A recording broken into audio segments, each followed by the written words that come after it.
If you're lined up and you want to just move up a little bit, you could, not you, Mary. Anyone else behind you, if you move up a little bit just to fill the space in there. Hi, can you hear me? Yes. Is that buzzing you? It's Mary Mills, 9 Sherman Place, Ward D. On Sherman Place, we've had plenty of problems with this, and I've spoken to many of you that are active in drawing this original ordinance up about our issues there, inspections, garbage, noise, cop calls, everything. But what I want to say is that it was completely unnecessary and not in the public interest to drag this out and to even discuss grandfathering of the offensive owners of these multiple leases, many, many leases, busting up rent control buildings, condo buildings, people owning multiple buildings. These are not your residents here. And you have a duty to care about the people that voted for you and the condition of their lives. Mr. Yun is my councilman. Every week, people come in to tell him they have been thrown out of this building, that building, have to go to Union City, they've got a dependent mother, they have nowhere to go with her. Every week, and his staff struggles to keep up with that. And I know this to be true because I hear these stories. But he is a virtuous, very virtuous, successful person, thrift industry. He sees the needs of the small business owner first. Unfortunately, that's not the virtue in this temple. It's not the virtue that we need in this temple. You can have all that success, the car, the big house in Montfort in the upper class neighborhood, not send your kids to Jersey City schools, able to walk in a crime-free street at night, go to a supermarket. The supermarket. We have no supermarket in the Heights either because of Mr. Yun's initiative, which was decisive in organizing against a supermarket for Journal Square, which pains every one of us, pains Richie, pains all of us who have to get in a car, go to Costco, or else pay 50 cents more per can of tuna than we otherwise would. And that was his initiative because he was damn good at his job. It's just that it's the wrong virtue for his position now. What we need is someone who sees charity as the highest virtue, regardless of what they have accumulated or their own bias in life, to see the higher virtue of a duty to care for the condition of the people they serve. Thank you. Thank you. Public hearing. Come on up. Sharon Solomon, 266 Ogden, Jersey City Heights. I've been here before. Just get very close on that. I recently bought property in Jersey City. Part of the way that I was able to afford it is by relying on income from Airbnb. Never would have made this investment. I bought expensive properties. I'm there every single day. I run it myself, vet everybody who's there. There are no disturbances. There's no garbage. The properties are beautiful. They're maintained. I'm always there. People are going out to dinner every single night. People who live there do not go out every single night like these people do. They shop every day. They go to Liberty Park. They're families. They're people who I put in touch with my realtor because they loved it here so much they want to stay. And all I'm asking for is grandfathering because I can't hold on to these properties based on regular rent rates. It's just not going to cover the mortgage. And I was relying on this group, on the mayor, on what was put forward as legal activity, made a lot of analysis, retired from a job, made plans to move from a nearby neighborhood, changed a lot of things in my life relying on that ruling. And so grandfathering would alleviate, there's no big business, there's no multi-leases, there's nothing like that. It's just hanging on to the buildings that I invested in, that I improved. Lots of improvements inside and out of both of them. Made the neighborhood look nicer. There was one that looked horrendous on the outside. It was an eyesore. Now it's a pretty building. And all because this was legal. So I'm just asking for grandfathering and supporting Mr. Yoon's proposal, which I think is much more of a compromise. When this was put forward, people relied on it, people left jobs, people moved, people made investments. I did all of those things, coerced my husband into it, and now it's just the rug's pulled out from under in a couple of months. There was no warning, there was no indication, there was no discussion that had gone on for a while where maybe you would have said to yourself, this isn't a good idea, I need to research this some more. It was literally a few months later, all these decisions were made, all the stocks were liquidated, all the resignation letter went through, a lot of life decisions went into this. So all I'm asking for is, as a homeowner, grant me the grandfathering so I can hang on to this place and continue to invest in Jersey City and continue to recommend it to other people. Thank you. Thank you.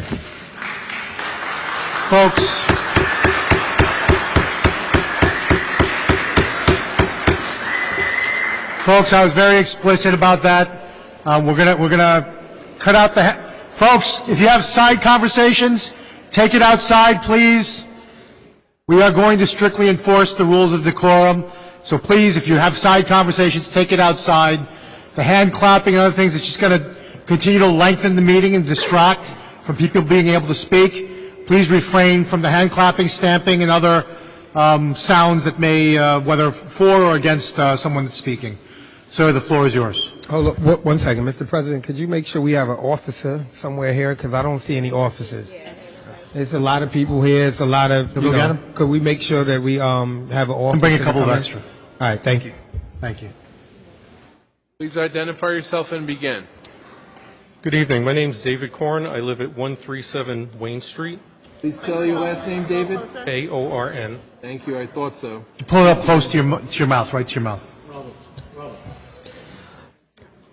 I'm here this evening to voice my very strong support for the proposed ordinance 77, proposing changes to the short-term rental ordinance, and would like here to briefly give my thoughts for that support. I happen to own and reside in my home and currently find myself living next to one of these properties whose owner does not reside there and has turned the entire 4-story single-family house into a full-time short-term rental. The result has been a very substantial negative impact on our day-to-day quality of life, the details of which are too numerous to go into with this brief time I have. The council is going to hear a lot of corporate pushback from Airbnb, as well as from those entrepreneurs who have profited from the overly lax regulations put in place by the original ordinance. The council should also be aware that the major online opposition to the proposed changes is coming from Airbnb itself and its spokespeople who don't live in Jersey City. That said, I'd like to make the following 4 brief points, which I hope you will consider when voting. Point 1, there is a good reason every city has zoning laws. They separate various types of buildings and building uses for the mutual benefit of everyone, so that people don't have to live next to a hotel, nightclub, etc. if they choose not to. Point 2, the original short-term rental ordinance has failed in that it has effectively shot a huge loophole through all of the planning, zoning, and permitted use regulations by essentially allowing what amounts to illegal rogue hotels, rooming houses, party houses, frat houses, and similar uses in the R1 and R2 districts as a matter of right, with no variances, hearings, or community input required. Point 3, short-term rental companies such as Airbnb, VRBO, and others, as well as the entrepreneurs who have profited from them, will claim that home and property owners should have the right to do whatever they want with their property, but that's a fallacy. When someone has purchased in a single-family or multifamily zone, they have effectively accepted the rules of that zoning. As such, they should not have the right to turn their home into an illegal rogue hotel, rooming house, party house, etc., or other transient use to the detriment of everyone else living in that zone. Point 4, when profit-seeking entrepreneurs furnish homes they do not live in to make them attractive to big groups and then rent them out as much as possible, parties, noise, trash, and excessive drunkenness are nearly inevitable. These entrepreneurs are leveraging our neighborhoods for their profit by telling people to come and stay in this beautiful house where you would like to pretend that you live, and they are making life miserable for the actual residents of the area. I purchased my property many years prior to the rise of the short-term rental business model and specifically did not buy in a transient or commercial zone. I don't believe that the profit motives of these short-term rental companies and a few property owners should be allowed to negatively impact my home's value, as well as the overall quality of life one should expect in a residential-only neighborhood.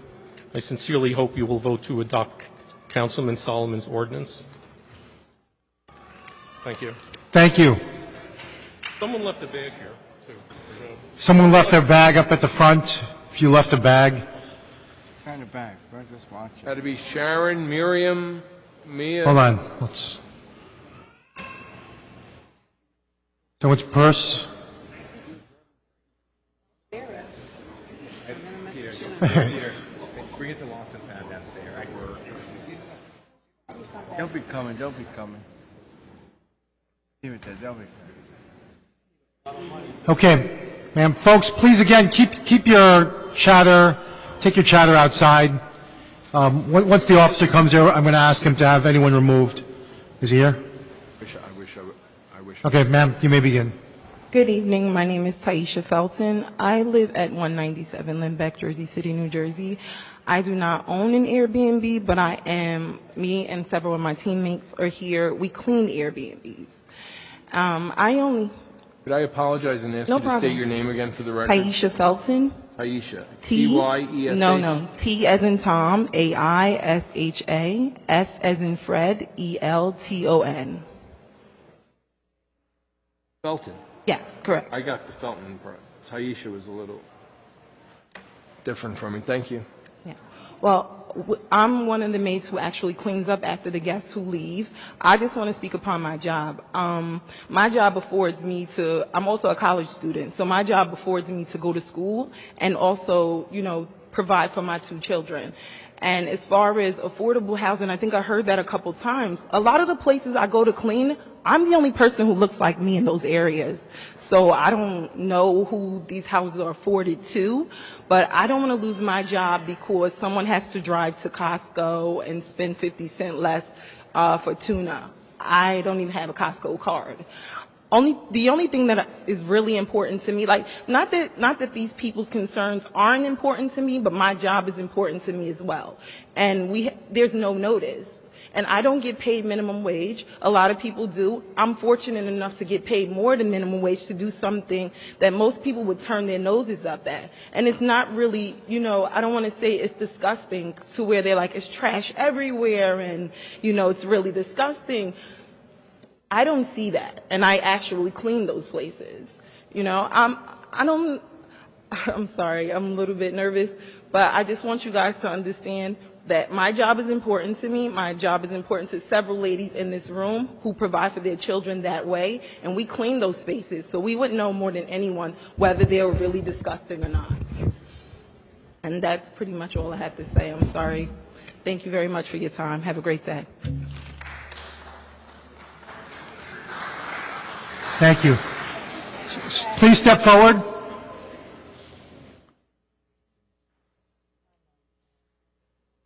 That's Louisa. Bring that down. Your name, please? My name is Dorothy Felton. Thank you, Dorothy. Sister? Yes. Please begin, ma'am. I currently work for Green Maves, who have a partnership with Airbnb. I do housekeeping there. I see that there's several signs that say hotel, Airbnbs are bad. They're not. I've met some of the hosts, they're great people. I've also met some of the guests, they're also great people. I don't see anything wrong with allowing someone to stay somewhere short term and it costs less than a hotel. I use my job to pay for bills, to support me, to support my family. There are many people here from the company that I work for. They're all back there. They're all standing. And we all need our jobs. We all do. We're not just employees, but we're also Jersey City residents. So please don't take our jobs away from us. Thank you. Sir, please keep the... Ma'am, please step forward. After the person concludes, you may step forward to speak. My name is Tatiana Felton. Other sister? Huh? Your sister? No, that's my mom. Dorothy is my mom. I'm not a homeowner. I don't work at any Airbnbs, but I have family members and friends that do, and that's how a lot of them provide for themselves and their families. My mom, you know, it was hard for her finding a job and having to manage being a mom and taking care of your children all at the same time. But working at an Airbnb helped her because it helps work with her schedule. So it gave her the time to be able to be there for my siblings. My sister's 5, and she needs a lot of mommy time. And my mom used to work overnight, and it used to make my sister really depressed to miss her mom. And my mom would be so drained and so tired all the time from working overnight that she didn't cook dinner much, or she'll be too tired to take my sister to school in the morning. But working at the Airbnb, she has gotten a lot more of time to take care of her kids, to take care of herself. And it helped her so much, and just like it's helping a lot of other people that I know. And to live in the Jersey City area is a lot without any government assistance is really hard. Some people have to work 2 or 3 jobs to keep it going. And working at an Airbnb also helps you be able to have a second job because the hours are not long. So if you need to pick up a second job, you can, because it gives you that leeway to be able to. So I think Airbnbs are good, even though they may not be people you know. They're still people, regardless on how you put it. They might be strangers, but everybody start off as a stranger. But you get to know them. Your boss starts off as a stranger, but you don't say you're not going to work there because he's a stranger. All the people we speaking in front of today are strangers. We don't know you guys, but we're here to voice our opinions. Thank you. Thank you. Please step forward. Hi, Eileen Cochran. Please pull the mic up right up to your mouth. Eileen Cochran. Eileen? Yes. Thank you. Did you guys get my email? No? No, take your time. No rush. Take your time. Sky's not falling. Don't worry about it. So, take your time. God, I'm just tired of being here. I work for a few hosts. I don't know how many times I work for a few hosts, and I work with the maids. Most of them are here. This is our livelihood. I just want to beg you, please, to just let it continue, at least the current Airbnb, so we can at least provide for our families. I mean,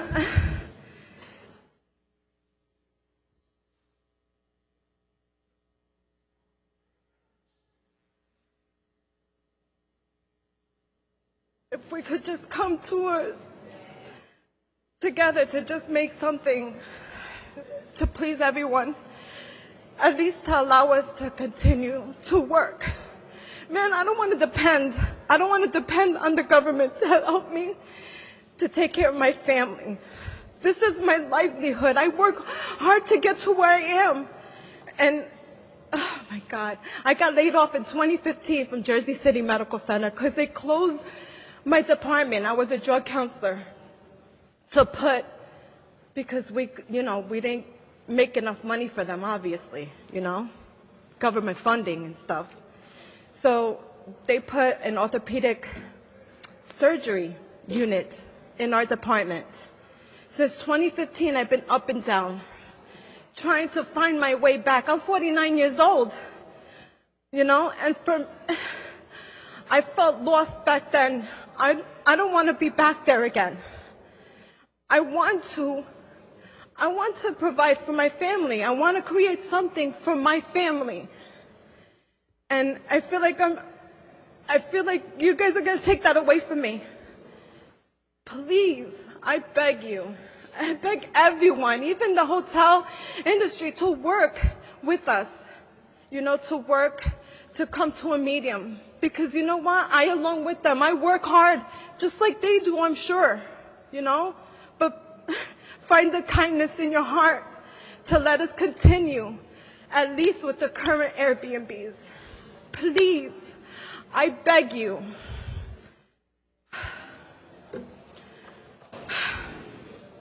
And have a great day. Thank you. Thank you. Folks,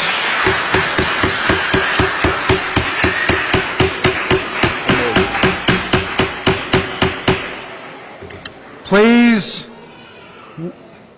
officers, if you see, if you're speaking, if you're having side conversations, if you engage in the clapping, the hands, the feet stamping, any other outbursts, as I've already explained at the beginning of this meeting, I'm going to ask the officers to once warn you, and then they will notify me of your, if you continue to take those actions, everyone except that baby.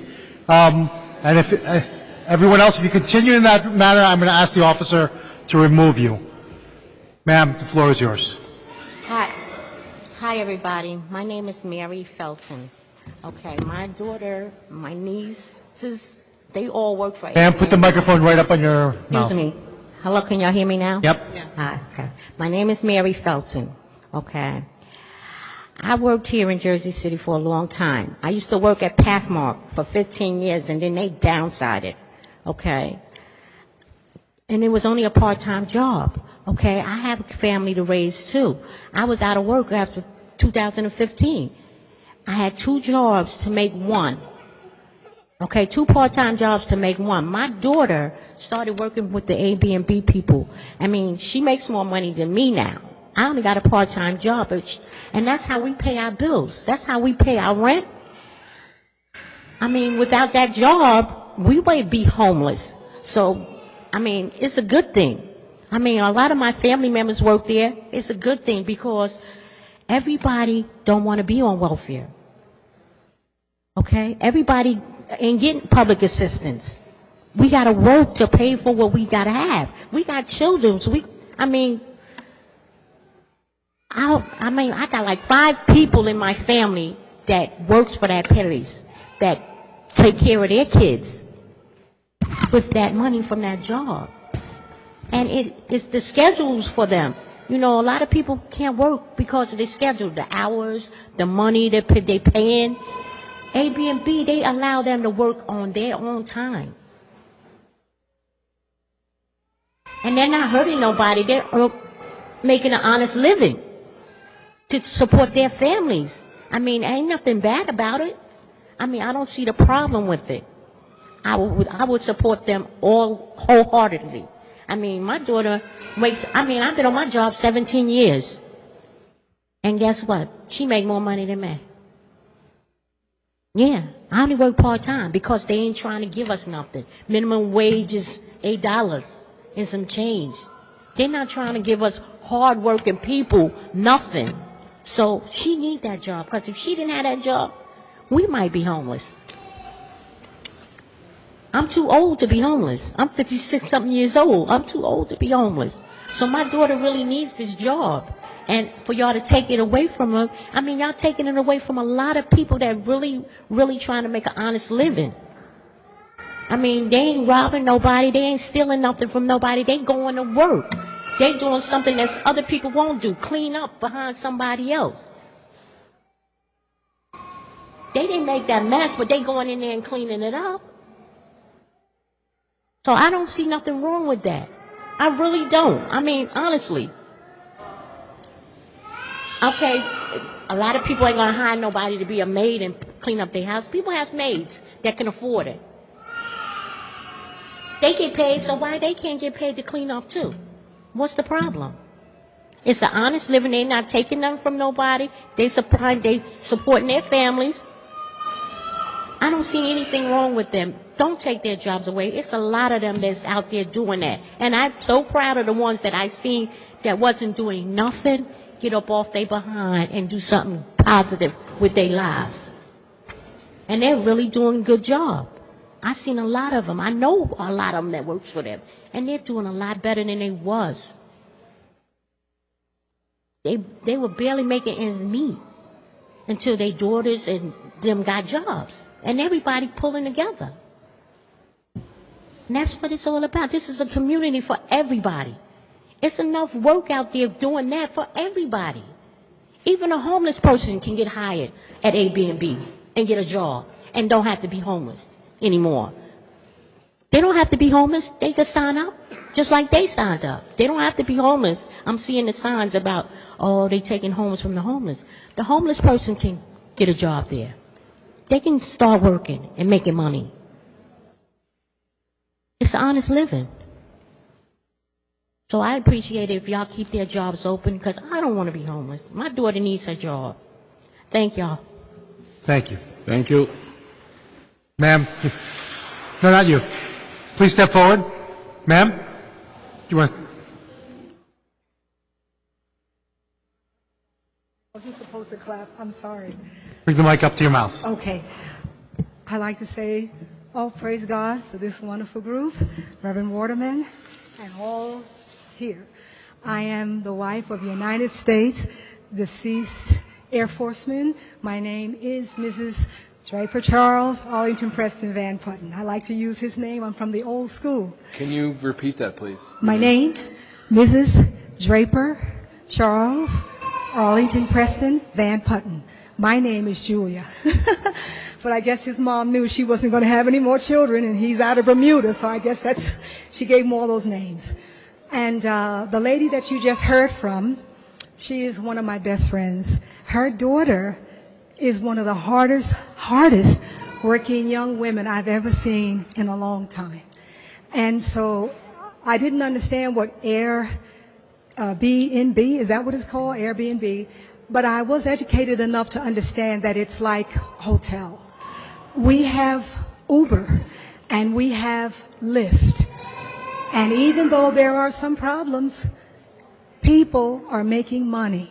And isn't that what President Trump was saying? That we need jobs as long as it's legal and it's a job, you're paying your bills, you're not looking for unemployment, and it's working. This is still the United States of America. Let us continue to share the wealth, because there still is plenty of room for all of us to do something. And I thank God for them. Thank you for listening.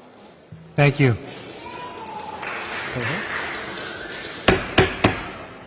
Very nice. Good evening. My name is Maria Kinberg. I live at 344 Webster Avenue in Jersey City Heights. I'm here to support Councilman Solomon's and Councilwoman Prince Aray's ordinance.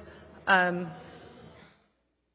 think it's important to remember that people are being pushed out of our neighborhoods, and people are becoming homeless because the cost of housing in our community is very, very high, and because housing is being taken off the market because of Airbnb.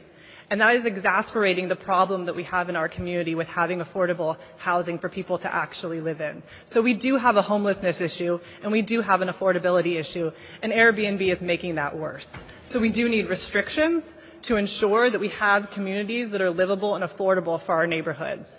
And I'm watching my neighborhood get destroyed by these investors who are buying up properties that could be homes for families who want to live and grow in our community. But they're not able to buy these homes because they're being used for Airbnb. And no one wants to take anyone's job away. And I understand you're faced with a very, very difficult situation when you have people coming to you and saying, I'm going to lose my job if you put these restrictions in place. But you know what? They work for a company.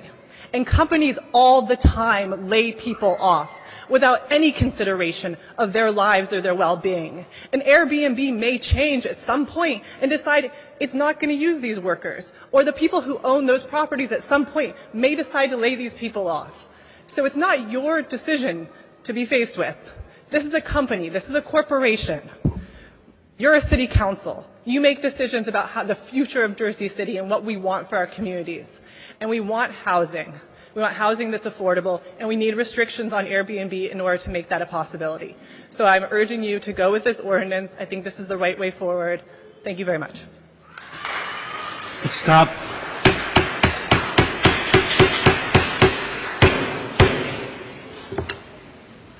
Hi, my name is Charlotte Kreutz. That's Kreutz.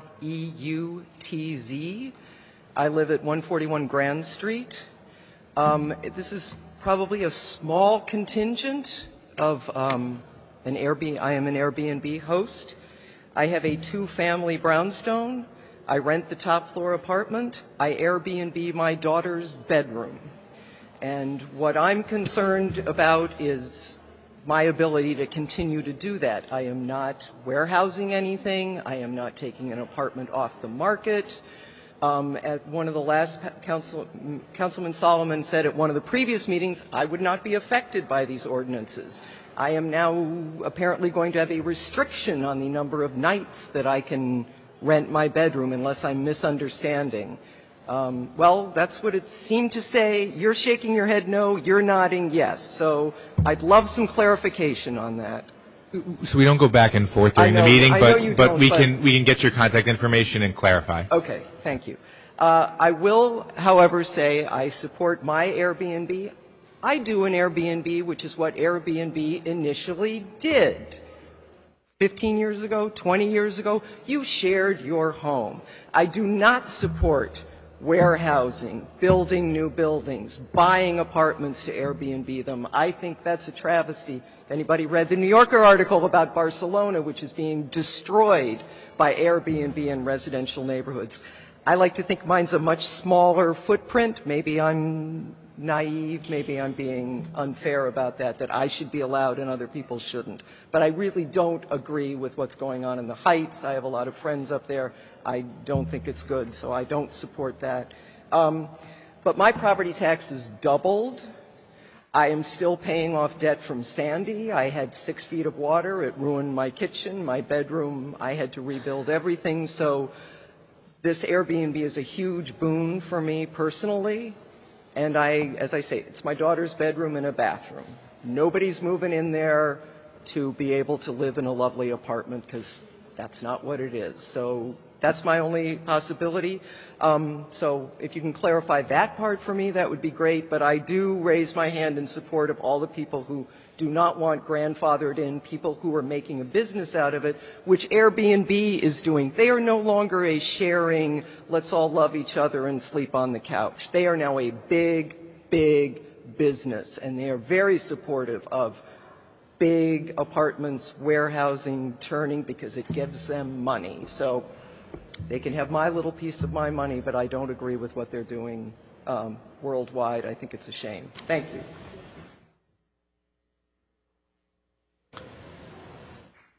Nope, no, folks. Hello. Hold your applause, everyone. Hello, my name is Kern Weissman. I'm representing the Riverview Neighborhood Association. I'm the chairman of the development committee for that association. We're based up in the Heights. I live on Palisade Avenue. I'm here in support of Councilwoman Prince-Array and Councilman Solomon's ordinance. I think it's the right way to go for the following reasons. So I want to start first to just say that I believe that we all agree that Airbnb needs to be regulated. There seems to be no disagreement there, right? What we essentially had right now, or have right now, is an ordinance that is weak enough and it has loopholes in it. And those loopholes, from a development committee standpoint, what we do is kind of be a watchdog to support our neighborhood in terms of zoning, planning, and development, is you essentially have a de facto override of zoning. So you have residential neighborhoods, and in those residential neighborhoods that are classified as R1, 1 and 2 family houses, you basically now have operating hotels, essentially small operating hotels, some not so small, some smaller. But what's happening is you're basically taking essentially a loophole in a current ordinance, and you're allowing for a de facto override of that zoning. So you're essentially saying someone that moved in years ago and said, okay, I'm here, I'm in a nice residential neighborhood, I'm not in a hotel zone. This is not, I recognize that Airbnb was there back then, and someone could share a home, a room in their home, and that was the original intention. Now, ordinances sometimes need to be revised, they sometimes need to be replaced because they have loopholes. What I don't support, and it makes no sense to me, is why would you grandfather in the loophole? you're supposed to close loopholes. If you have a tax loophole, if someone's been cheating and not paying their taxes, you don't grandfather in the loophole. What you do is you close it.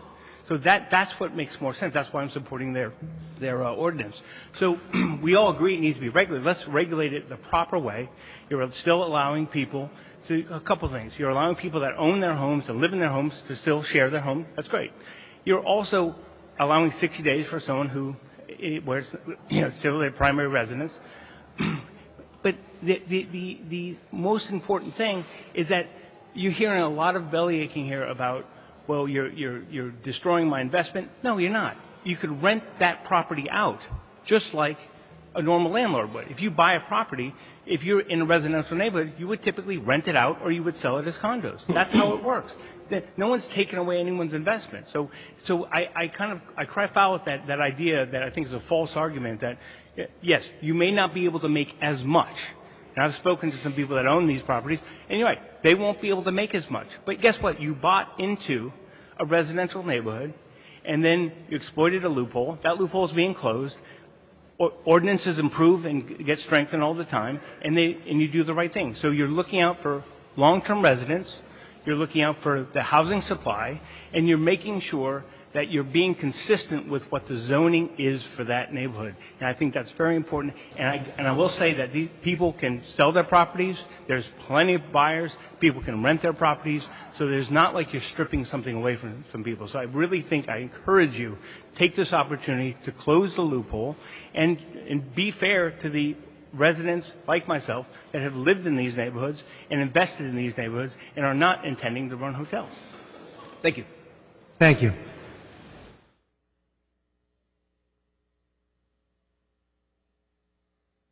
My name is Robert Boudreau. Hi, Robert.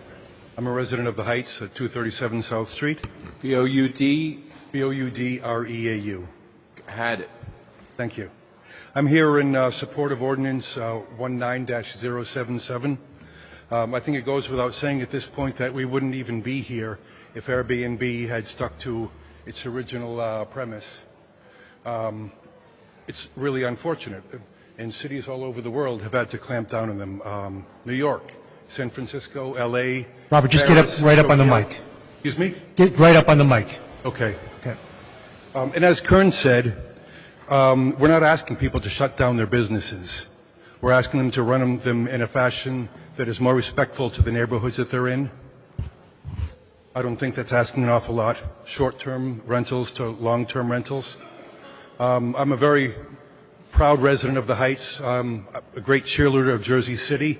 But I can tell you that all these people that are coming and staying in these large structures made for Airbnb are not coming here from Europe to shop on Central Avenue. I think that's obvious. And I think that also that to grandfather these is a huge mistake. I don't know why anyone would put the investments of outsiders above the investments in homes of the residents of a community. Thank you. What's wrong with the investment? Good evening. Good My evening. name is Alexander Patch, P-A-T-C-H. I live at 40 Van Rapen Street in Journal Square. 3.5 years ago, my wife and I moved to Jersey City, specifically because of the progressive policies of Mayor Fulop towards Airbnb. We saw it as an opportunity to, we saw this like a social project. You know, what is it like when you bring other people into your home? You know, what happens? How do these people interact? And our sense is that we haven't been destroying communities. I'm so sorry to the people who feel that Airbnb has done so, because we felt nothing more than it's been building community. It's been building a worldwide community. You know, we come home and we have 3 rooms, you know, in addition to our room in our house, and we're making dinner with people from 3 different countries together, and they're talking to each other and getting to know each other. We have an organic garden in the back, and you know, we support community in all sense through Airbnb. And we just bought another house, so we were really lucky. We had a neighbor who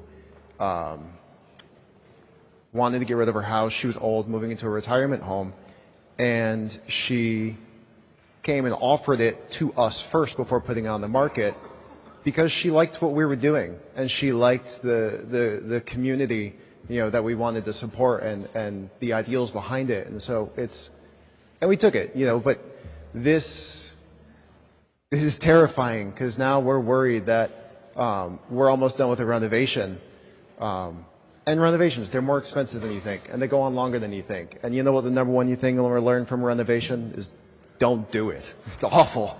But we've been awfully lucky. But if we can't, our entire financial situation is based on how things have been in our home.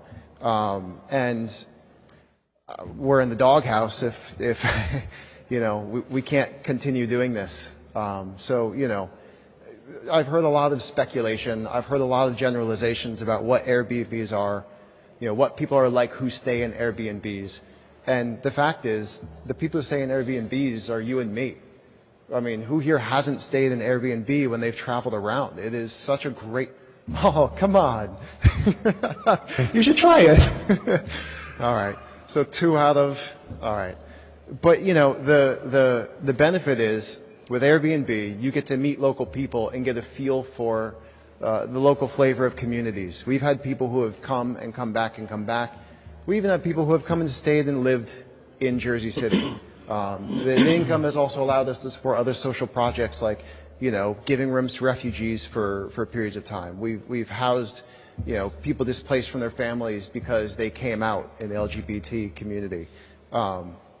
This has been our experience with it, and it doesn't reflect other people's experience with it, and it doesn't reflect every other neighbor's experience with it, but we feel like we're getting caught in the crosshairs because a lot of, some people have taken advantage of this, and they've gobbled up housing and communities, but we haven't done that. We just want to live to our ideals, support our community, but also support a worldwide community, and also be able to pay our bills. So that's all I got. Thank you.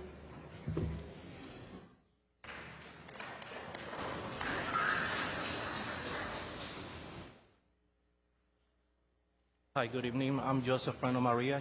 You stand right up on the mic. Hi, I'm Joseph Freno Maria. I will translate it from Spanish to English if it's possible.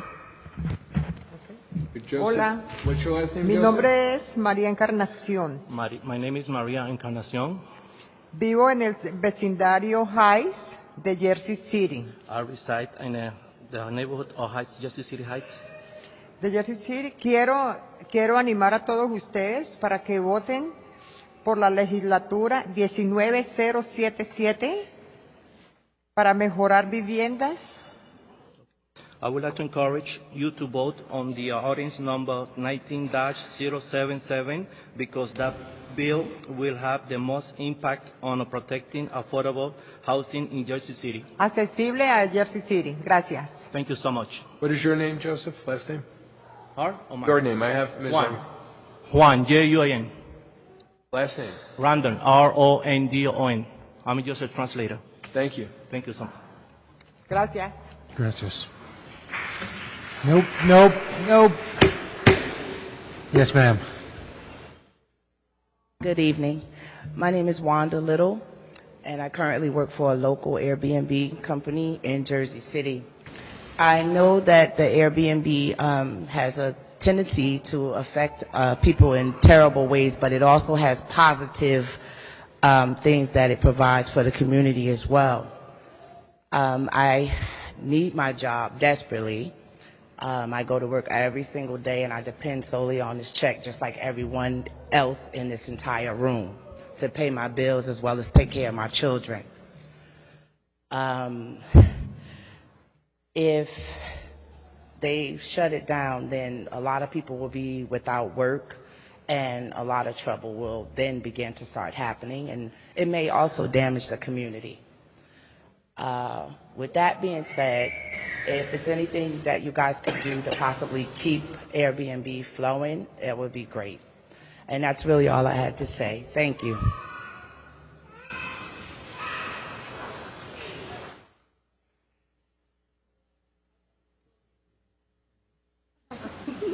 Hello, my name is Chanesia McNeil, and I currently work for Airbnb service in Jersey City. Your first name? Chanesia. Well, please spell it. CHINASIA.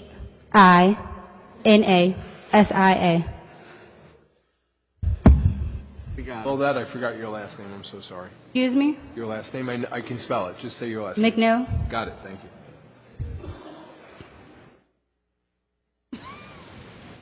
Okay, I was waiting for me. Okay, so. Well, somebody.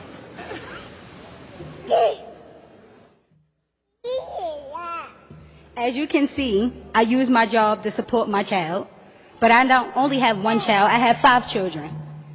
And I'm only 20 years old. And I'm providing for me and my 4 other brothers and sisters that I have guardianship of. There was times to where I couldn't even afford my rent, so all I had was an Airbnb to stay in. So if you shut them down, what is that saying to us? The rent is expensive, and I'm paying it for me and my child by myself, with no help, with 5 children. And like I said, I'm only 20 years old, so I don't have nothing else. That's my only job I have, and that's how I pay for my babysitter. That's how I pay for his food. That's how I pay for everything. I don't receive any help from the government at all. I'm doing this by myself. So if you shut it down, then where else am I going to work? That's how I afford everything. Clothes, everything. So I kind of need my job. Thank you. Come on. Thank you. Folks,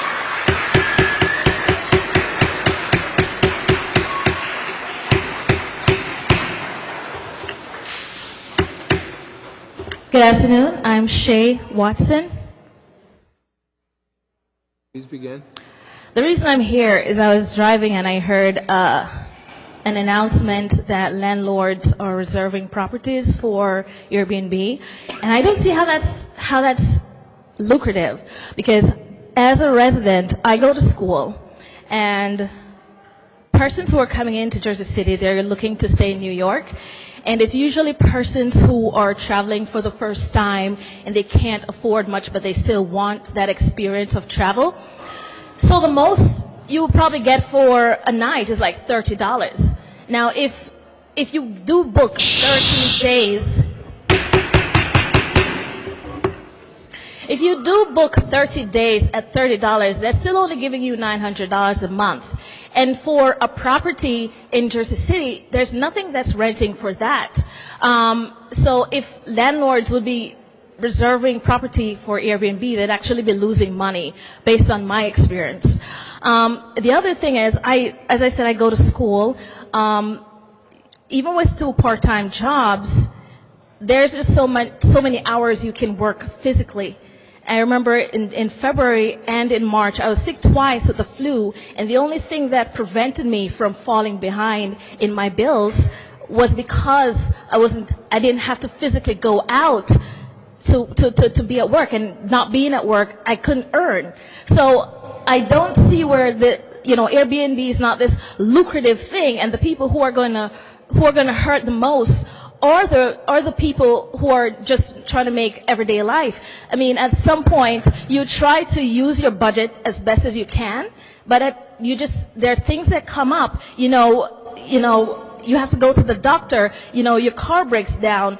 Where does that extra come from? The only option we have outside of physically being in a job, I mean, you can only work so much or so many jobs per week to make up that extra. There's nothing with regards to, Airbnb being an issue to the community. I know personally that persons who come in, which is what it allows me, persons who come in, they're here to go out. So literally they drop their bags and they want to see the city. They're not creating any havoc in the home. They're out most of the time. They come in and sleep and then they're out because they're only here for the American experience, for those who are traveling.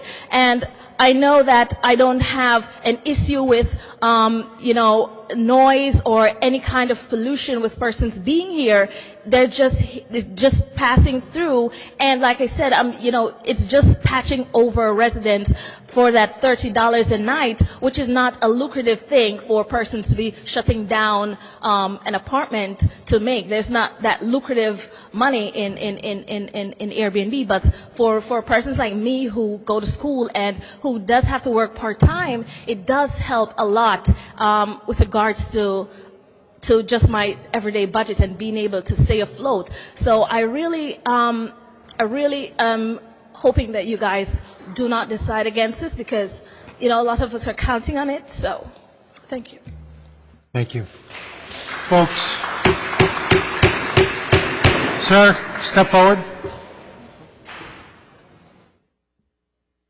Officers, please notify any members who are clapping, side conversations. Please inform them to refrain from doing so, and then notify me if anyone continues despite your warnings. Thank you. I'm here to support Airbnb. My name is Alex Plenkovich. I'm a homeowner from 2006 in General Square, 11 Giles Avenue. And we have a two-story small family house. We live on the first floor. We rented the floor below to a very nice gentleman for about 10 years. We haven't raised his rent in all this time because he's a wonderful, great guy, and we love having him. And recently we started doing the Airbnb in the basement of our home. And we've met some wonderful people from around the world that we actually showed them around. And it's been like a really wonderful experience. And this really helps us to pay the bills, and especially with the taxes being raised. And I kind of like work 7 days a week. I work in a daycare center with seniors, also do art on my own. So we really kind of like depend on all the income that we can get. And I really feel like that Airbnb is not this big company, but just like a wonderful place that offer people's choices. When we traveled this year recently, we stayed with Airbnb for a few days, and then we stayed with through agency. And I have to say that the Airbnb was much more personal. We saw more the real people, the way they lived, as compared to the luxury hotel where it was just like luxury, all included, and it wasn't as interesting or appealing as really having been at the Airbnb, and that was in Cuba. So, yeah, this is what I have to say, and thank you very much. Thank you. Folks. How you doing? My name is Michael Martin. I live in the neighborhood, 358 Grove Street. I can speak for myself. I manage and host 2 spaces. I've had over 400 bookings, and at an average of 3 to 4 people, so maybe 1,200 people I have hosted, and have been a pleasure, from Dubai, from South Korea, from India, from England, from France, from Netherlands, from Argentina, from Iceland, from China. It is my humble opinion that they add so much to this town, because I'm used to a town here where children come out of McDonald's, eat their food, and throw it straight, their garbage straight to the sidewalk. And I know it's a hard-pressed problem that's been going on here for many, many years, but I think people are a whole lot friendlier with these people here. And I really think that they add a lot, and I think everybody's learning from them.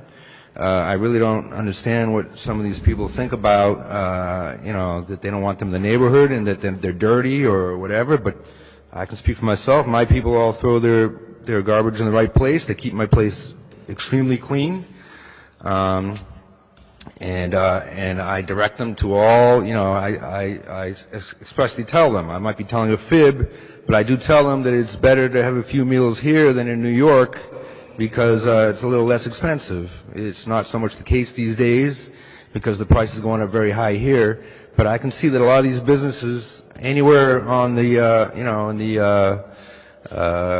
the plaza, the mall, the pedestrian mall, I think a lot of those places are really filled and excited with people that are coming here to see New York and see Americana, and to understand more about our way of life. And instead of staying in the big cities, they come to stay with us, and very few of them have vehicles, so there's really not a problem with parking.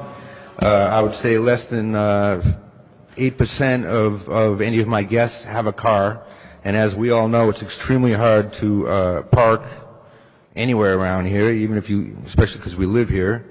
And I just think that, without them, I think that we would be overly exaggerated with, with a certain type of traffic that I don't think we can even handle. So I really think that they're all walkers. They all take, the small businesses all around here, and I make sure that they all, my people, have a good time and learn a lot about things. I do tell them, because our building is not the nicest bunch of people, but all my people say good morning to everybody they walk to, through in the stairwell, and I really see a much friendlier, environment, and I really think that, I'm not saying that this is like, so bad. I've been here quite a while, but I really think that people are learning to, give directions to people that they used to not give directions to, that they wouldn't give the time of day to, or what have you. But I see slowly but surely, I see that everybody's learning from this experience, and I really think it should continue as such. Thank you.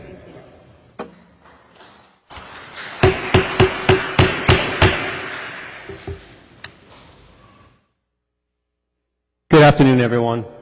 Excuse me.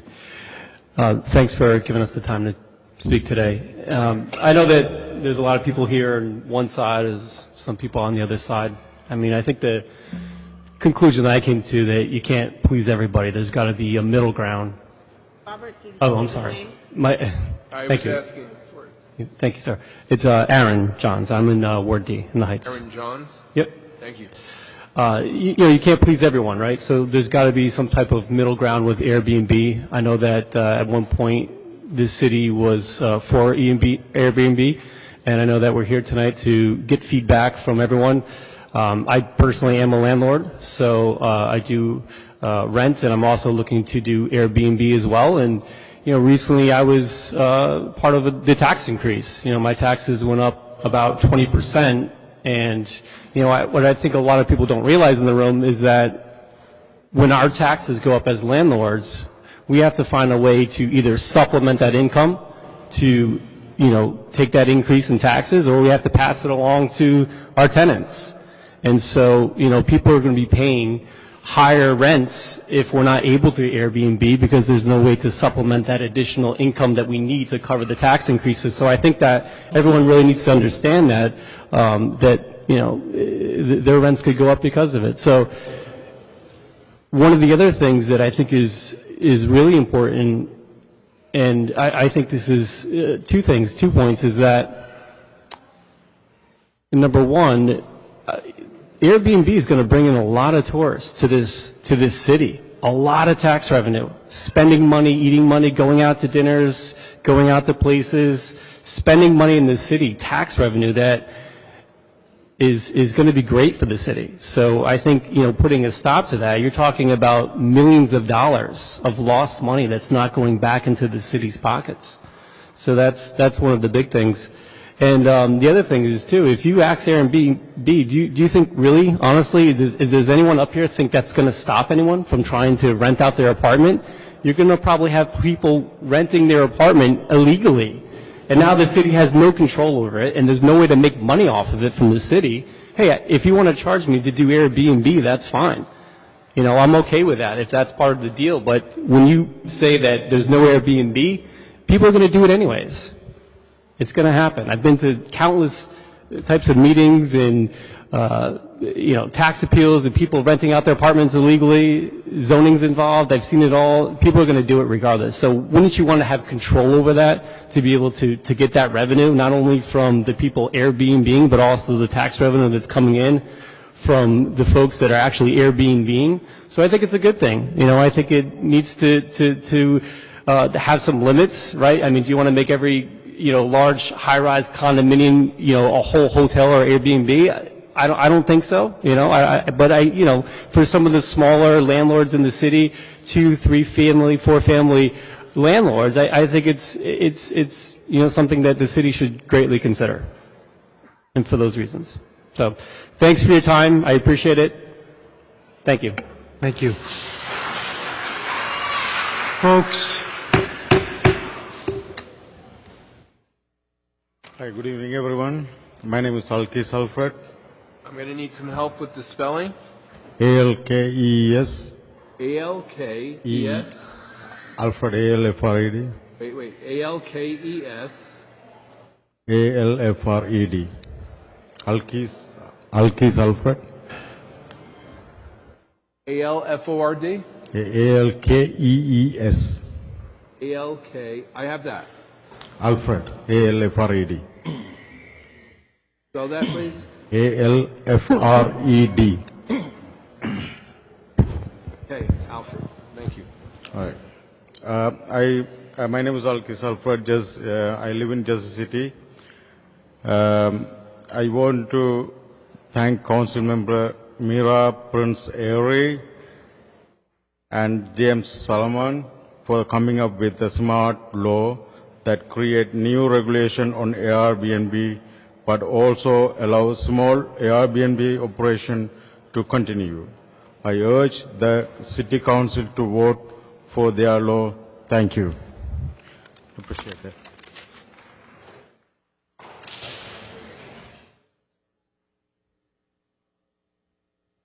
Name I can spell. Hi, Laura. Good Scolar. evening, Laura Scolar. Here in support of 19-077. I wanted to speak tonight. There's been a lot of talk tonight about people's investments, and obviously that's very important. But a lot of the people that are getting up and talking about, or a lot of people that don't even want to come out because they're shy or whatever, these are the people that may be your owner-occupants of the 1- and 2-family homes that are directly affected. A lot of fuss has been made, they're affected because of noise, they're affected because of parking, they're affected because of quality of life issues. However, you have to realize that in our residential neighborhoods, those 1- and 2 families are mostly owner-occupied.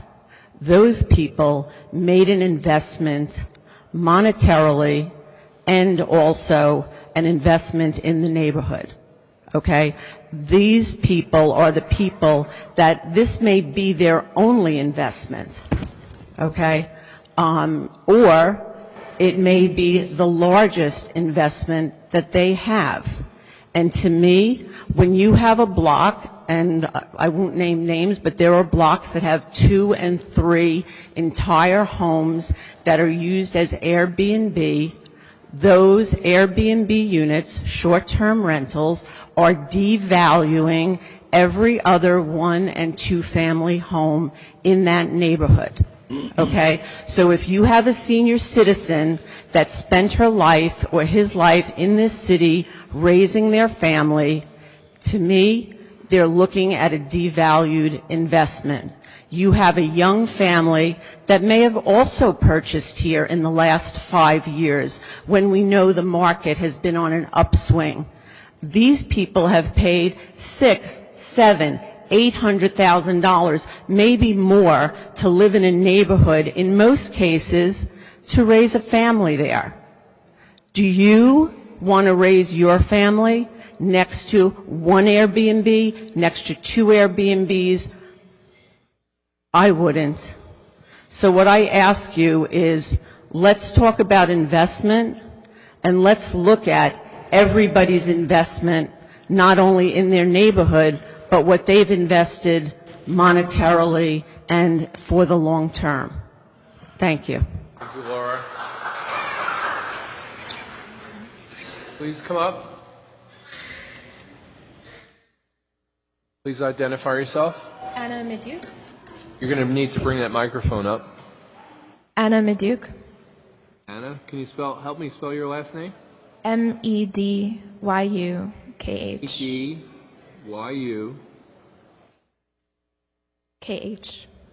H. KH. KH. Okay, thank you. Please begin. Okay. It was actually just yesterday that I found out about this, and I feel really strongly about allowing Airbnb to continue here, so that's why I'm here. Jersey City is supposed to be a progressive city, That's why Airbnb was embraced in the first place. Airbnb has been a tool for struggling families to make ends meet in a way that they could not have before, meaning it's actually helped our city. Fear-mongering claims that it has destroyed anything are not based in fact, as you've heard the countless testimonies of people today that it's actually helped and even saved. If the hotels are feeling threatened by Airbnb, they need to understand their changing market better. Healthy competition pushes companies to innovate. They need to learn how to be progressive and stay on the cutting edge by adapting to the times and to the changing needs of their customers, not have the government step in and squash their competition because they refuse to adjust to the times and to the market. It's 2019. We live in a tech age, and every business is learning they need to adapt. Why should archaic companies get rescued by the government while the people lose another source of income? Whose side are you on? Jersey City was the first city in the country to chlorinate its water to successfully prevent the spread of diseases. We need to keep that progressive legacy alive and continue to lead the way into the future. Thank you. Thank you.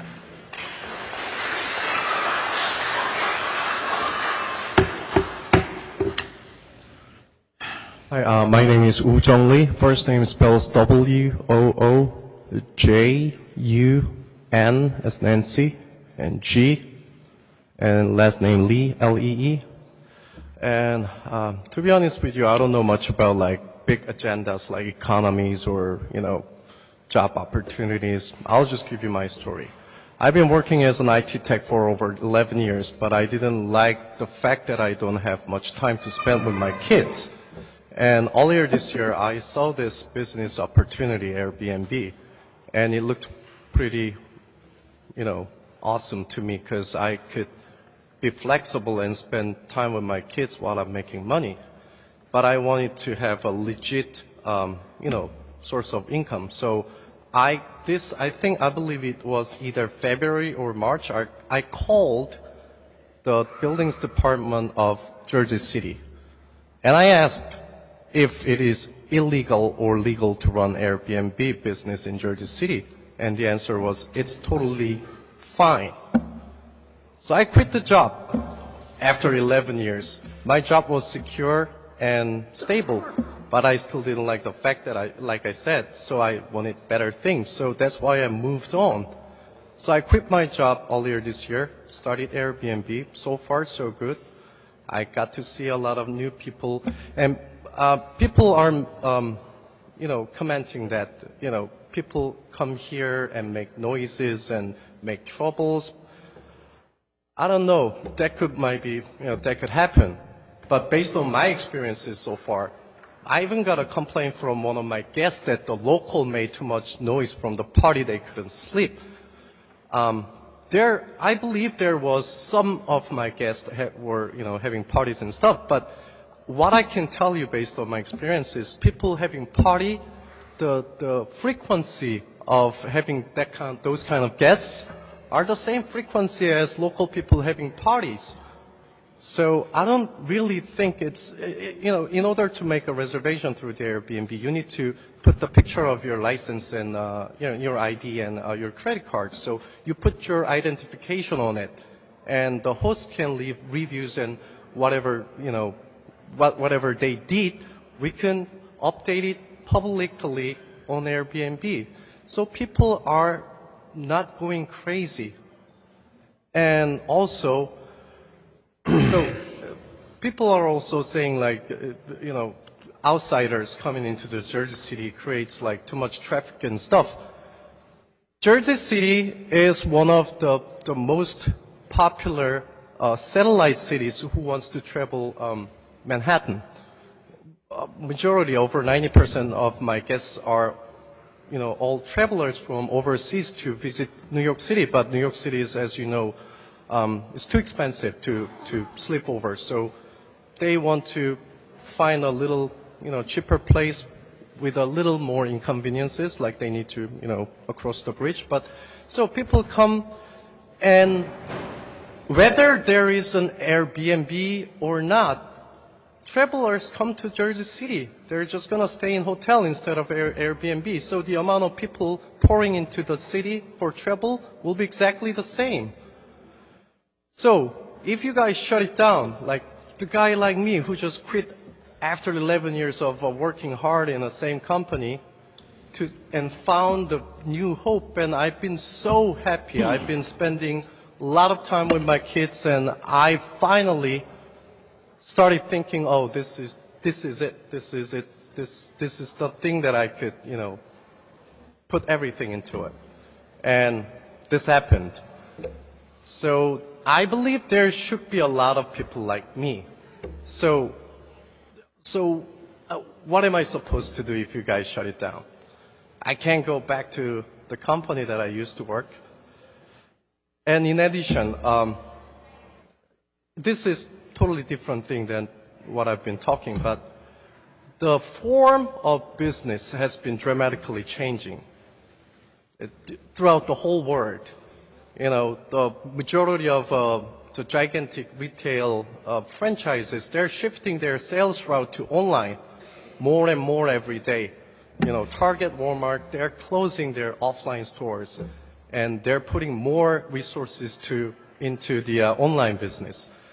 What I'm trying to say is, as you can see through the Ubers and all other stuff, Airbnb is one of them. Whether Jersey City accepts it or not, it's going to still grow, and it's going to become a legit form of business within a few years in the future. So I don't know why Jersey City, and Jersey City happened to be a kind of pioneer group of this type of new form of business. And I don't understand why Jersey City wants to go backwards and left behind. Like I said, this is happening, and this will happen whether Jersey City accepts it or not. That's my personal opinion. So thanks for listening. Thank you.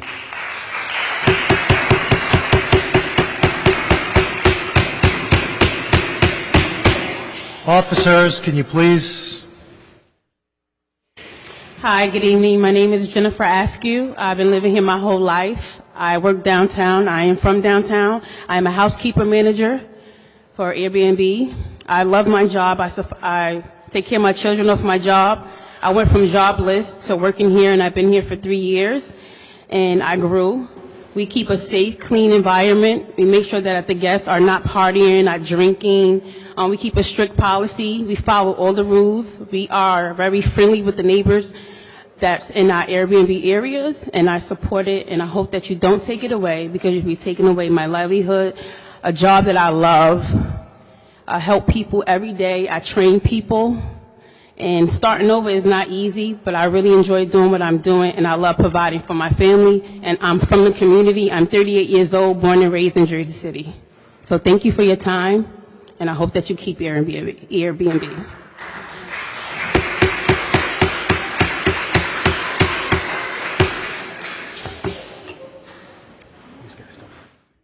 Hi, my name is Robert Seniuk. Robert, I know how to spell Robert. Help me with your last name. Seniuk. S-E-I. UK. Thank you.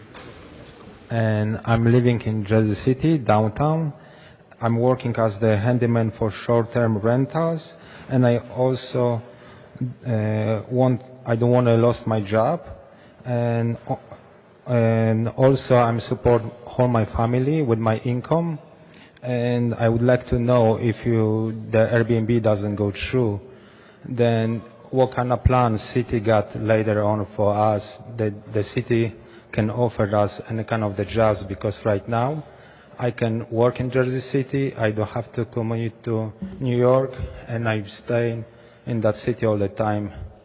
And I would like to all the time, if you can keep the Airbnb in that city, that will be great. I don't want to get step back. Thank you.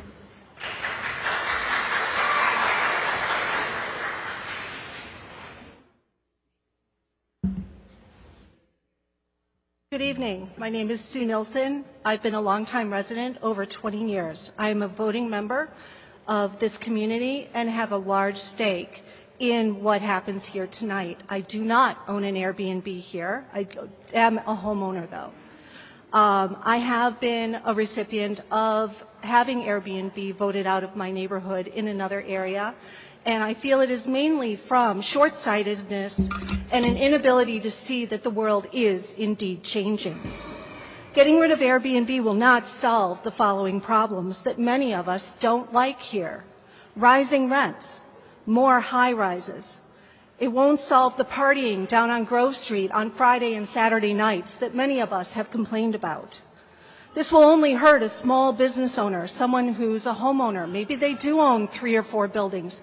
They are not rich. They are not a developer. They're just a small business owner. Airbnb does not devalue property. If anything, it increases it. Because what do as homeowners? We renovate, we fix up, and we make things pretty. We increase the value, and we have a stake in our ownership. We do not want partiers. We do not want to devalue our property. If there is anyone who is partying in your area and is an Airbnb owner, please report them. Please call the police. We have ordinance for sound and noise. We have police here to help us. Airbnb has rules on this behavior as well. You can call up Airbnb or write them. But instead, all we're going to do is all we're doing instead is hurting the small business owner and the small residents that are here and do care. Thank you. Next speaker.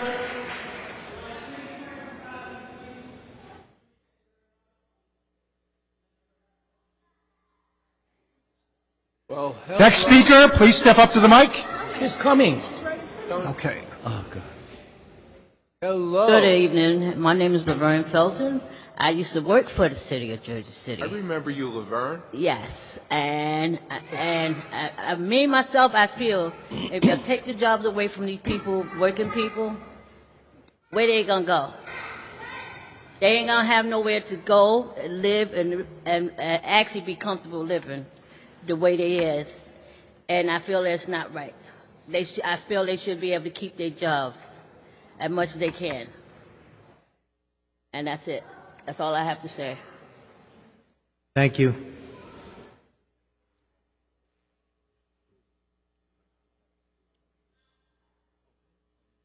If there are any other speakers, please line up. Jeff, floor is yours. Go ahead, please. Evening. My name is Jeff Kaplowitz. I live at 56 Cherry Street in the Greenville section of Jersey City. I served on the initial committee writing the amendments to the short-term rental ordinance.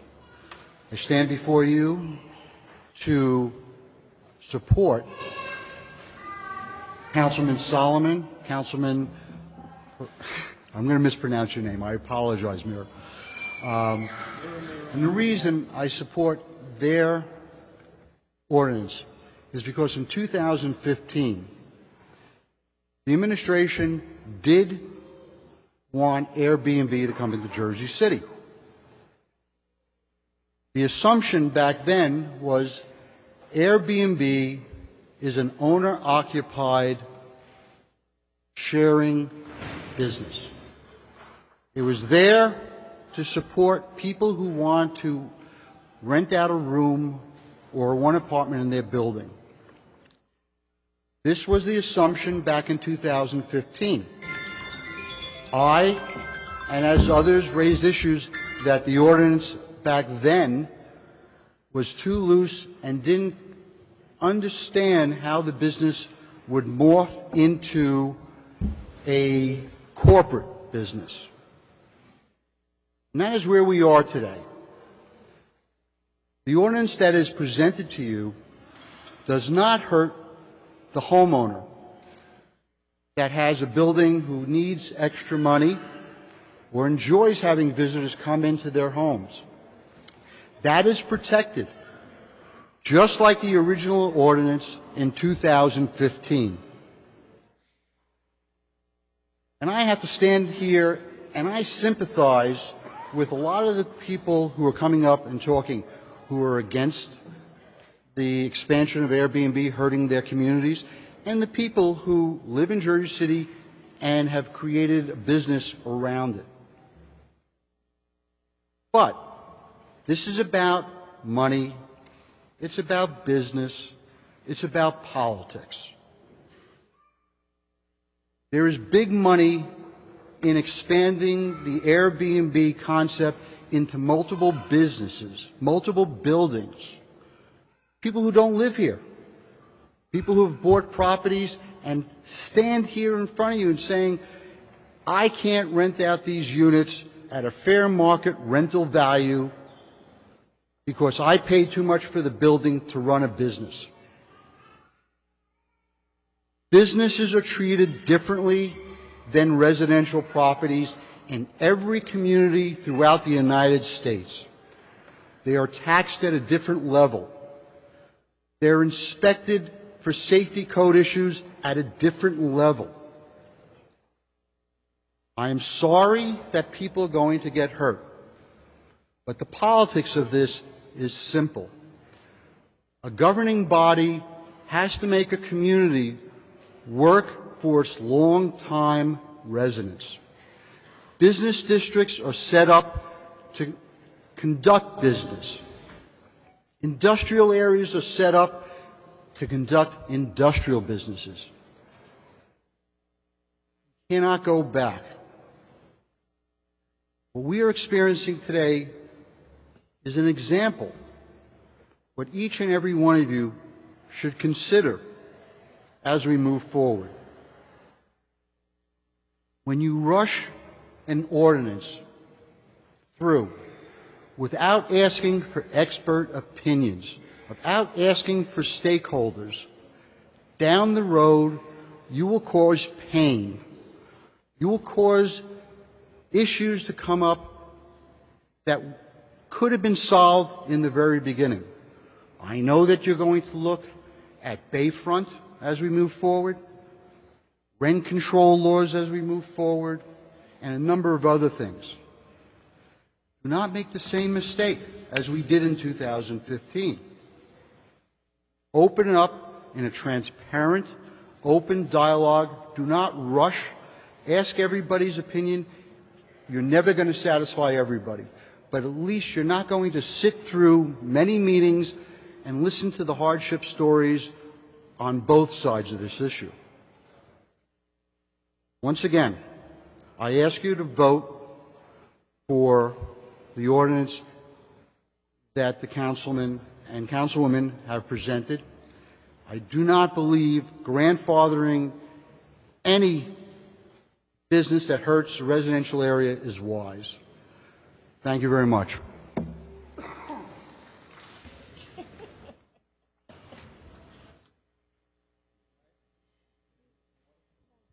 Good evening. My name is Philip Carrington. I want to give my support for the Airbnb, and I give it a good thought, and I look at it from different perspectives. As a property owner, particularly on Martin Luther King Drive, we struggled years to keep up with the payments and keep up with getting rent. So if you are renting out an Airbnb, income is coming in. I can understand, of course, from your standpoint that there needs to be regulations. And in anything you do, I would agree. It needs to be regulated. But we also had a Main Street organization for Martin Luther King. I supported that as well. And in doing so, our taxes went up. But our rent did not go up. And so we still had mortgage to pay. We still had maintenance to keep up with. And we fell short several times. And so if you are renting out your room or your property for Airbnb, you are getting income. You have it in transient, yes, but you are getting income. And these are especially good for Martin Luther King or any person in the black community. Why? Because, and I have to tell the truth, I always tell the truth, I catch hell getting rent from my people. I'm sorry, but that's just so true, man. And so a lot of us are losing our properties because we can't get rent. Look, the game is so played on us that somebody could live in your apartment 6 months and don't pay any rent and then leave. That is the law. You still have to pay mortgage and taxes. You still have to maintain. So Airbnb is good for any person, whether they live there or not. Martin Luther King is changing. And so you need in transit, you need foot patrol. If somebody is renting a hotel way downtown, they're not going to come up on the hill to do business. They're not going to come to the hub. You know that. Stores in high-end neighborhoods are closing because the internet has taken the business away. And so anyone that comes to rent your place for a night, a week, whatever else, they have to have money. And I'm telling you, they usually stay no more than 2 weeks. If they stay over 2 weeks, then they're a tenant. Then you can catch more hell because they can pay rent for 2 weeks and stay for 2 months without paying the rent and take you to court. It happened to me several times. So I can understand those who are against it because white people and other people have been getting your rent all the time. Take over my building if you want to see what things are. And you can't get your rent. That's just facts, man. And so we want you to be fair and look at it from different levels. For those of us who've been catching hell, we need Airbnb or any B. We need money. And so if this is a legal way for us to get money, so be it. And we all can't live there. I can't live every place. But I have a building that's mixed use. A store to the bottom and 2 apartments on top. I need people to walk in and do business. It can't be all my family. You know that the rents and the cost of living in Jersey City has risen. Double, triple. But the income for the average Joe on the street hasn't done so. And so you will get your security, maybe double security, and a month rent. And then you catch hell trying to get the rest of it. That's so true. And so if you want us to have a viable place where we can pay taxes and keep the city going, this is a viable option, unless you have something better. And I haven't heard anybody say anything's better. This is real. I could understand those who see it from a different perspective. But that's the same people who don't want black people in their neighborhood anyway. And so I don't care who dislike it. And I'm not here to feel for anybody. I'm not here for that. I'm just telling you, we caught hell getting rent. Still do. And so I want to support this. Not only that, there is a company that maintain these Airbnbs. And so what they do is to give black people or young people some work. Man, if that doesn't happen, then I have to pay people all through my nose to do repairs and run all over the place to get my place repairs. And then most of the guys didn't have proper license to do repair anyway. So I had to wind up doing it myself. So look, I haven't heard anybody with a better idea for me, for black folks up on the hill, of making money. If not, we're going to be on the turnpike with a suitcase thumbing our way out of Jersey City. Because the cost of living is high. It is just real. We have to make money in the capitalist society. And until I can hear someone say something different, I want to support this. And if we don't do this, then we come after y'all in some other kind of way. I'm sorry. But that's just real.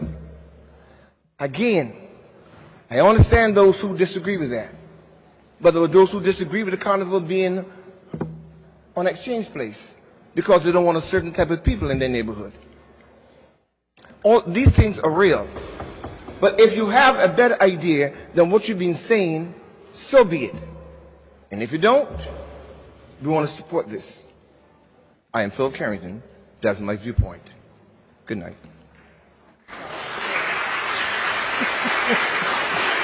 I'm sorry. Greetings. First and foremost, thank you, and I'd like all of you to please stay off your cell phones because when I'm at work, I'm not on my cell phone. I say this because at the last meeting, I had my council member asleep, snoring during this hearing. Can I have your name, please? My name is Jida Urakija, J-H-Y-D as in David, A. Got that. Last name, P as in Paul, U-R-A-Q-U-I,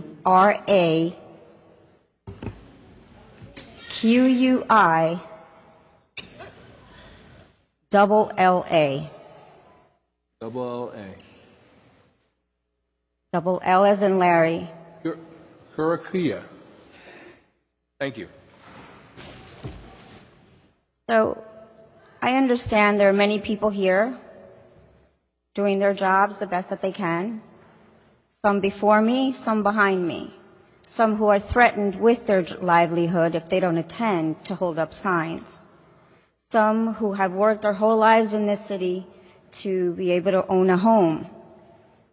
And others that have come in between. I'm one of those people who moved here in 2008. I'm a believer in community, as you are in some degree, shape, or form. Airbnb is a platform that does not discriminate. It doesn't give and show pretty for the nicer looking neighborhoods where all the investment is. It allows people in the other neighborhoods where no one wants to go and have dinner to actually engage with the community, with the diverse cultures and all of its beauties, with the mom and pop store, with the little local market that everybody loves to visit in their neighborhood, whether it be Greenville or McGinley Square or Journal Square or further out.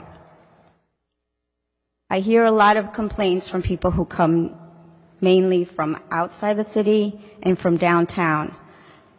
Let's not forget that downtown wasn't downtown until it was gentrified. And all of the people who have homes and open their homes to people from Kentucky to Seattle, Florida, and all the other states in between, as well as abroad, do so with great pride, because we actually have a higher standard of our neighborly concerns. I myself, with my boyfriend, bought a home in the McGinley Square area, where we actually go outside every single day and clean up the garbage strewn everywhere. Despite my many attempts to connect with Mr. Baggiano, DPW, zoning department, etc. So I ask you to think about what we contribute as small business owners who have a home that we love in the neighborhood that we love, that we beautify otherwise neglected spaces, that we contribute by actually having our guests buy, enjoy dining, actually take a look at the different areas of Jersey City, not just downtown. There are many people employed who otherwise wouldn't be. There are many single parents who benefit from Airbnb who otherwise wouldn't have any support. There are displaced people from hurricane-affected areas to students who have insurmountable debt who just want a little leeway and to come to New York City, to come to Jersey City and have a little space in between their studies. We're all contributing citizens, and we are a global economy through this platform. So think kindly and think broader. Think that this is an investment for every single person that wakes up and scrubs a toilet for a guest abroad or from another state, to actually be proud to do so, to welcome someone new into their home, and to have council people actually think about all of those different dynamics that you will be affected, whether you vote one way or another. All of us count if we do this together. And just passing a blanket statement across the board and calling it that does not equate with the promos that we see of Liberty State Park and Lady Liberty and all of the ads that the big condo units have on the PATH train and subways to come to the city and invest and move here. So let's think about everyone, and I do appreciate all of you actually being attentive this time around. Thank you, and good night. Nope. Next. No clapping. That's all. Council members, good evening. My name is Genevieve, and I live in the Junction area of Jersey City. Genevieve, your last name? Augustin. Got it. All right. Now, as you know, change is nothing new in Jersey City. And within the 27 years that I've lived here, I've seen more changes, good and bad, that I can keep track of. Now, the recent changes related to Airbnb are different compared to the other that have been before. And Airbnb is changing what it even means to live here. There are noise from parties and areas that used to be quiet. Now, I'm not saying all tourists create problems like that, but I would still rather have a neighbor than a tourist in my neighborhood. Council members, I urge you to please vote for this 19-077. Thank you. Thanks. Hi, Mariano. Mariano Vega, 65-year resident of Jersey City. Got Junior. I'm Junior. Thank you, Robert. I wrote all of you what my thoughts were on the Airbnb. I support the Airbnb responsibly. I thought about, when I wrote it, I did not have the benefit of the new ordinance. And as I thought about it a little bit more, I thought that Councilman Young's approach of grandfathering made some sense now over time. When you get grandfathered, that doesn't last forever. Grandfathers do die. People move on and do other things. So it's a way of thinking about the local people, the people that are supporting a cottage industry that allows them to keep up with the forever raising taxes, which I think is a major issue. The more you restrict innovation, the more you restrict the cottage industry and the local people. Thank you. Thank you. This is a public hearing. Any members of the public wishing to be heard? If you still want to speak, please line up. Please line up behind the next speaker. Hello, I'm Mr. Whitehouse from Mr. Yoon's district.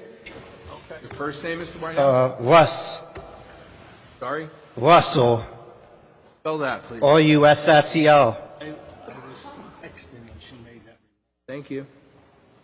These city councilmen claim to care about the rising cost of rent, yet they have done nothing to address the luxury housing glut, soaring property taxes, homeowner evictions after the housing bubble of 2008, zoning reforms, eminent domain of abandoned properties, stagnant wages. These councilmen are trying to scapegoat Airbnb for all of these problems, which they have failed to tackle. The hotel lobby has given them a handwritten script paid for with millions in campaign contributions to city councilman and Mayor Fulop. Just outside, I saw hotel workers giving out pre-written posters to paid protesters, and they all have the same handful of phrases such as, quote unquote, Airbnb is bad for our communities. How is Airbnb bad for our communities when it contributes $4 million in municipal taxes a year and $140 million in indirect spending in shopping districts, liquor stores, bars, and especially the cash-strapped PATH trains? Meanwhile, luxury developers like the Kushners are getting hundreds of millions of dollars in tax incentives. These same councilmen voted to legalize Airbnb 4 years ago. So if they believe that they made a mistake and that they can't meaningfully address the housing crisis, then they should step down or expect a primary challenger. And I know you're politicians, you like numbers, you like paper pushing, and I'm going to give you a number. 23 people who have spoken at this hearing have spoken out in favor of Airbnb, and only 15 have voted against, spoken out against Airbnb. So that's 61% of people who spoke at this council meeting have spoken out in favor of Airbnb, and only 39 have spoken out against. So I think you can do the numbers. I think you can see where the majority position is. And it's also interesting to note that the majority of the people who spoke out against Airbnb were elderly and Caucasian, and the majority of people who spoke out in favor of Airbnb were members of minorities and women and lower class people. So I think that's an interesting dynamic that shows you where the heart of Airbnb supports. So you can look at the demographics, you can look at the support, you can look at all of these working class people that are trying to pay mortgages, trying to pay rent, just, clean houses. Are you going to speak out against them? Are you going to vote against them in favor of a few NIMBYs? And if you do, just know that people don't vote based on gratitude. They vote based on anger. So if you anger all of these Airbnb hosts, all these Airbnb employees and affiliates, you can expect anger at the polls. So if you want to see another Jeremiah Healy in office, go ahead, vote for this, vote for this. Take your little hotel lobbyist money, and let's see how it works for you in the next elections. Let's see if we could get another Jeremiah Healy in. So go ahead. You can vote based on the majority, or you can vote based on your wallet. Go ahead. Thank you.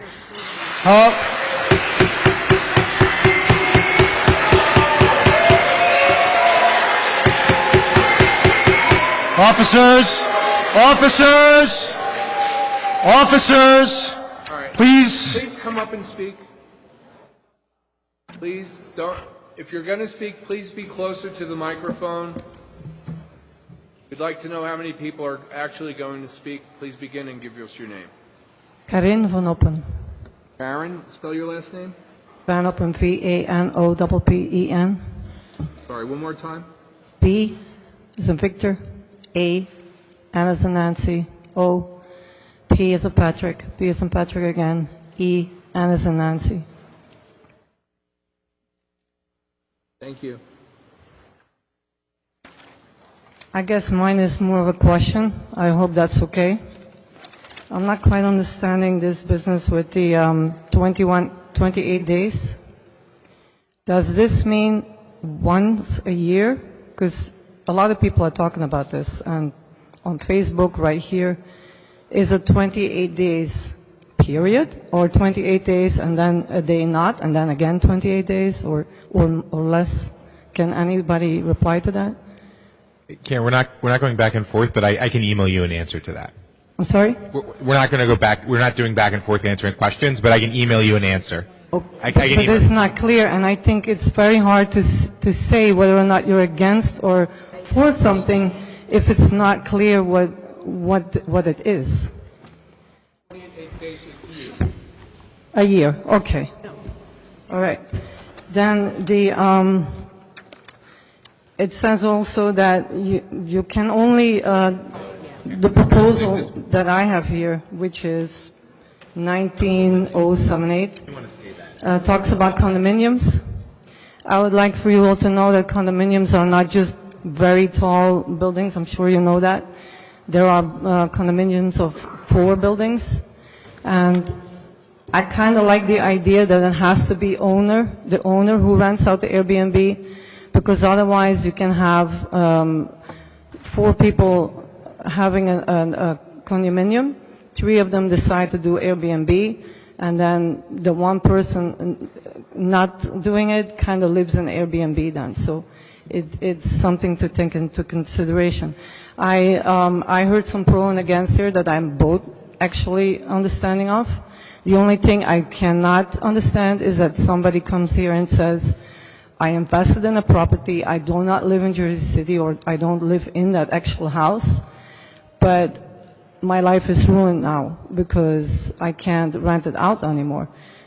I think you could help these people by giving them a long enough time to kind of phase out their investment in what they thought was going to be an Airbnb, so they can make it either a rental property or sell it.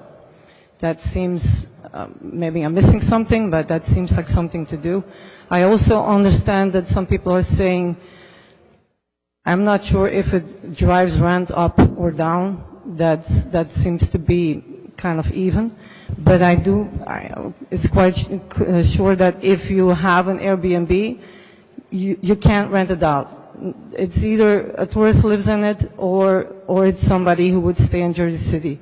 So I don't know why that is, why people are making it different than what it really is.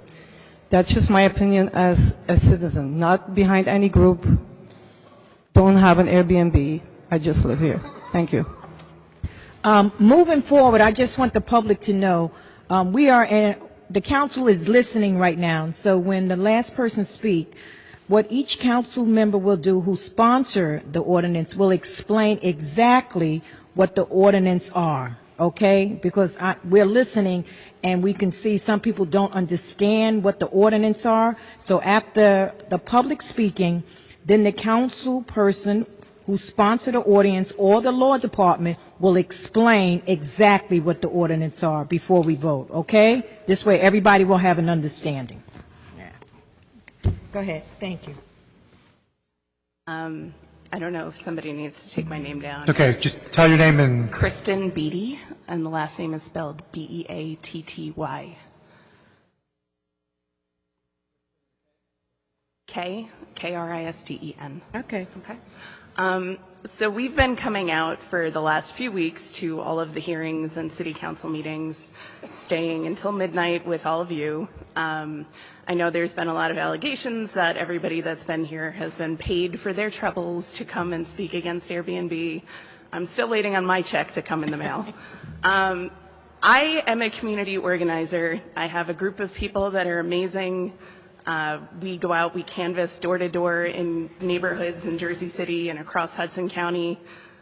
We have some anti-eviction canvassing that we do to try to slow down the massive number of evictions that are happening in Jersey City.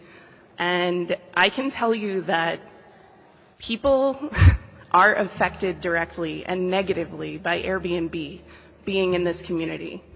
You go out to areas like Bergen, Lafayette, and everything else, like they are suffering from a sprawl that's happening from downtown. The prices in downtown have gone up dramatically. I first moved to Jersey City in 2010. I was paying $1,050 for a 2-bedroom apartment downtown. 2-bedroom apartment for less than $1,200 a month. There's no way you can find that anywhere in Jersey City now.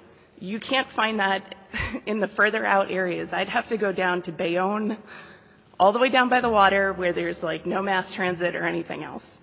So gentrification has already been an issue in Jersey City, and it's getting worse. And I know there have also been allegations that rent prices have gone down, and there have also been Airbnb landlords that have claimed that when they had their units on the market to rent them out to long-term renters, they couldn't rent it at market price. All that tells me is you're not asking market price. There's no shortage of people looking to move to Jersey City. It's a vibrant community. It's a wonderful place to be. And to have people come in for bike rides through the hood, it's infuriating. This isn't something that we should be showcasing and like bragging about the authenticity of Jersey City. The people of Jersey City who live here have a community. They are active in their spaces. Their families have been here. They have been here for years. And they are the ones that are going to be suffering if we allowed Airbnb to go unchecked. I am here tonight to encourage you all to vote for 19-077. Thank you for your time. Thank you. No, folks. No applause, please. Yes, sir. Vivek Singh, Spell your first name. Vivek. Thank you. Got it. So, a lot of you know me in some capacity. I grew up in Jersey City in the Greenville section. I was lucky enough to grow up here at a time when Jersey City didn't look anything like it does today. In fact, quite a few of you would not even live here if it did not look like it was today. You all swore an oath to uphold the supreme law of the land, the U.S. Constitution.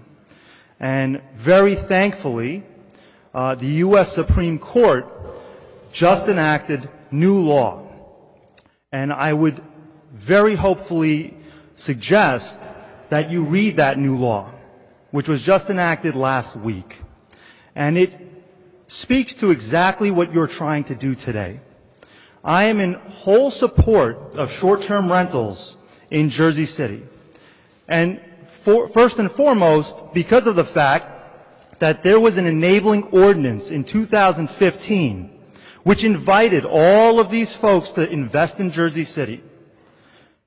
You have no authority to amend that law in any way which takes their property rights. Full stop. Stop. That's the Fifth Amendment. That's the takings. And thankfully, because of that law, we no longer have to waste our time going through state courts and exhausting our state procedures to overturn anything you do that's going to affect those property rights. We will take it to federal court, and we will win. And when we win, we will publicize that you knew in advance that what you were doing was a taking. These folks have come here time and again and told you they would not have come here but for this ordinance. They invested in property. They spent their entire livelihood doing this business. I frankly am offended by people who tell me that in this country I can't work hard and do what I want to do with my money. This is not communist Russia. This is the United States, and it's a capitalist society. And if these people want to invest in 10 properties or 20 properties and make their investment work for them, that's their right to do so. You don't have any authority to tell people how many properties they can buy, or how many Airbnbs they can run, or whatever other platform they want to use.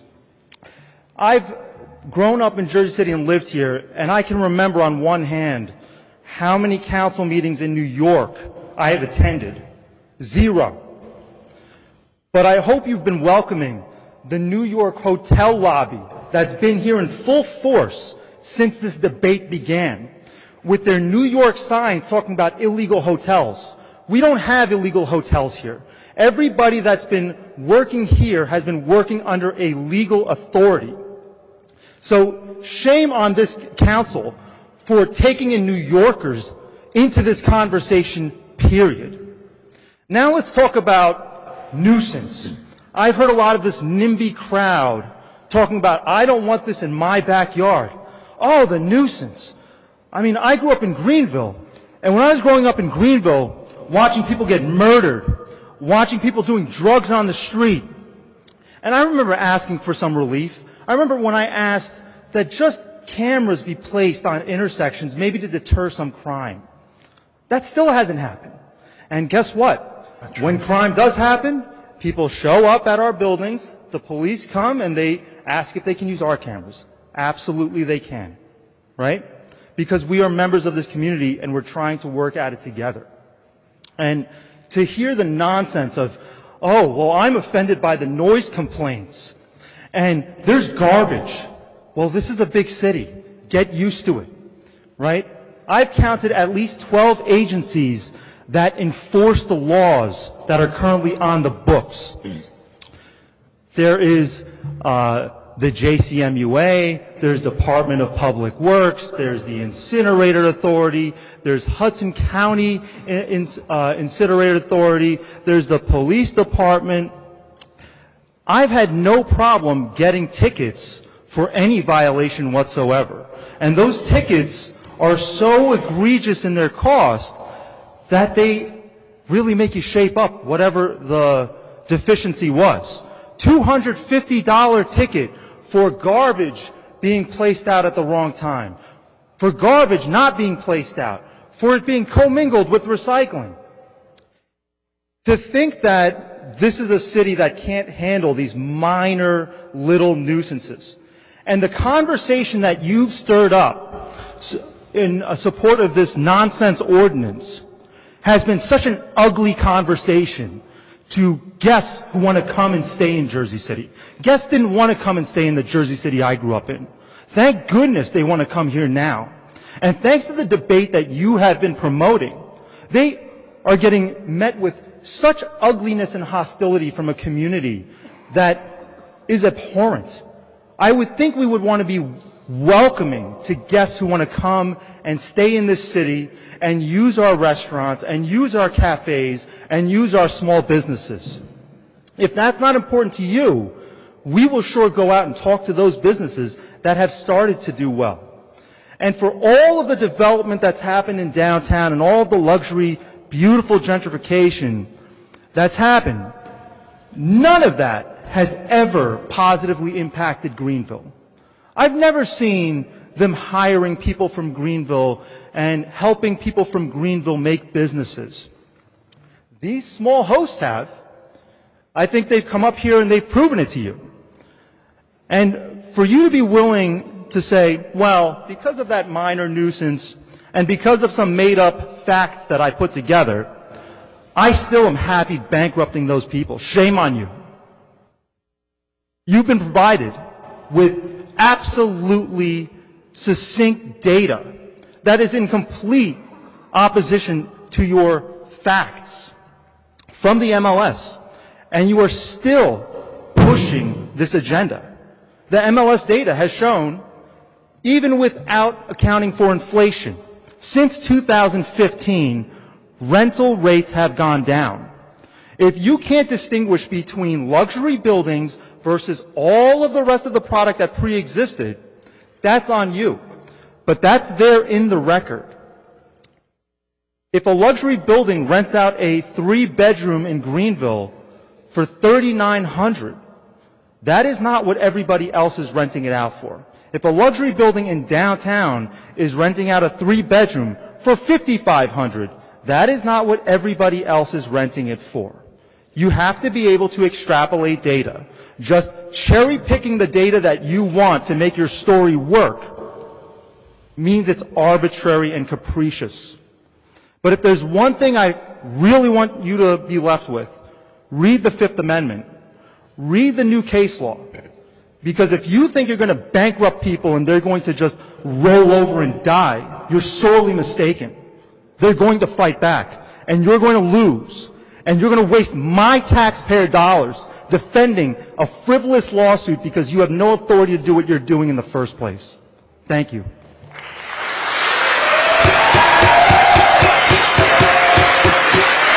You got to tell them. You have to warn them, officers. Officers!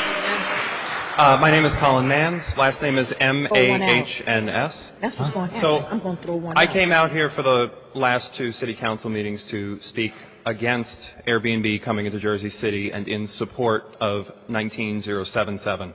The reason for this is because you don't have to look very far from here to see the effects of Airbnb on rental rates. The New York City Comptroller has already analyzed and already ran information and data on what Airbnb did to New York. What it did in New York, they were able to single-handedly find a 9% increase in rental rates just in New York from Airbnb. We should not be letting these vulture capitalists into our neighborhood where everyone's going to have to rent out a spare bathroom or guest room or shed in their backyard in order to make ends meet. We shouldn't be fighting over this. We should all be in support of this, and we should be fighting for better measures like universal rent control and making sure that tenants can actually fight evictions from landlords that are trying to evict them and renovate their apartments and hike up their rents to have luxury units supposedly coming in. I've already seen these happening around the county for the years that I have lived here. It's still going on. It's not going to stop anytime soon until we intervene. And the gentleman before me who commented about the supposed New York hotel lobby that's coming here, these are unionized workers that work here in Jersey City. This is their union of workers from here. They are here because they are concerned about this fighting against everything that they have already fought for. Better working hours, better working conditions. And Airbnb is going to undo all the progress that we've made with this. So again, I urge the council, please adopt Ordinance 19077, and let's fight back against a large corporation that is trying to run a AstroTurf campaign here in our neighborhood. Thank you. Okay, folks.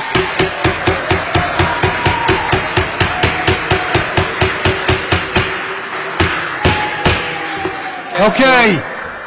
Okay, before you begin, I'm going to say it straight up, okay? So these officers are not going to send a warning. The next person that I see clapping, I'm going to ask the officer, I'm just going to point to someone and say, that's the person I want removed from these chambers.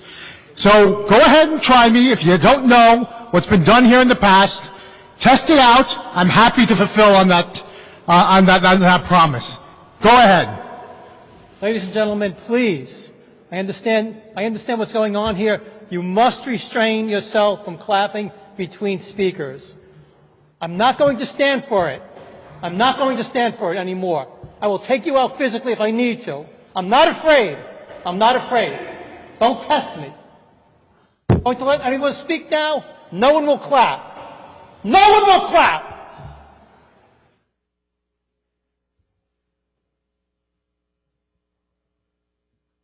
Hello, ladies and gentlemen. My name is Jason Plotkin. Do you need me to spell that? I have that, Jason. Oh, okay. Hi there. I've been to a couple of the meetings so far. I live in Jersey City. I'm not associated with the union, but I do support them in this case. Airbnb, in so many studies that I've looked at, have shown that they increase rent, accelerate gentrification, and hollow out the restaurants, cafes, and small businesses that they all claim to love. They are going to destroy the city. The other thing I wanted to talk about, what was that? Oh.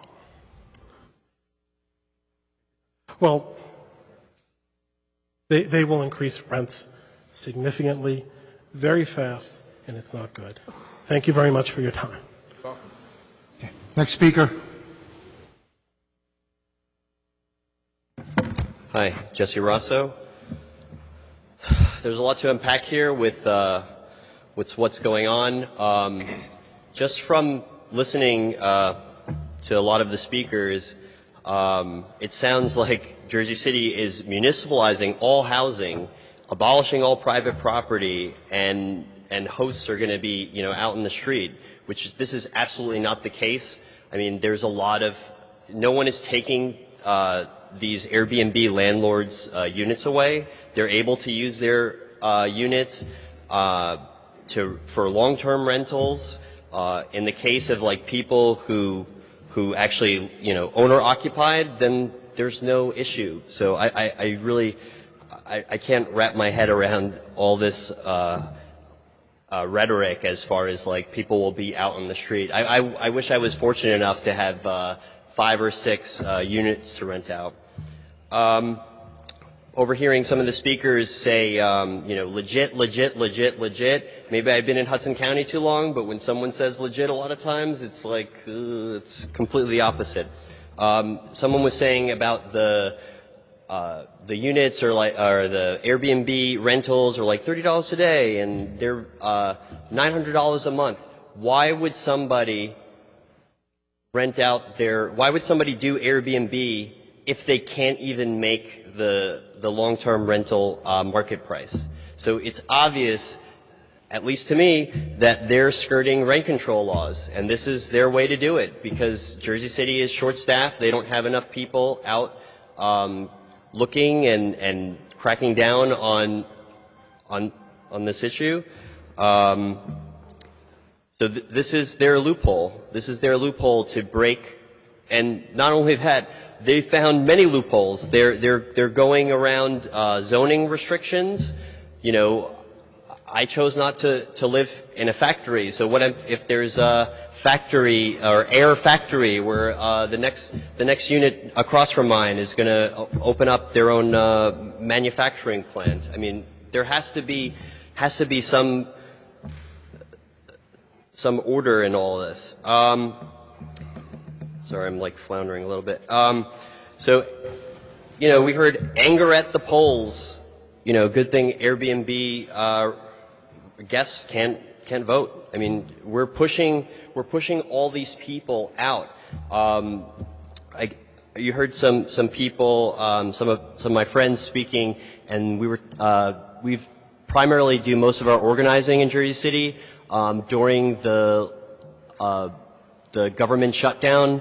There was a gap of SNAP benefits and food benefits, and we went to Bergen Lafayette to distribute food and diapers to people in need, and just being with them and talking to the people there. They were afraid of the light rail because they knew that they said to us, the light rail is the end. We know what's coming. We know gentrification is on its way. So, I mean, I wish that those people can make it out tonight, but I mean, this is not, you know, nobody really, I mean, besides the people behind the dais, people don't really want to spend 4 hours on a work night kind of telling their story, you know, unless, you know, the case of, you know, you're trying to finance your yacht or your multiple homes. So, I mean, that's kind of the thing is, right now the Jersey City Council is at a crossroads of what you decide with this ordinance is going to alter the entire state or the entire landscape of Jersey City. Is this going to be a place where 20-somethings come and live for, you know, X amount of years and then go off to the suburbs and have their kids? I mean, with the state of the public schools right now, it's going to look that way. I mean, since we're on the subject of gentrification, I mean, there was a lot of nasty things that I heard from the Airbnb landlords. A lot of dog whistles.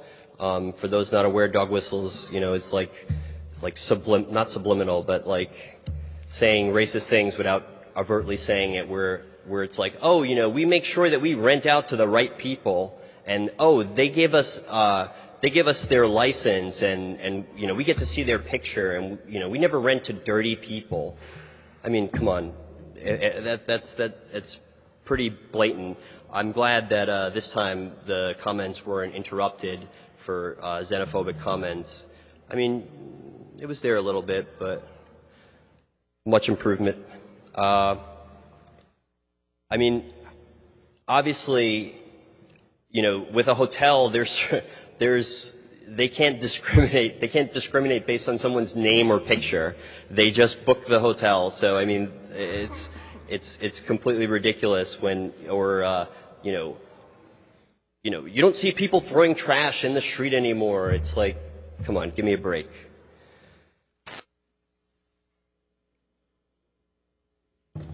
Sir, do you have anything else? Yeah, sorry. Just, there's a lot of chatter behind me. So, I guess in conclusion, I think the City Council should do the right thing, support the current people right now who are kind of struggling to make ends meet, not Airbnb landlords who have, X amount of units, large development teams. I mean, my heart really bleeds for the workers that clean the hotel or the Airbnb units. They're between a rock and a hard place in the sense that by working for Airbnb, they're assisting gentrification, which is raising their rent. And there were some Airbnb workers who were saying that rent is high, and I'm fortunate that I'm not put in that situation where I'm essentially working to kick myself out of my own home, and I think that's an issue, and Jersey City needs to make more of an effort to end some of these pilot programs where large tax incentives are given to developers. Think about hiring more people from these affected communities. I mean, there's a lot of things to do, and working in support of Airbnb shouldn't be one of them. Thank you. Next speaker.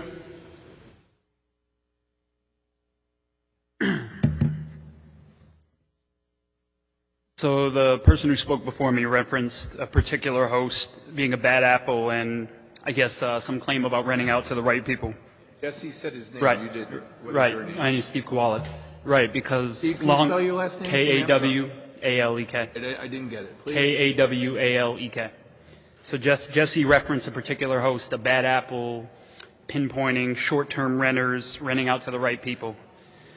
Well, I could be wrong, but long-term landlords have never discriminated on properties before. Come on. This mischaracterization and distinguishing of short-term landlords and long-term is disgusting, and I've never seen more of a scapegoating effort with lobbying money behind it in my life. Someone in support of the ordinance before referenced the Jersey City government bailing out a megacorp. She's correct. They go by the names of Marriott and Hyatt. Someone else said a 9% rent hike in New York City over the past year. Genuinely curious to see where that stat came from, as I've been seeing a lot of bogus statistics get thrown around over the course of the last few weeks. And not to mention that, but how are we running attribution models on how to actually pinpoint Airbnb as the sole driver of this statistic? That's another thing. As I mentioned, my name is Steve Kowalik. My wife and I and our 18-month-old daughter are residents of Ward C in Jersey City. You maybe heard her around 5:15 today when I brought her in. I worked a half day, picked her up, and my wife took over at about 6 o'clock and took her out of the courthouse. So apologies for any noises she might have maybe made earlier, but I think everybody's been a little bit loud today. We moved to Jersey City from Connecticut, my wife, and Brooklyn, myself, to what we assume to be a progressive city. A city that prides itself on diversity and welcoming others, fairness, opportunity, and a transparent government. Upon discovering the proposed reversal of the 2015 short-term rental welcome map by Mayor Fulop, the process of how it was handled, and the bigotry of a small few residents, we are beginning to think that everything we love about the city is a facade. The proposed ordinance is an infringement on privacy, the well-being of thousands, and the greater good of Jersey City. Councilman Solomon suggests that Airbnb is driving up Jersey City rent costs, when the reality is that Airbnb has zero current proven negative impact on the JC rental market. I've sent everyone here, among others in the entire Jersey City community, Hudson MLS rental data from years right after the ordinance was released, with sample sizes ranging from between 1,000 to 2,000 units across all neighborhoods. This data has shown little to no movement in rent prices. Zillow and other sources have shown the same. In reality, there's convincing evidence that this ordinance is there's little convincing evidence that this ordinance is anything beyond the hotel lobby going Captain Big Pockets on the mayor. Now, if we look at, let's say, hypothetically, a 2% increase in rent on or let's say even a 1% on a $2,000 a month rental or $1,000 a month rental. That's $10. That's 2 cups of coffee at one of the expensive coffee shops here. If we're willing to, compromise people who have invested thousands and are trying to feed their families over a couple cups of coffee, then I think that's an unfair compromise. On the flip side, we're going to face significant loss of tax revenue for schools, affordable housing, and other necessities to keep this city going in a fair manner. Airbnb guests are giving the city upwards of $100 million a year in business. The ordinance would cut out a significant revenue stream to help continue to make the city what it is. From a complaint standpoint from a few select residents, the nuisance claims regarding STR guests are not only questionable, but also representative of any group in Jersey City, long-term renters, homeowners, etc. The scapegoating's been baseless and oftentimes xenophobic. Just a couple excerpts of what I've seen. Why can't you do this in your hometown neighborhood and just live here? Keep trying to change my neighborhood, or is it only yours? It causes a problem on the path, always being packed with these tourists. While yes, they bring revenue to the city, they make my commute a burden. If this passes, it will only breed more and more strangers to the neighborhood. Sorry, but I'm not convinced that these are anything beyond petty complaints. Another thing, I keep seeing this loud neighbor complaint. We have loud neighbors too. Our neighbors are blasting music sometimes till 1 a.m. in the morning. There's this fantastic invention that I think came out in maybe 500 AD. It's called knocking on the damn door. I've done it a couple times myself, and it seems to work to get the neighbors to quiet the noise. If the sneak attack short-term rental ordinance goes into effect, many will be driven into financial hell with no proven negative impact to Jersey City on the investments that they've made. My wife, 16-month-old, and I own and live in a multifamily home and operate an Airbnb unit out of it. The Airbnb represents an opportunity to help provide for our daughter and save for her future. Needless to say, we work incredibly hard on all fronts to ensure the unit meets expectations of the person renting it. Why would we want bad conditions or a nuisance scenario in the home that we live in? We've invested thousands of dollars and hundreds of hours renovating it, maintaining it, and cleaning it, as well as hiring a cleaner. Jobs. Lastly, we're ambassadors for Jersey City to our guests. We do everything in our power to keep them on this side of the Hudson to show them how amazing this city is or can be, in turn bringing in revenue to the city. I implore you to do the right thing. At the very least, those who made significant investments after the 2015 welcoming of Airbnb should be grandfathered in. Thank you. Next speaker. My name is Craig Spivak. Got it. I live and work here in Jersey City. Monday will actually mark 5 years for me here. It's not that long in the grand scheme of things, but it's the majority of my adult life, and it feels like home. I've done a lot of canvassing here, mostly in Bergen Lafayette and Greenville, helping to connect people facing eviction with free legal aid, talking about their rights as tenants, and helping them fight their evictions. And what I love about Jersey City is the people of Jersey City, but they're getting pushed out. They've told me if they get evicted, their next move isn't to a different neighborhood, it's down south. Memphis and Nashville mostly, and I know people have moved there, and so they can't be here tonight. Stats about downtown get talked about a lot, but gentrification displaces people all over the city. People pushed out of downtown get pushed into other neighborhoods. It's very simple. So the idea of grandfathering in Airbnb landlords is a horrible idea. It says that you put profits over people. We're in a really critical few years for housing in Jersey City. We can hand Bayfront over to private developers, or we can build social housing. We can hand cash to a $33 billion corporation and real estate companies operating dozens of short-term rentals, or we can take the first step towards stopping the acceleration of gentrification by passing Ordinance 19077. Thank you. Next speaker, please. Good evening. My name is Nova Galarza. Ms. Galarza, can you bring the mic right up to your mouth? I got Galarza. Your first name? Nova. Thank you. I live in the Greenville section of Jersey City, and I want to encourage you to vote for ordinance number 19-077, because that bill will have the most impact on protecting affordable housing in Jersey City. Also, I'd like to address the people who have been accusing some of us who came here with our union of being paid or be in the hotel lobby. I am a proud hotel worker. I live in Jersey City. I've been here for 11 years. And my brothers and sisters who came with me are proud to spend our personal time to be here. I've had to fight alongside them and against hotels to make our jobs good and livable. So those accusations that we are the hotel lobby is unacceptable. Thank you. Next speaker. Good evening. My name is Lisbeth Bendizabal, and I've lived in Jersey City. I'm a Jersey City. Beth, I have that. I need help with your last name. No problem. It's Mendiza. Mendiza. Zabal.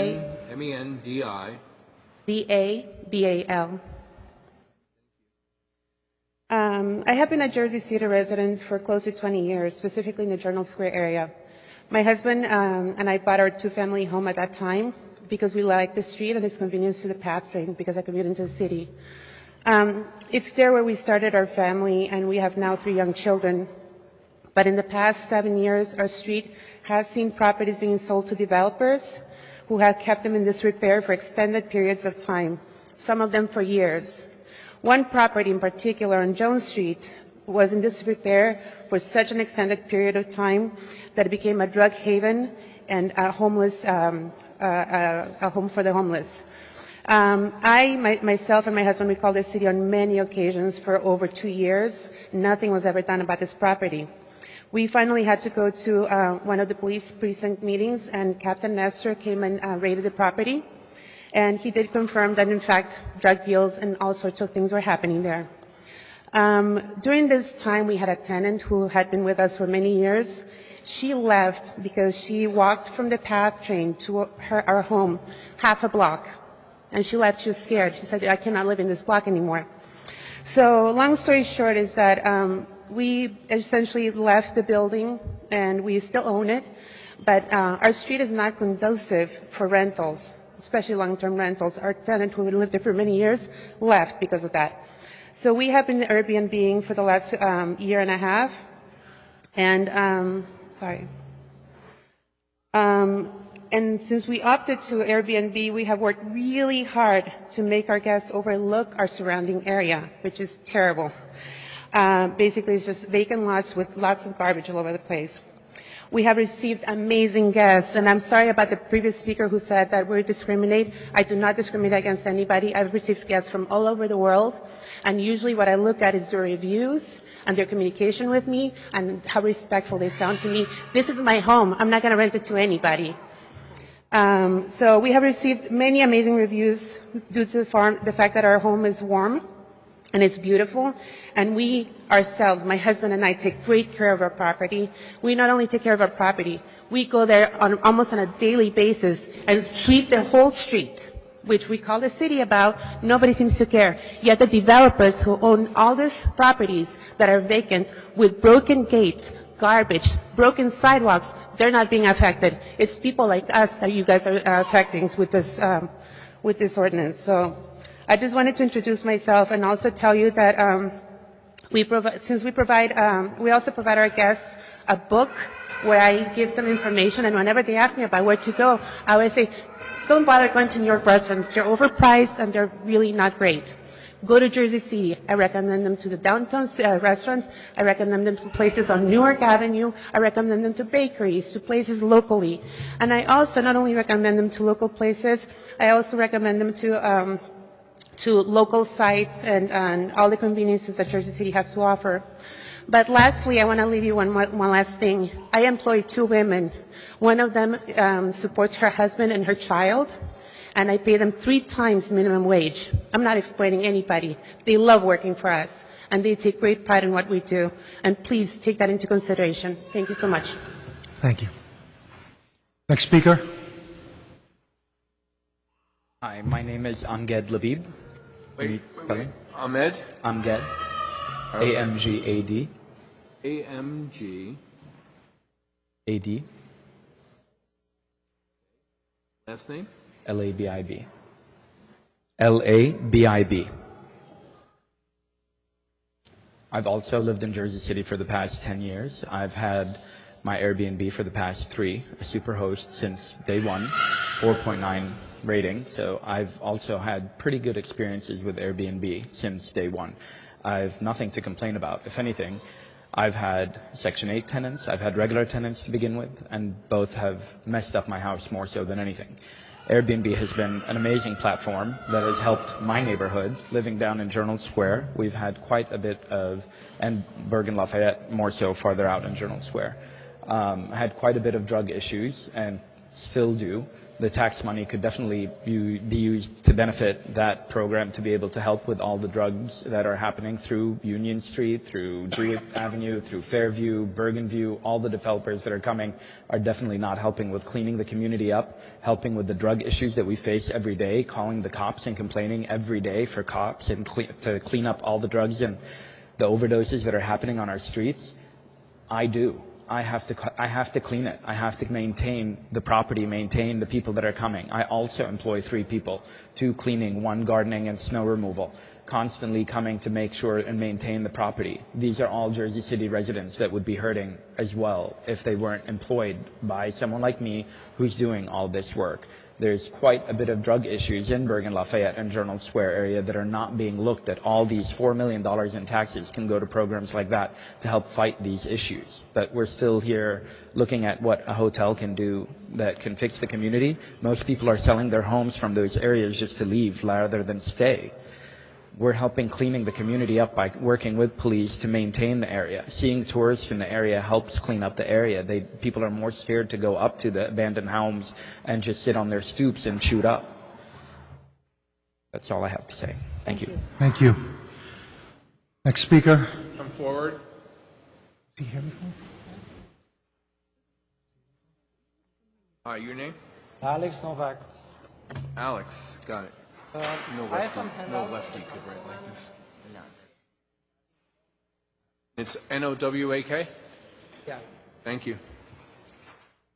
So if you don't mind and pass those handouts, the handouts contain data, real estate data, historical real estate data, actual data from reputable sites like Zillow, Trulia. So it'd be great if you guys can take a look. So I'm going to start with my story. I have an accent. I'm an immigrant here, and I'm an entrepreneur as well. And I read the Huffington Post article from Stephen Fulop, and it was a great article, and it got me inspired to take advantage of an opportunity that is there because hotels charge a lot of money for tourists, and people who can't afford to travel, there is no market for them in New York. So I invested my savings. I invested my 401k. I bought 2 properties, rundown. First one, I really didn't know what was going on. I'm not a commercial operator. I used a contractor that didn't work out. I lost money with that contractor. I had to fire him. Get a different contractor. Had to spend more money, max out my credit cards. But I got there. I succeeded to have 2 Airbnbs, two properties on the market. And I did good. Guests love it. I'm a super host. I became a super host really quick. The reason for that is that guests appreciate a clean place, appreciate hospitality, and I was able to provide that. In order to be a super host, for people who don't know, you have to have a rating of 4.8 out of 5. That's hard. 4.8 out of 5 is hard. Ramada Hotel downtown is 3.8 out of 5. That's not good. That's pretty bad. I wouldn't put my family there. So I invested everything I had and now I have a lot of debt to pay, but I have a way out with the Airbnbs. Why? Because they provide income for me to cover my mortgage, cover my investment, cover my credit card bills that I have. So if you guys pass this ordinance, it would be hard for me to find financial solvency because it's not as easy as just sell your property. Real estate doesn't work like that. I cannot make those investments that are specific to Airbnb and then on a Wednesday it's like, oh, let's just sell it. No, I'm going to incur bad losses and those losses will bankrupt me. I didn't do anything wrong.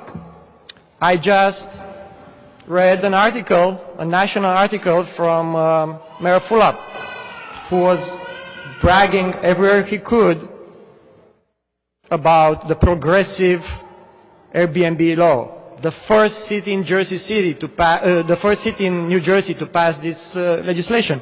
So I bought it. I was like, I'm all in. And then 2 months ago, surprise, Mayor Fulop flipped.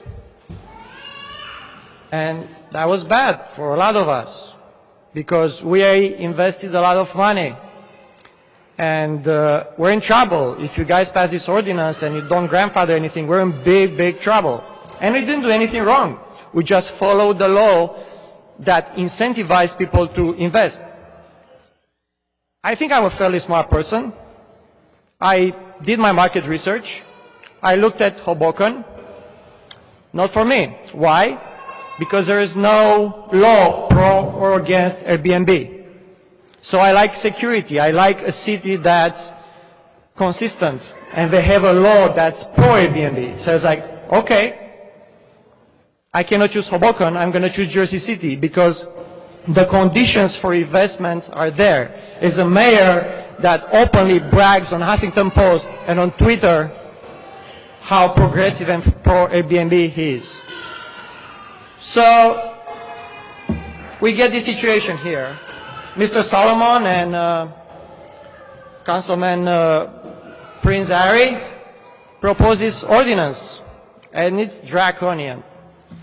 And the benefit of this ordinance, and I'm going to quote Mr. Solomon, his Facebook and Twitter post, it strengthens the neighborhood and will contribute to our communities and reduce quality of life problems.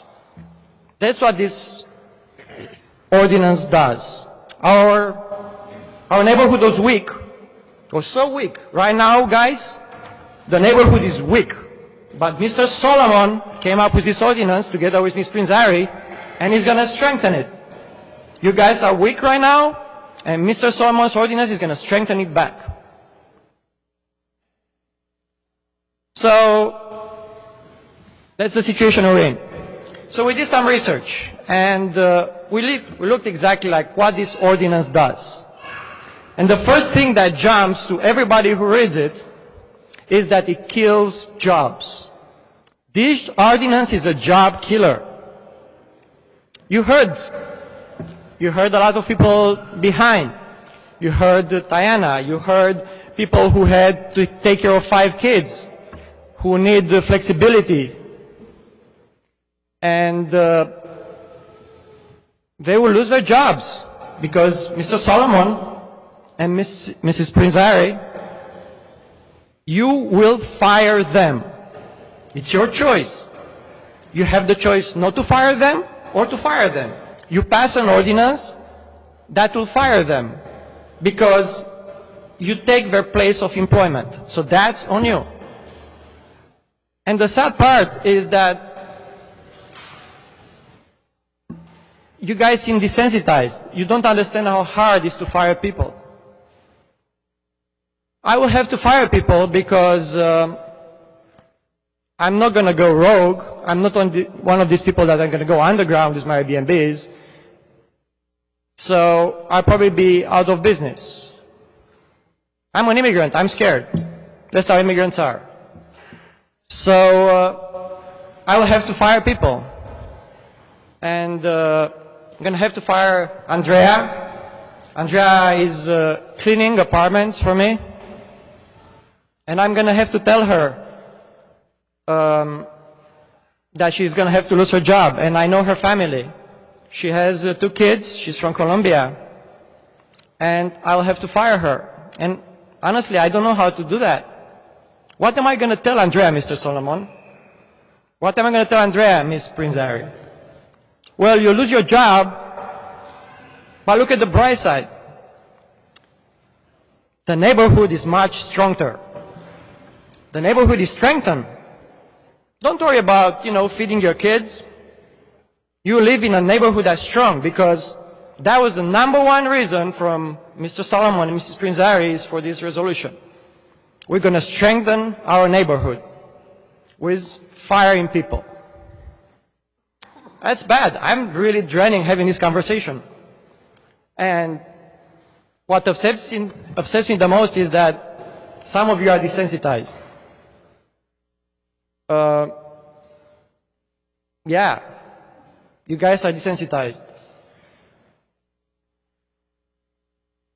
The sad part about this, another sad part about this, is that lots of these people live in neighborhoods that are, developing. We hire lots of people from Greenville. You heard a lot of people speak. So these people always had a hard time. And we're passing an ordinance that's going to make their lives even harder. And I'm glad that you guys you had the chance at least to hear some of them live. We tried to contact some of you, and we heard just silence, a deafening silence. Some of you answered, but for example, people like Mr. Solomon, I wrote you 30 emails. I scheduled meetings through the forum with your admin. Silence. You didn't want to talk to us. You refused to talk to us. That's bad, because you're not doing your job.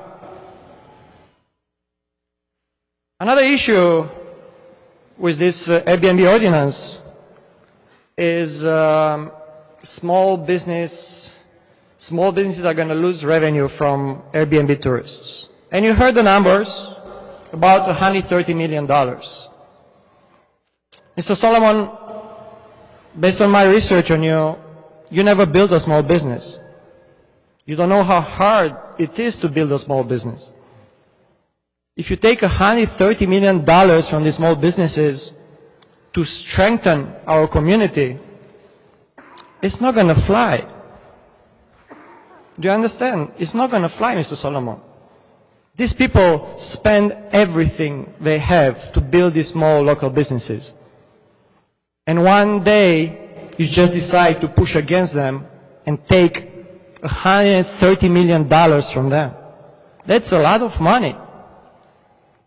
How much money is it? $130 million means about 1,300 jobs.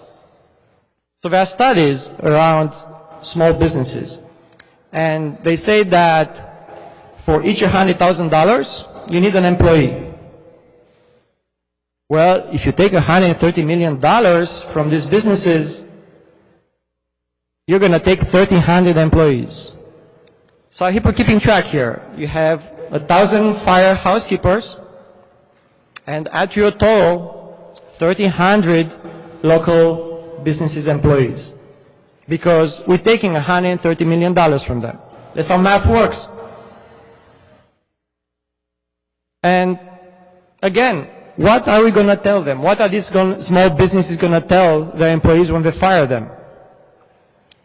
When this resolution is going to pass 1,300 pink slips, what are they going to tell them? Well, look at the bright side. Your community is stronger. Mr. Solomon strengthened our community. You lost your job, but your community is stronger. And you had another point. The quality of life problems are reduced. You lost your job, but think about the bright side. You have 2 key things working for you. Your community is stronger, and the quality of life is better. So that's what you guys are doing by proposing this ordinance. Yeah.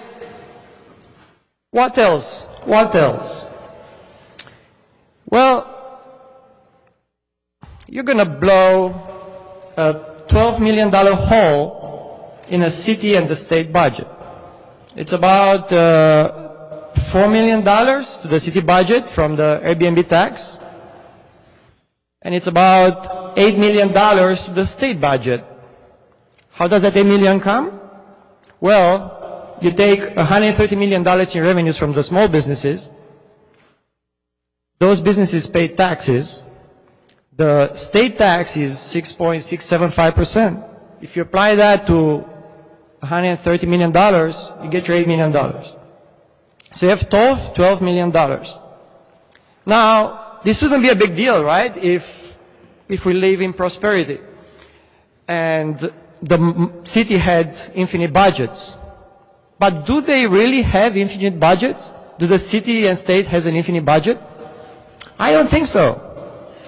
The first clue was another meeting 2 months ago when we fired 300 teachers. Why did we fire 300 teachers? Because we didn't have money. We didn't have money and they lost their job. Mr. Solomon was very active on Twitter. I became a follower. So he said, I didn't memorize this, I'm going to have to read it. We will compile, so it's a solution from Mr. Solomon. We will compile a series of questions and then reach out to the leadership of BOE leadership to discuss the answers. The health of our schools are too important to let this silliness stop us from doing right by our students. Which is great rhetoric. You didn't do that great on Twitter with this one. You got 8 likes and 2 retweets. I've seen teenagers get more than that, so I don't think it's great. It didn't really resonate, this one. Because, I can tell you why. Because it was very passive. It's just asking questions doesn't solve problems. But there's another reason why. Because you use this rhetoric that's very positive, but behind their backs, you cut the budgets. You can ask as many questions as you want. You're gonna fire more people because you cut their money. All the smart, I'm sure gonna ask very smart questions, are not gonna solve the funding problems because you take the money away. So on one hand, you're brave on Twitter. I'm asking the tough questions. I'm there for you guys. I'm asking the tough questions. But on the other hand, you take the money away. So if you push a resolution that defunds the city budget, if you push a resolution that takes money from the state budget, the budgets are going to have less money. That's how math works. The budget already had little money because they had to fire 300 teachers. And we're all here. So next year, without $12 million, what does that mean, Mr. Solomon? I'll tell you what it means. It means about 140 teachers that are going to be fired again. More teachers that are going to be fired. How did I come up with that number? I can tell you, because I did math. It's about $60,000 for a teacher, all in, including benefits. And then you have $40 million. So that's how we get to the magic number. So on one hand, again, right, say this amazing rhetoric. And on the other hand, you just stab them in the back. Just fire them. Because you take their money away. That's you, Mr. Solomon. That's bad. There are signs here, then they ask you, what's happening? But again, you always choose not to engage. You don't want to hear our stories. You just ignore us. That's not good. That's not doing your job, Mr. Solomon. If you don't engage the people who elected you, even the people who didn't elect you, it means you're not doing your job. Okay, sir, you're going to have to come back to the ordinance and talk directly about the ordinance. I'm sorry. I think it was pretty clear I'm talking about the ordinance, right? Because the revenue from the talking about hotel Mr. tax Solomon. can be used to save teachers. He is an exception. Is that right? The hotel tax comes to the budget. The budget means less money for the teachers. So I hope we all can agree on that. What else? Speak on the ordinance and not directly to the council people. That's also in our rules of order. Right. I didn't quote that, but I'll quote it to you now. You can address the council president. I can address the council. You can address the council president according to our rules of order, but you are not permitted to direct your comments directly to other council members. So if you want to direct your comments... Which rule is that? It's in the council rules of order, the same section I quoted you earlier, just a different subsection of it. And now I guess because you don't like the message, you're trying to intimidate me, and you're trying to... No, I'm just telling you what the rules are, and you either abide by the rules, Set the rules from the beginning. or there's rules outside. You can take the rule outside. The council president is accurately stating the rules, but if Mr. Novak wants to speak to me, I mean, I don't care. It's his obsession. He is feel free to engage in it and indulge It's in not my it. obsession. You are hurting a lot of people. I'm not obsessed with you. Honestly, I don't care for you. I'm hurt because you're desensitized. This is why we don't. You call me, my obsession is you, but you're desensitized to people who get fired. That's what hurts me. Alex, please stay to the, there's a lot of people want to speak. So please, just. I have a lot of pain. Okay, Ms. I know. Rodman. I have a lot of pain. We want to hear, okay? We want to hear. The other issue with this ordinance is it cuts competition. It's a law that it's anti-competitive. Why? Because it eliminates Airbnbs, who are direct competitors to hotels. Right now, there are hotels that charge up to $500 a month, a day, like Marriott. I send you guys emails with that. I haven't heard back. There is no problem for the hotels. Actually, the hotels are at capacity. That's why they can afford to charge up to $500 a night. It's not good for businesses to pass anti-competitive laws. It's unfair. It's not good for the economy because it leads to monopolies. And monopolies are not good for economies because they set prices too high. So that's one of the other effects of this ordinance. The other problem with this ordinance is the fact that it promotes inconsistency. When you're a small business owner and we're looking to invest, you look for a place that's consistent, a place that has consistent laws. If the laws are flimsy, you don't give confidence to these people to invest their money. And that's what's happening right now. We passed an ordinance that was pro-Airbnb. It was inviting everybody to invest. And then overnight, because of some reasons, we change our mind. That's going to set the message not only for Airbnb, but for other businesses, other innovators, because they're not going to trust the councilman. They're not going to trust the legislation, so they're going to take the money away. Another issue, the other issue was the fact that you guys are really ruining our lives. Like people who invested so much money and we don't have a way out because we just were assuming that legislation is going to be consistent. So we cannot liquidate our Airbnbs overnight. We're going to incur heavy, heavy, heavy losses. That is going to bankrupt us. That's going to put our families in danger. And our only mistake was the fact that we trusted Mayor Fulop and the council people back then to pass an ordinance when they said that they're pro-Airbnb and they're not going to change their mind. There are two main pro points with this ordinance that are touted. The first one is safety. The neighborhoods are going to be safer without the tourists.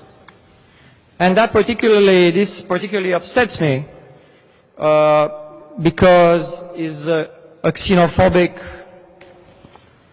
baseless remark. I had the chance to meet with Councilwoman Prince Ari, and I asked her, do you have any data to back up your claims that there is safety issues around the Airbnb people? And her answer was no, because the safety complaints are not being tracked by the fire department or the police, Airbnb versus non-Airbnb, which makes sense. What doesn't make sense when we spread claimless, baseless statements from a position such as the councilman that Airbnb is a safety issue, but we have nothing to back that up. That leads to bad things. It didn't happen to me, but it happened to an Airbnb friend. The guest got harassed in the elevator by people who thought that they are a safety issue because they are Airbnb guests. And they followed them around. Nothing super bad happened, but they just harassed them. I'm not saying that it was because you, Councilman, Mr. Solomon, or Ms. Prince Ari, you spread that, because I don't know if they did that. But it certainly doesn't help when you make claims that Airbnbs are a safety issue and you have nothing, zero things to back that up. It doesn't help. That's bad. The other issue is the rents. Oh, we love those rents. I gave you guys some handouts. I looked at reputable sites. Zillow, Trulia, different articles, MLS data, somebody quoted. And they all said one thing only. In Jersey City, the rents have gone down since 2015 till present. In the last year till present. I give you the graphs. Now, you can claim a conspiracy theory that Zillow is maybe pro Airbnb, and that's why they altered the data. I don't know. The data is pretty black and white. Mr. Solomon quoted something on Facebook. He was trying to alter the data, and he was saying something between 16 and 17. He found like a gap that the rents have gone up. He didn't factor inflation in those numbers, which is about 2% a year. So, and also it's a very outdated thing because you're in 2019 and there's plenty of data in 2018 to back that up. So, personally I find this dishonest when you just claim cherry picking on certain data just to make your narrative fit. And many other people brought this thing out.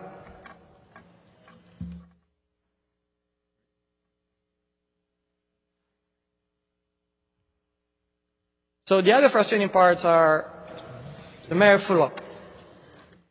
So I mentioned before why I invest in Airbnb. I read an article, and I'm going to give you a few quotes from it. I quote Mayor Fuller from Huffington Post. This isn't a new thing. In the early 20th century, horse and buggy advocates, they actually existed, tried to deter people from driving cars. They passed a law in Pennsylvania demanding that any motorist who sights a team of horses coming toward him must pull well off the road. If the horses appear skittish, the motorist must make his car apart piece by piece and hide it under nearest bushes. So this is Mr. Fulop in the Huffington Post. It's a great use of metaphors, pushing for Airbnb because his agenda was pro-Airbnb at that time. And then he continues. Should we be in business of disallowing a service like Airbnb that people love and that lets middle-class folks earn a bit of extra income by renting out their apartment? Absolutely not. And then he dropped the Bill Clinton quote. We have to make change our friend, which is what we are doing in Jersey City with regard to Airbnb. This is an agreement that will help the whole city. We estimate we'll raise up to $1 million in additional city revenue, so we surpass that by $4 million, and bring tourism in parts of the city that typically don't see it. In fact, Airbnb estimates 74% of Airbnb users stay outside the main hotel district, and nearly 40% of their dollars are spent in the neighborhood where they stay, which we also surpassed. Change, in other words, can be a good thing. In this new country, we must recognize that change can be our friend. Government shouldn't live in the past, it should look in the future. And then, what happened? Mr. Fulop flipped on his position. And then we did research to understand why. And there are several articles from Politico, and they talked about the donations from the hotel lobby. So there are people who, like David Barry, who founded Iron State Development, and it's the main developer for Marriott downtown, the hotel that charges $500 a night. So I guess that's a pretty good return on investment for Mr. Barry, right? Because he donated to his campaign, and Mr. Fulop changed his position. He forgot about his Huffington Post article. He forgot about open to technology. He forgot the Bill Clinton quotes. Forgot about everything. And he just moved against Airbnb. Sir, you've Yes. gone on twice as long as any speaker tonight. Would you kindly consider summing up to let someone else speak? I have a lot of pain. I There is a understand. lot of issues. Are you I'm here- not breaking any law. No, I am I'm just adhering asking- by the law.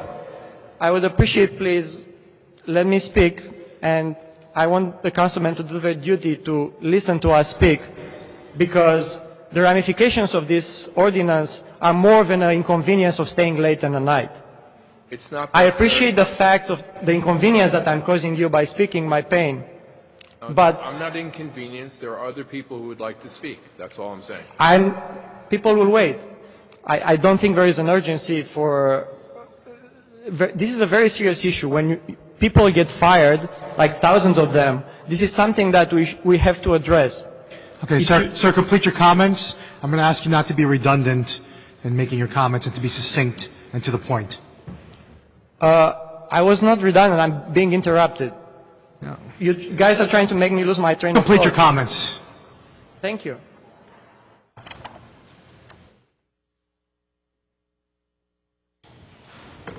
One other anecdote I want to share is from, Ms. Prinzari was kind enough to receive me, and we didn't agree on many things, and there are a couple of things that concern me. One of them was the fact that I don't think the councilwoman who created this ordinance has a full understanding of how Airbnb works, and that's a pretty big red flag when we're pushing a legislation like that. And the reason I'm saying that, I think Ms. Councilman is under the impression that we all work for Airbnb. We are not employed by Airbnb, and she kept asking me for data, Airbnb data. I don't have access to any private data. I'm just a platform user. I don't get paid as an employee of Airbnb. I just use the platform. So that's a major concern for me. If this is your signature legislation and you ask me to give confidential data from Airbnb and I literally don't have any power. I'm just a victim of this. I'm just a victim of this ordinance. The other comment that I want to make is that was under concern was that when I raised the point with Councilwoman Prinzari about the $4 million hole in the budget, you mentioned that we don't need extra money in the budget, we have more than enough. and $4 million is not going to make a difference. That was a big concern for me because that affects our taxes. One other point that I forgot to make with Mr. Solomon was the fact that the major reason for him was when we pressed him for data and he didn't have any, he kept quoting mental models. I want to let you know, Mr. Solomon, that mental models are not a thing. And when you use mental models to justify an Airbnb ordinance that got so many jobs and does so much damage, we're not in a good place. As a city, as residents, mental models are not a thing. And when we craft, and this applies to everybody, when we craft legislation, we're supposed to look at statistically significant data.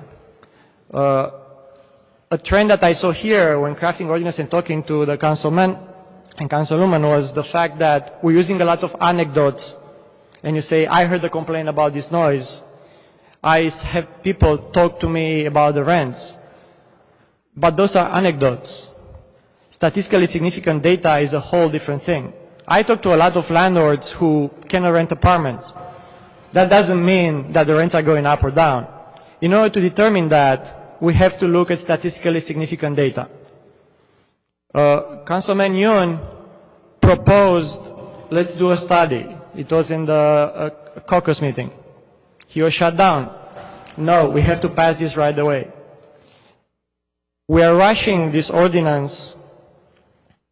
We are not basing it on any data for the benefits. We're just rushing it because of the political pressures from Mayor Fulop for some of the council people, and for the sake of trying to stand out as young politicians and try to solve problems that don't exist. That's bad. There's no way to legislate on anything with anecdotes. When you create ordinance, especially in a city like Jersey City, which is close to New York, and you have a lot of smart people, you have to use statistically significant data. You quoted a study, Mr. Solomon, and that study is just a projection. And you quoted this HBR article, and you said that's like a irrefutable proof that Airbnbs are causing damage. No, that's not. A proof that Airbnbs cause damage is not a projection by 1% in increases of rents. Theorems are proven. A projection, it doesn't prove anything. And the rental data disagrees with you, right? Because you're saying it's going to damage Jersey City rents, and the rents decreased. And then you quoted Boston and other cities that anti-Airbnb legislation was passed. What happened to those rents? I didn't hear any of you say that, well, the rents in Boston and all these cities that passed anti-Airbnb legislation have gone down. Where are those studies? I don't think there are such studies. And again, Mr. Solomon, I don't have an obsession with you, just very clear. You are the one who champions and you push this ordinance. So obviously I have to address you and Ms. Councilwoman Prinzari with these issues, because if I don't call BS where BS is, nobody will. I have nothing against you. I think you're a fine gentleman. But I just disagree with your ordinance, because it hurts so many people that you heard today. And the fact that we try to contact you, and many of you, and you just guys are desensitized and ignore us, that's a red flag. It means that you guys are not doing your job. And we elected you guys to do your job and listen to us. And if people like me send you like 30 emails and call you numerous times, and I'm not alone, it's not crazy Alex, there are other people, you refuse to engage us. When you passed the first time, the first reading of the previous ordinance against Airbnb, you had like a fake committee of 2 people from Airbnb, and it was so bad that one of them dropped out because his voice wasn't heard. And then you try to push this ordinance against it, and then obviously there was a scandal, there's like the news came out, and that was bad. So then we had a fake hearing, and I'm saying it's fake because 95% of people who spoke, their voice was never heard in this second rendition of the ordinance. It was the same thing as the first ordinance. You just ignored us. If you guys are really interested to make an ordinance that works, you're supposed to make the pie bigger. What does that mean? It means to create win-win situations for everybody. For Airbnb hosts, for hotels, for residents, for everybody. You cannot create win-win situations if you don't engage with all the parties. If we try to reach you and let's come up with problem solving, and if you just ignore us, that's not getting the job done. It's not. We have to have equal representation when you solve such an important problem like that. Okay. Now you're not speaking. You're speaking about process. You have rights to gripe about process. You can certainly do that during public speaking at a council meeting, and you can sign up to do that for 5 minutes. But you have to speak on the ordinance itself. I think I'm quoting the ordinance. That's not a rule I'm making up. We do this at every meeting. And I'm on topic. We've allowed you. I'm just speaking the allotted you ample opportunity. You need to speak to the ordinance and wrap up your comments at this point. Let me phrase this point for you, maybe again, because you're not engaged. The process this ordinance was created was wrong. The ordinance that we are voting for. So my point is, you cannot vote for ordinance that was not fairly created because it didn't involve all the parties properly. Your point is made and understood, and now you need to move on to your next point if you have another point to make. Mr. Lavarro. We won't be filibustered here. I'm not Move it along, filibustering, sir. but you're not going to intimidate me either, because it's my right to speak. You keep trying to intimidate me, and it's not fair. Just because you have the power doesn't give you the right to intimidate me, because I'm a victim. Okay. You keep trying to intimidate me, and officer, again, you are trying to scare the other. Identify that person and remove the person who clapped. You're trying to intimidate me. Complete your comments. You aren't really entitled to speak about the process. Okay? So complete your comments. Now allow him to complete his comments. Complete your comments and your points that you have to make here to this evening. I'm not sure why you guys taking me, because I didn't clap. I just speaking to the. I thought the rule is not to clap. I cannot speak. Complete your comments. So,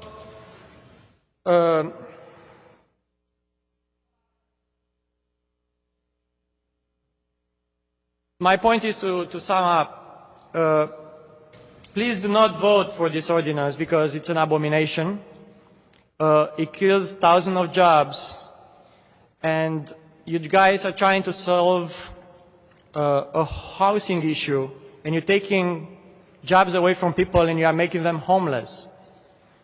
So there's not a good way to go about things. And I'll leave you with that.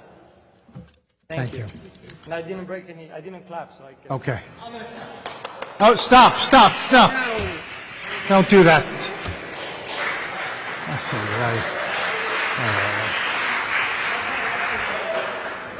All right, next speaker. Hello. Hello. My name is Cheryl Monroe. I live in the Bergen Hills section of Jersey City. I have lived here my entire life, and I will try to be concise for you. In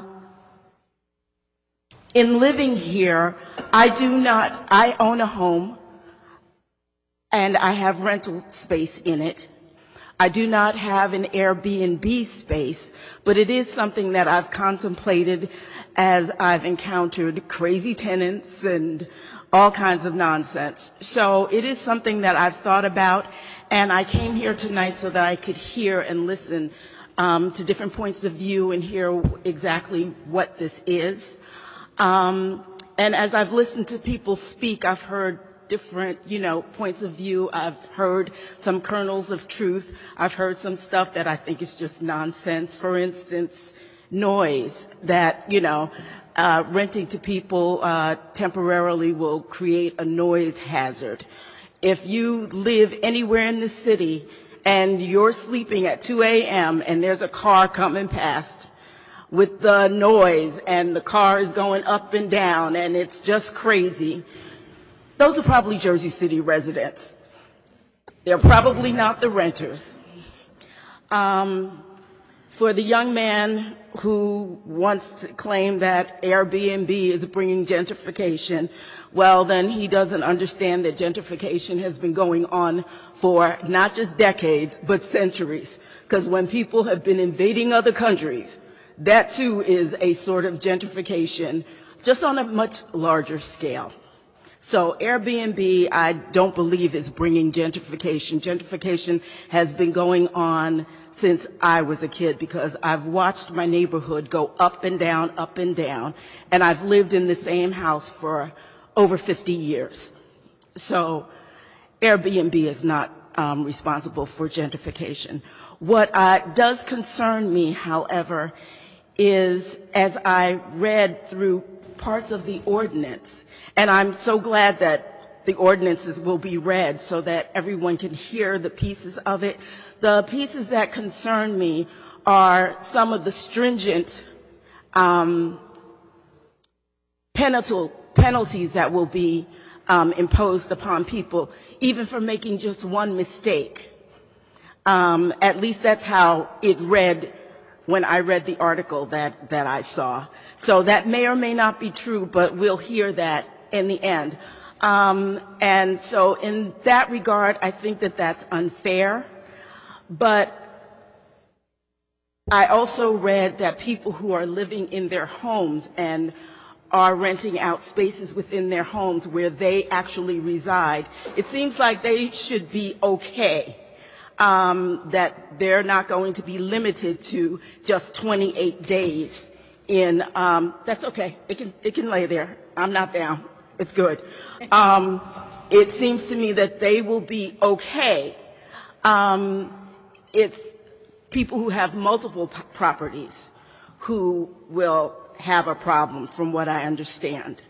And while that may be hard for those people who have multiple properties, if they're not like a multiple corporation, some big corporation that has turned space into an Airbnb rental spot,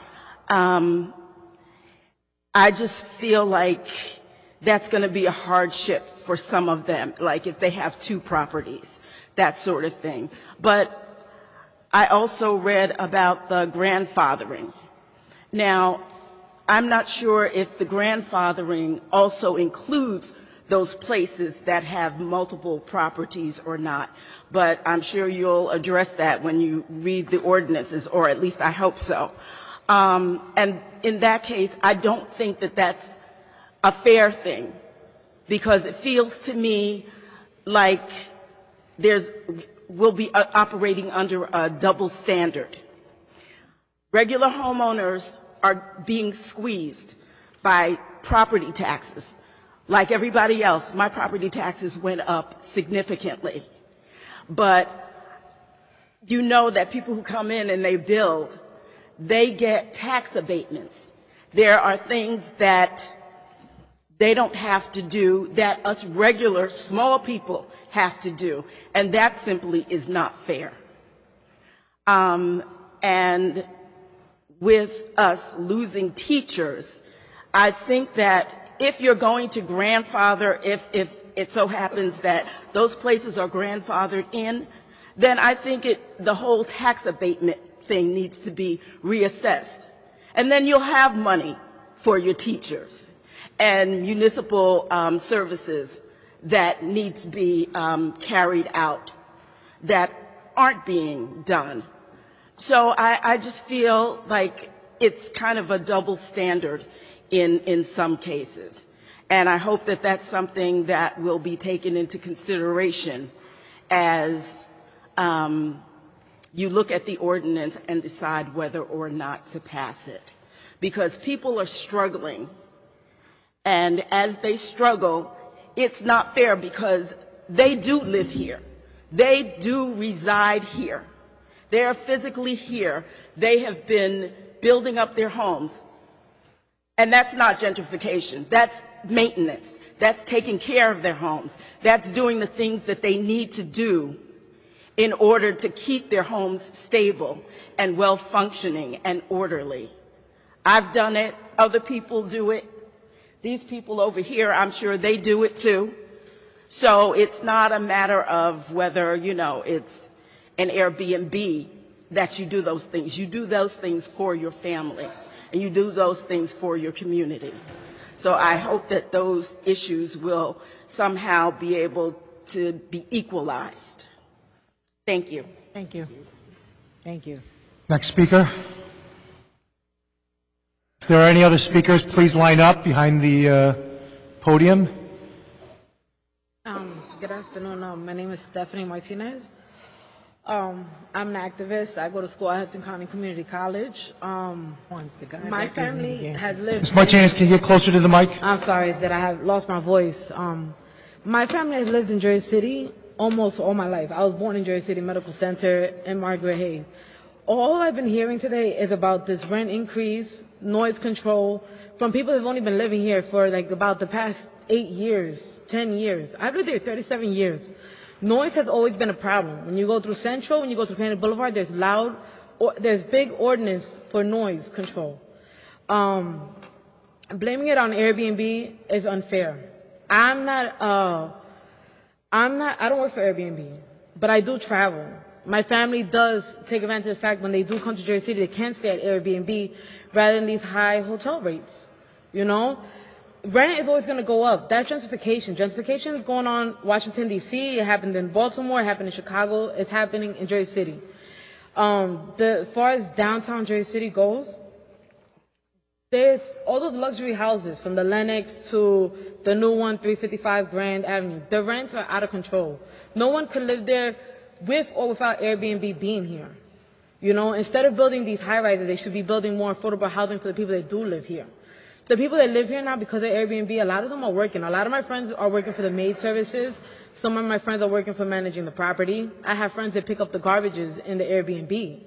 I'm telling you, I've been living for a long time. I have a lot of friends that this benefits. And it would hurt me to see these people who are no longer on government assistance programs, are no longer unemployed, to be affected by this. A lot of people applied at the Hyatt when the Hyatt came out, and DoubleTree when it came out, and they couldn't even get jobs there. Made people feel like they had to get a college education just to work a regular job. Minimum wage is $9-something, $10 basically. You're lucky if you get paid $11, $12, $13. And these people on Airbnb are giving people that are not making enough to live and take care of their family by themselves. It was a point that people had to live, 2 people had to have income in order to pay one rent in Jersey City. When I started living here, $950 was like a 3-bedroom apartment. You can't even find a studio at that price in Jersey City. And it never had nothing to do with Airbnb. Airbnb, they talk about the garbage. Stop the Drop didn't start, that campaign did not start because of Airbnb. People from everywhere were just throwing garbage in the street. Now that we have garbage cans. People take care of their building maintenance, take care of the buildings. I understand where the hotel workers are complaining about their jobs being affected from downsizing. When Greenville Hospital shut down, a lot of people lost their jobs, okay? When Jersey City Medical Center got downsized, a lot of people lost their jobs, okay? When Pathmark closed, a lot of people lost their jobs. Why would you do that again to people now that are starting to get their life back? We don't want poverty. I remember before Airbnb, you used to go to the first floor in 595 and it was packed with people getting evicted. And that's a shame. Jersey City is supposed to be diverse, culture for the community. And it's like we're fighting against each other instead of working together and coming up with a compromise. Eliminating Airbnb is going to just cause more hunger. It's going to cause more people to not be able to take care of their family and depend on a secondary assistance source. I read the ordinance, and I understand because of people coming out of town, buying property over here. But a long time ago, that used to be a sign of affluency, where people owned homes in Florida, people lived in New Jersey, people had houses down the shore. We wasn't complaining about that then, but now we're complaining about that because people have more than one property. And some people, at least now, they're bringing money, taxes. Obviously, these properties pay taxes. It's bringing money to our community. The fact that people want to visit our community, that's amazing. I love the fact that tourists come now and they go to Liberty State Park. They get to see all the benefits that Jersey City has. And it's like all these things, we as Jersey City residents don't even go to these places, Statue of Liberty or the galleries or Jersey City Fridays. But these tourists, they do enjoy Jersey City. And, you know, we sometimes we think about small things. I've heard people complain about financial gain from fundraising as far as the politicians. I'm not in favor to any of that. I'm a voter. I've always been a voter for a long time. Since I turned 18 years old, I've been a proud voter. And I feel as though before you make this final decision that can impact a lot of people, we're not talking about a few 20, a few 50. We're talking about thousands of people. Jersey City is humongous. Jersey City, from the Heights to the Hill, from downtown to West Side, Jersey City, Journal Square, Jersey City is humongous. And before you make a very decision like that, before even the ordinance that I read, 28 days a year, it's not right. Some of these homeowners, this is their property. You know, it's like violating their human right with telling another person what they can and cannot do in their own home. For years, people have been renting out their rooms for $100 a week, $150 a week, because some people honestly can't afford the rent. And if people are doing something with this property and they're getting cash in up front, they're not having to worry about evicting people, then so be it. The things that need to be addressed is affordable housing, Section 8, things like that for the people that live in Jersey City. And the people that live here getting increased $200 of rent because of the revow, that was painful. You know, I appreciate the time for you listening to me. I hope that before you come to a decision that you actually think and you hear the people that were here from both sides and really make a strong decision. I would hate to see people homeless. I would hate to see St. Lucie Shelter. Worry about fixing that. Money from the taxes should go to fix the St. Lucie Shelter. We have a humongous city, and we have the smallest shelter that we don't even have room for people to sleep in. We only have one woman and children's shelter. It's Hope House, as well as the Women's Rising. That's it. You know, those are things we need to work on as a community. This, if anything, brought awareness with us. You know what I'm saying? It made people more aware of what's going on in our city that people didn't even think about now. You know, one of the reasons why I'm here is because Councilman Young had posted something on Instagram. And when I read that, it made me realize that I don't even realize what's going on in my own city. And, you know, I hear these people's stories and it hurts. It hurts because I'm empathetic. And I feel people's pain. I know that a lot of people are judging you specifically, people targeting you guys because of the decisions you have to make. But it is true. We do vote for you guys. And whatever the reasons are that you chose to have this seat, think about the people that are here now. Don't push us to Newark. Don't push us to Irvington. Don't push us to other cities. Keep us in Jersey City and keep us working. That's what we want. We want money in this community. The people that get paid from Airbnb, where do they spend it? In local businesses, shopping in Jersey City. These people, the same money they're making from Airbnb, it's going right back into Jersey City. You know, we've lost a lot. Toys R Us, we've lost a lot of businesses. Don't take away Airbnb. It's not right. Thank you. Thank you guys for this time and opportunity. Enjoy the day. Thank you. Thank you. Just, next speaker, come on up, but please line up if you're here to speak. But please note that if you've already spoken, you only have one opportunity to speak this evening on this ordinance. So if you've already spoken, you've had that opportunity, there's no other additional opportunities to speak. Please continue, sir. Good evening. My name is Harold Cilino, C-I-L-I-N-O. I live in Jersey City and I was born in Jersey City. I want to ask you to please pass new rules protecting residents like me and my family from the constant flow of tourists in our neighborhoods. When a new neighbor moves in, I'm happy to meet them and to get to know them. But sometimes it feels like more surrounded by tourists than actual neighbors. That's not fair to those of us who live in Jersey City. Please vote for the bill that will actually do something about this. I do own property in Jersey City, and I do not rent to Airbnb. Thank you. Thank you.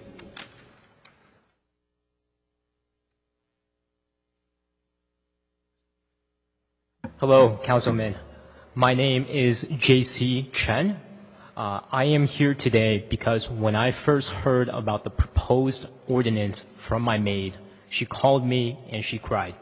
She told me that she had bills to pay, food to put on the table, and a baby to raise.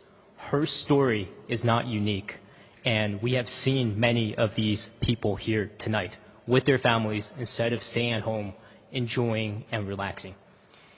Additionally, I wanted to talk a little bit more about the process and what good regulation should be. A good ordinance is something that gives compromise to both and all parties involved, that achieves a goal effectively and is enforceable.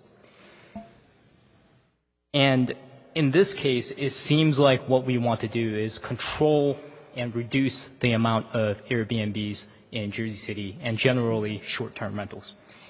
So when I look at that, I say to myself, why not just grandfather in existing Airbnb and short-term rental units? Make these licenses non-transferable, and over a span of 5 years, people move away, people sell their homes, and the amount of short-term rentals should cut down by half. But when we pass a heavy-handed ordinance like the one in front of us today, which cities like New York have tried, it does not work. New York has hired 100 highly educated enforcement officers to crack down on short-term rentals. That has not worked. That has not reduced the amount of listings in New York. I don't see how Jersey City is able to enforce with a single zoning officer today. And when we destroy people's life savings and jobs in the city, they're not going to just roll away and lay down to take it. There will likely be a lawsuit because a lot of hosts and maids are going to feel like they were unfairly dealt with. At a minimum, why not increase the grandfathering period to something like 5 years instead of the 1 year being contemplated today? So that's everything I got, and I hope the City Council makes the right decision.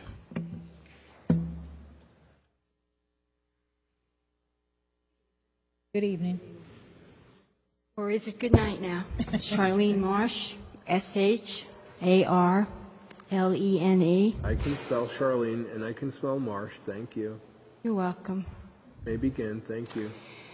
Okay. I couldn't pass up the opportunity to tell my tale of two Airbnbs. One is the organized event you're witnessing here for hours on end. Forgive me for even adding a moment to it. But I want to put on record my tale of two Airbnbs. This one and the one I joined in 2013 because I had a tax lien on my property that my father bought in 1959. He owned 3 properties in Jersey City. When he died in 2005, I became the survivor and a property owner, through no fault of my own. I have never aspired to own property, probably because my father always did. So I find myself in 2008 under the gavel for a tax lien because I was $3,500 short. So that began my entry into local politics. I come to the caucuses, I come to the city council meetings. Secretary Byrne even instructed me on how to go about getting on the council myself, if you remember. Anyway, I joined as an Airbnb host in fall of 2013, and I successfully dispatched a $50,000 tax lien with the help of a GoFundMe ad and help from my pet sitting clients who continuously donated. So what I'm witnessing here, and the reason that I'm standing to talk is we're looking at what Airbnb has organized with hosts who are not in it to save their childhood home where they lived and grew up, but for financial real estate investment. There's a big difference between hosts who live on the property. My women's writing group, who went through this whole from 2008 right through, they said, if the host isn't there, beware. The end. Thank you. Thank you. Next.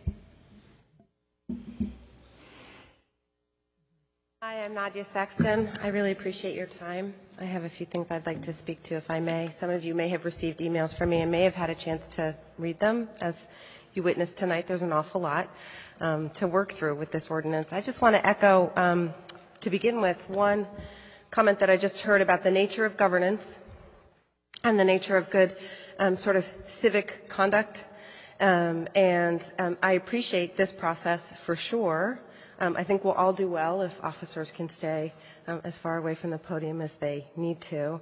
I think that there's some points about how we've gotten to this place and what's happened to this point that has sort of inspired and activated such an environment that I hope that you all will be interested in hearing a little bit more about my thoughts about how to do that and why.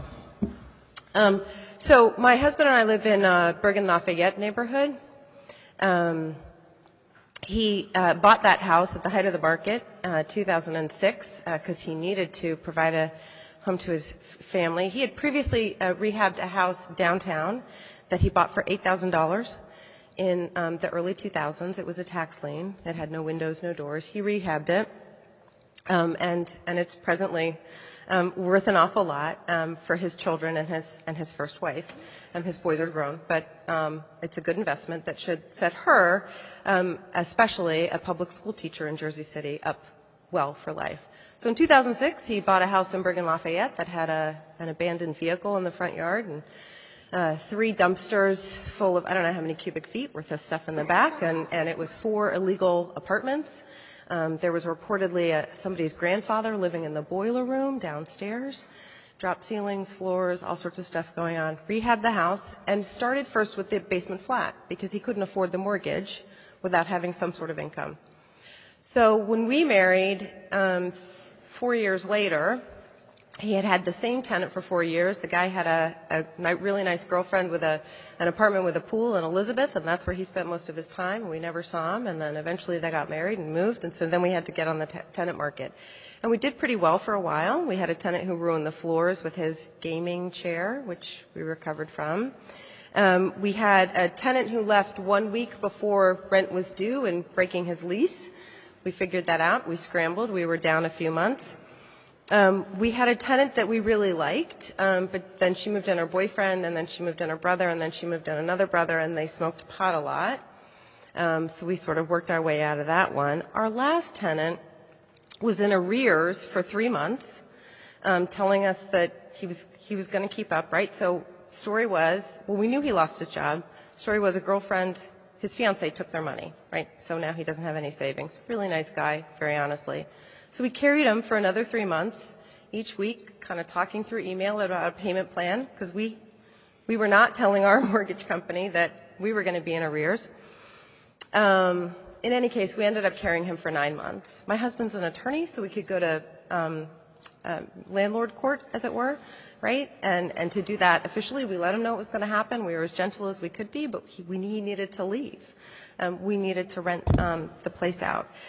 We reckoned that what we saved in attorney's fees was about $5,000, and certainly my husband lost 3 or 4 good days.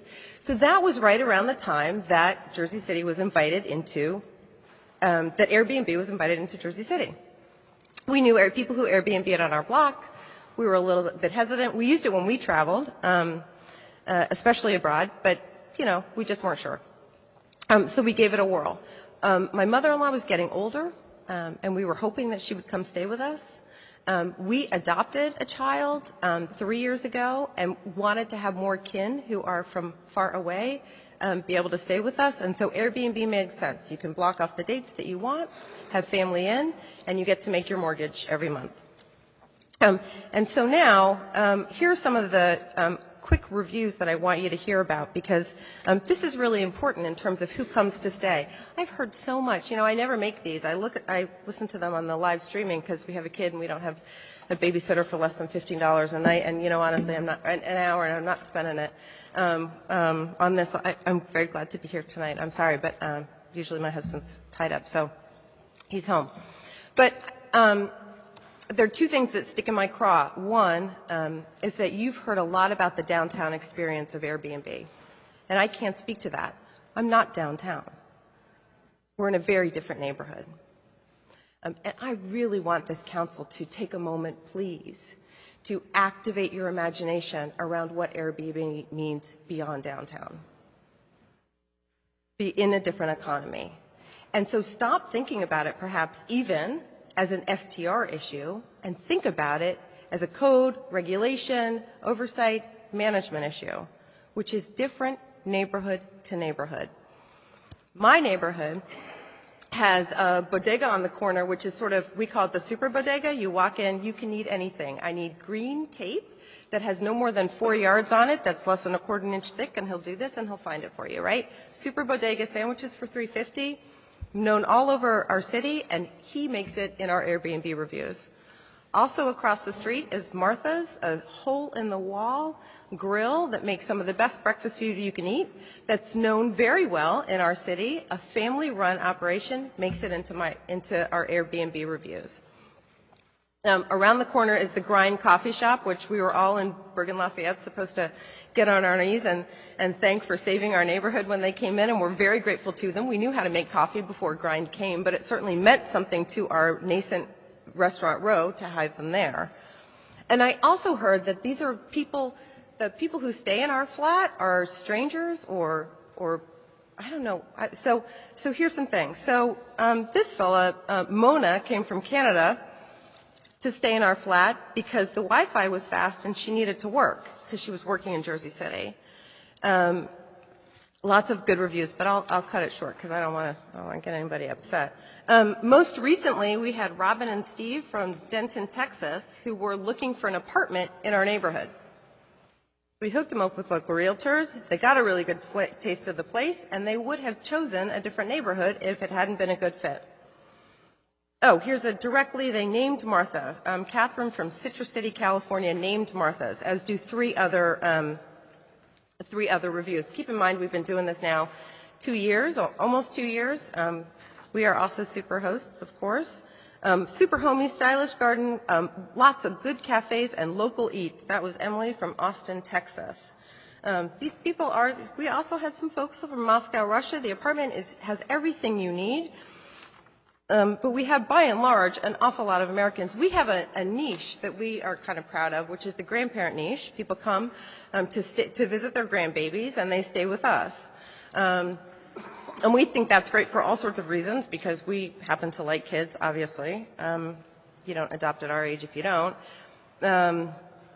And we think that it's really nice a service to our community. We wish that I certainly wish my mother-in-law was able to get up more with us than she has been able to.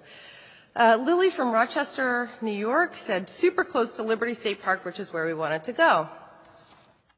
Somebody did say from Santa Barbara, poor Sebastian, said it was a little rougher area than we expected, but it was overall a great experience.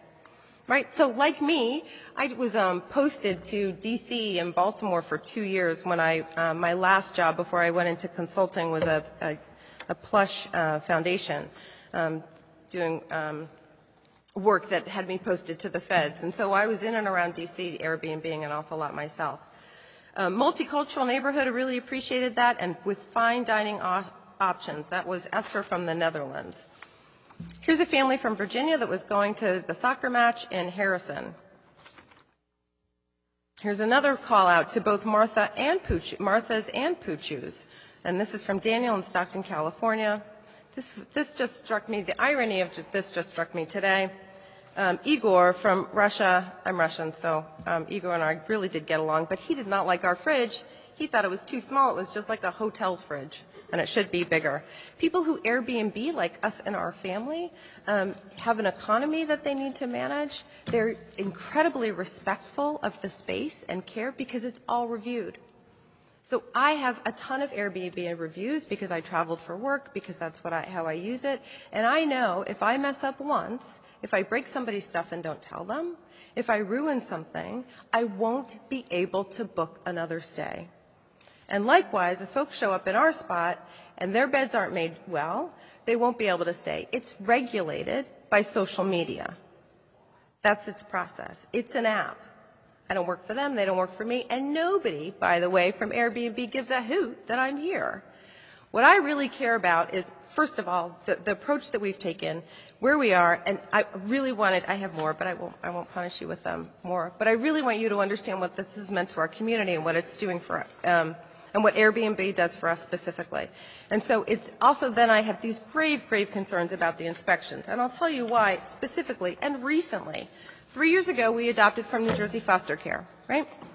So you become foster and adoptive parents and you go through a bunch of training and you get your house inspected because you have to be safe for kids to come in it who are wards of the state, and there's a higher standard. We should all expect that for those children to live in your home. We had the best, by everyone's account, the best inspector in New Jersey. Really great, really personable guy who knew the regs inside and out. You might not know this, but the reason why New Jersey foster care inspection is important is because the federal lawsuit that the state continues to labor under right now, right? Do you know that?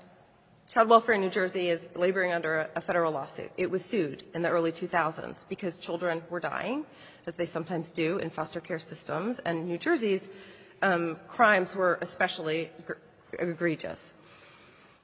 And what New Jersey discovered was the licensure process was keeping adoptive and foster parents out at a ridiculous rate. Folks didn't want to engage. If it took them 6 months to get licensed, I wasn't going to play. If you kept coming back 4 and 5 times asking new things, I wasn't going to play. And so one of the first matters of the federal consent decree was to develop a rational inspection process. And when I read this ordinance, I don't understand at all what the fire and safety regulations and the fire safety regulations and property management code of a to-be-developed agency will look like. And you're talking about coming into my home. And I had the best New Jersey foster care inspector, and he still had to come back 4 times. And 3 of those times, he came back ashamed, shaking his head and apologizing. I'm sorry. I know it doesn't make sense. I know she's 3.5, but you're going to have to put radiator covers on all the radiators. But she's 3.5 with ADHD. She can move faster than I can get across the, she's not holding her body against anything hot, and our radiators don't get that hot. I know, I explained, I brought my supervisor pictures, you got to do it. In other words, this process hasn't demonstrated a great deal of rationality, temperance, consideration, or use of data in a way to develop a reasonable ordinance. And I don't, therefore, have any confidence that this agency will be developed or governed by temperance or intelligence or data-driven rules and regulations. And so what that means is we'll get driven out of this. We'll get driven out of this business. This ordinance will effectively do what it needs to do for the downtown concerns. I make no comment on them. They're not mine. But you will also effectively, and perhaps this is the intention, and frankly, it bothers me. It bothers me that governance is not more transparent if that's the intention. Perhaps it's the intention, but people will start to leave this field. And I'll be back dealing with tenants who can do whatever the heck they like, because the most recent development in Bergen-Lafayette has been aimed at, surprisingly, and now I am being sarcastic, Airbnbs. The 3 most recent buildings in our neighborhood are studio and 1-bedrooms with no parking, spots for bikes. Who lives there? What do people do with facilities like that? And how is that community building? And those plans came before this council. You said that that was a good idea for my neighborhood. And those developers talk about Airbnb, and I'm not in real estate, and I know that, you guys. I am as far away from this professionally as I could be, and I don't even own it. I am married to my husband who owns this little unit. So now my neighborhood as well is going to get exactly what you think you're regulating to. But you have the both obligation and the opportunity to do something rational. So, at minimum, think about grandfathering. This process is chaotic, right? This is not a reasonable, rational process. You had 2 naysayers dropping off your committee, as far as I know. I think there were 2. There was another one that I happened upon. I know one. He's in my neighborhood. And he was distressed about what he experienced, and he's a retired professional. He has been around the block. He knows what collaboration looks like. I ran New Jersey's system of child behavioral health care in New Jersey for 6 years. In Trenton, I reported to 4 commissioners. I know how to make rules. I know what you're doing, right? I appreciate the complexity of it. I appreciate your work. I understand how complicated it is, and it requires integrity. It really requires the time and the patience and the engagement to get yourself to a good place. And if you're in a spot where you say what we did 4 years ago might not be right, I would suggest that's not a good place. Because in 4 years you can't pivot again, and that's when all this development in my neighborhood is going to be online. You've created an environment, invited an industry, and now you need to do something about it. Stop. Grandfather, think about a process that lets folks understand actually what's going on. You've looked at Murray Cox's data as well as I have looked at Murray Cox's data. And Murray Cox's data, the Inside Airbnb guy, will tell you that 1,000 units are downtown and 2/3 units are not. And where are they? Look at the data. Look at the raw file. That's exactly what I did. You can respond to my emails if you want to have a conversation about it. I'd really appreciate it. Look at the raw file. And so that means those 2/3 units that are not downtown are folks like us, by and large, right? This is a mortgage saver. This is a rent maker. This is how people manage in a highly competitive urban environment looking across the river at New York City with tuition and rents and everything that they are today. And so this has significant economic costs, to say nothing of the, let's even say that that's a real breakdown, and 1,000 units downtown are not people like us, which actually I just did the reverse of what I hate. I hate when downtowners talk about, anyway. So let's say those 1,000 units are people who also made an investment. 4 years ago, if somebody made a significant investment with their life savings, I don't understand how it is that council can feel that it's reasonable to just end that without due diligence. And I don't find a due diligence demonstrated here. Okay, so this whole process has been scattershot and chaotic. I'm really uncomfortable with the regulation for such a diverse enterprise that seeks to form a single rule and to develop an agency that doesn't have marching orders yet and regulation that is not developed, that I can't have any confidence in, to regulate an industry that, frankly, we don't even fully understand. This committee has not demonstrated a depth of understanding that I would expect about it.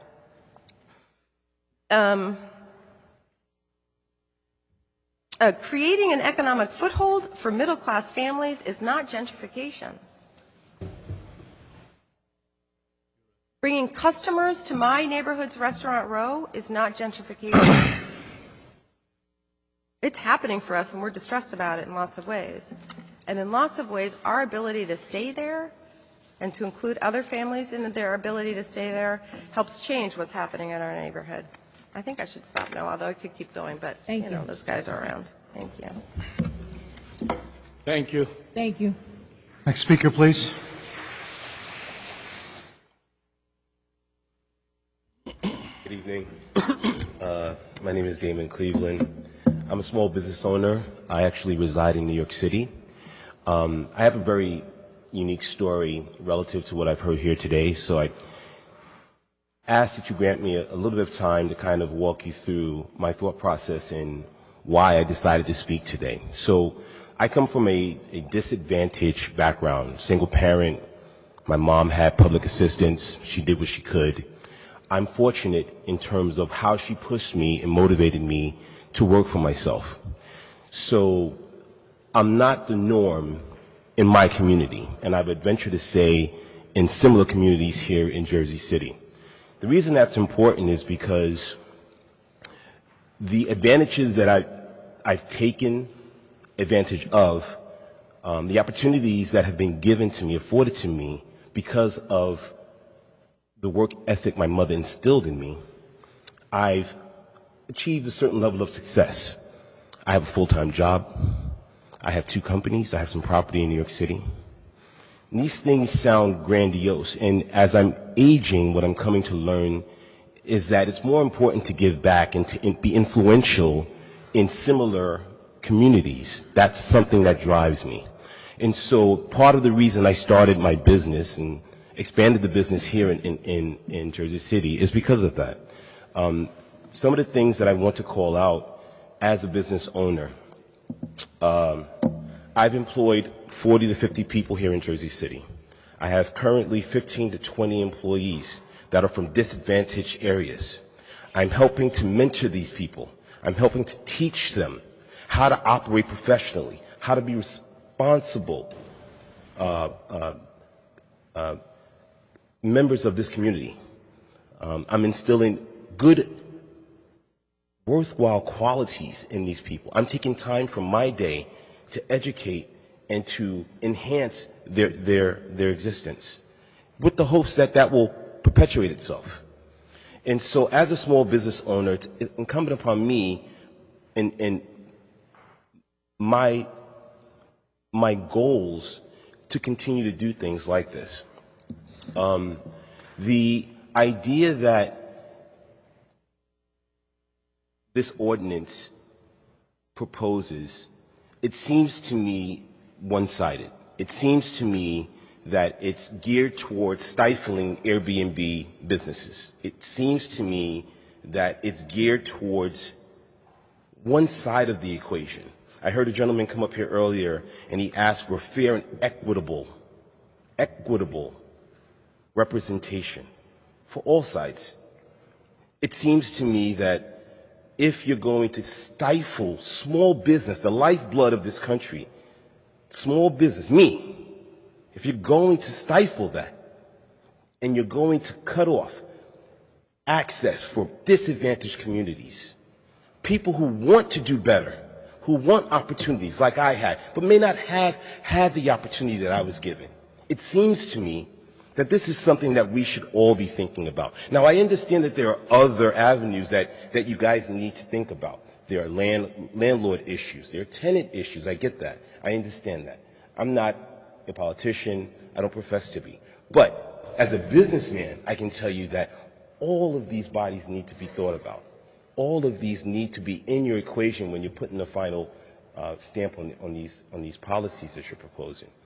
And I would just ask that think about these things in their entirety. Maybe you have, I don't know. It just seems to me that you haven't. And as a small business owner that wants to continue to invest in this community, hell, I'll be honest, I've even thought about moving my family here. I've lived in Essex County. I moved back to Jersey City. Because I come here week in and week out, I spend money here. I'm working with my team. I think about moving my family back here. So you have to acknowledge that it opens up doors across so many facets. And it just seems to me, if you're going to apply these laws, you would make them fair and equitable for all parties. I think that's all that I have.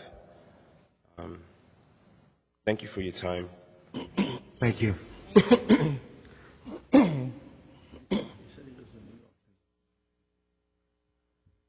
If there are any other speakers, please line up. Hi, can you hear me? Yes, ma'am. Oh, good. I never usually have any trouble being heard. Jocelyn Patrick. I live on Bowers and Webster in the Heights. This has been a really interesting evening. I've been here since the beginning. I've spoken to people both here and not here. And I think it's fair to say that when this ordinance was originally passed, it wasn't thought through.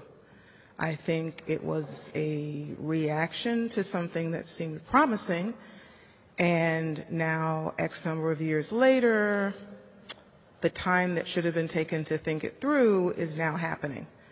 And I think that if we accept the fact that it was done badly, then we have to know that there's not going to really be winners or losers, because there's always going to be both sides of the story. There's going to be people that went with it and said, okay, great, let me do X, Y, and Z, and people that said, oh my God, what a horrible thing.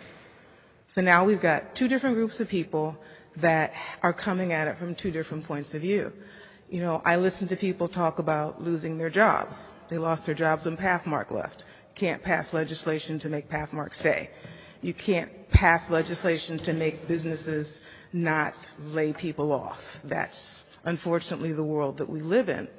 You know, the other side of that is, you know, you talk about people who've invested their life savings. Well, people bought houses when they could take off all of their property taxes, and we have a current president who's decided there's a $10,000 cap. Things change. You can complain, you can vote, you can do lots of things. If you recognize that you've made a mistake and you try to fix it, someone's going to be hurt. There's no way to make everybody happy. However, that being said, I do think that if you realize that you've made a mistake, you have to take more time than's being taken right now. Doesn't mean you're not going to come out with the same answer. It doesn't mean that 6 weeks from now or whatever, you might not be in the same place. But I think the number of people that have shown up, the number of Facebook posts and people outside, I think what it speaks to is that you're still not quite where you need to be, and you need to take more time to figure this out. You need to listen to more people. Yes, some people are going to come out of this winners, some people are going to come out of this losers. I live next door to an Airbnb. I didn't know it was an Airbnb when I bought my house 8 years ago because it wasn't an Airbnb. It wasn't an Airbnb until about 18 months ago. The landlord's great. I have other people that I know, they live next door to Airbnbs, it's not so good. But the problem is not Airbnb. The problem is we have laws in Jersey City that we don't enforce. So if my tenant is a long-term tenant and they're making noise and the police don't come, they're not going to come any faster because it's an Airbnb making noise. They're just not coming, okay? So you can't solve a transportation issue and blame it on people with luggage when the issue is transportation, not the people who have the luggage. The issue is noise. It's not Airbnb. It's the people who happen to be either long-term tenants, short-term tenants, or just people you don't like. So there are issues that we're trying to use Airbnb as an excuse for, which were issues long before Airbnb, which once again goes back to the point that we're rushing this. And for whatever the reason we are that we're rushing this, there needs to be more thought behind this. There needs to be, well, we did this way, and this is what's happening, so if we do this, now what's going to happen? You know, so all I'm asking is, yes, I do believe that there needs to be regulation, but I don't think this council has enough in front of it to make that decision that a year from now we might be back here again because somebody said, oops, I forgot about this. So just, that's all I have to say. Thank you. Thank you.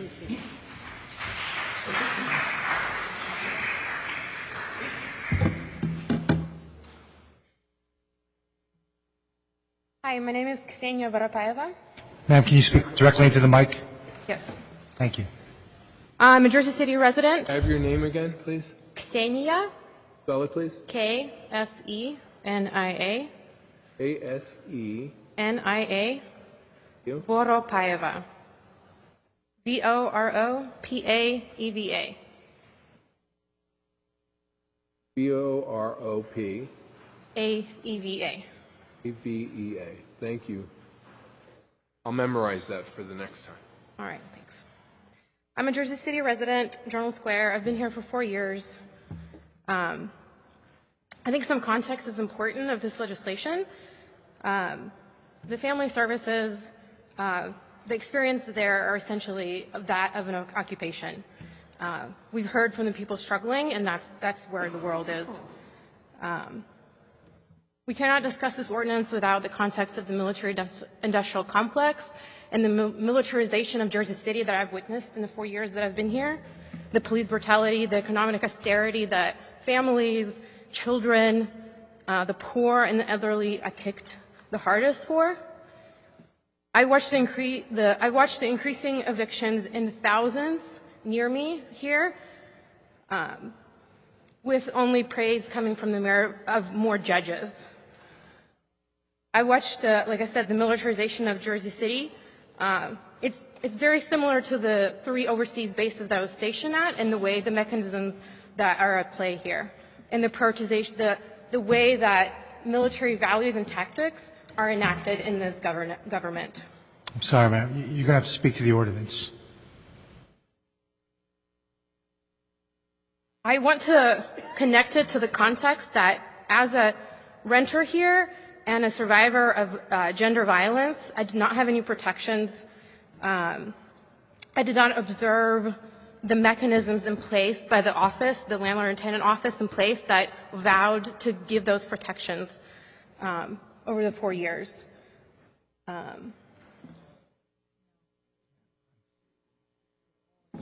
We're talking about short-term rentals and... Yep.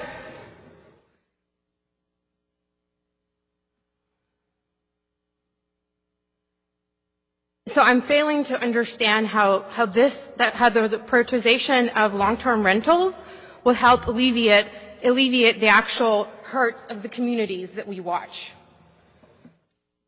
So my ask is that before expanding profits, you ensure that current residents are protected and provided safe housing and habitable housing, and that going forward, a lens of racial, gender, and economic equity is used. Social housing is prioritized. Indeed, that's not too much to ask for if we imagine a world without the endless and forever wars that we currently live in. And so people over profits vote for 19-077. And I'm a little bit confused on the printout. I think there's a different numbering. So thank you. Thank you.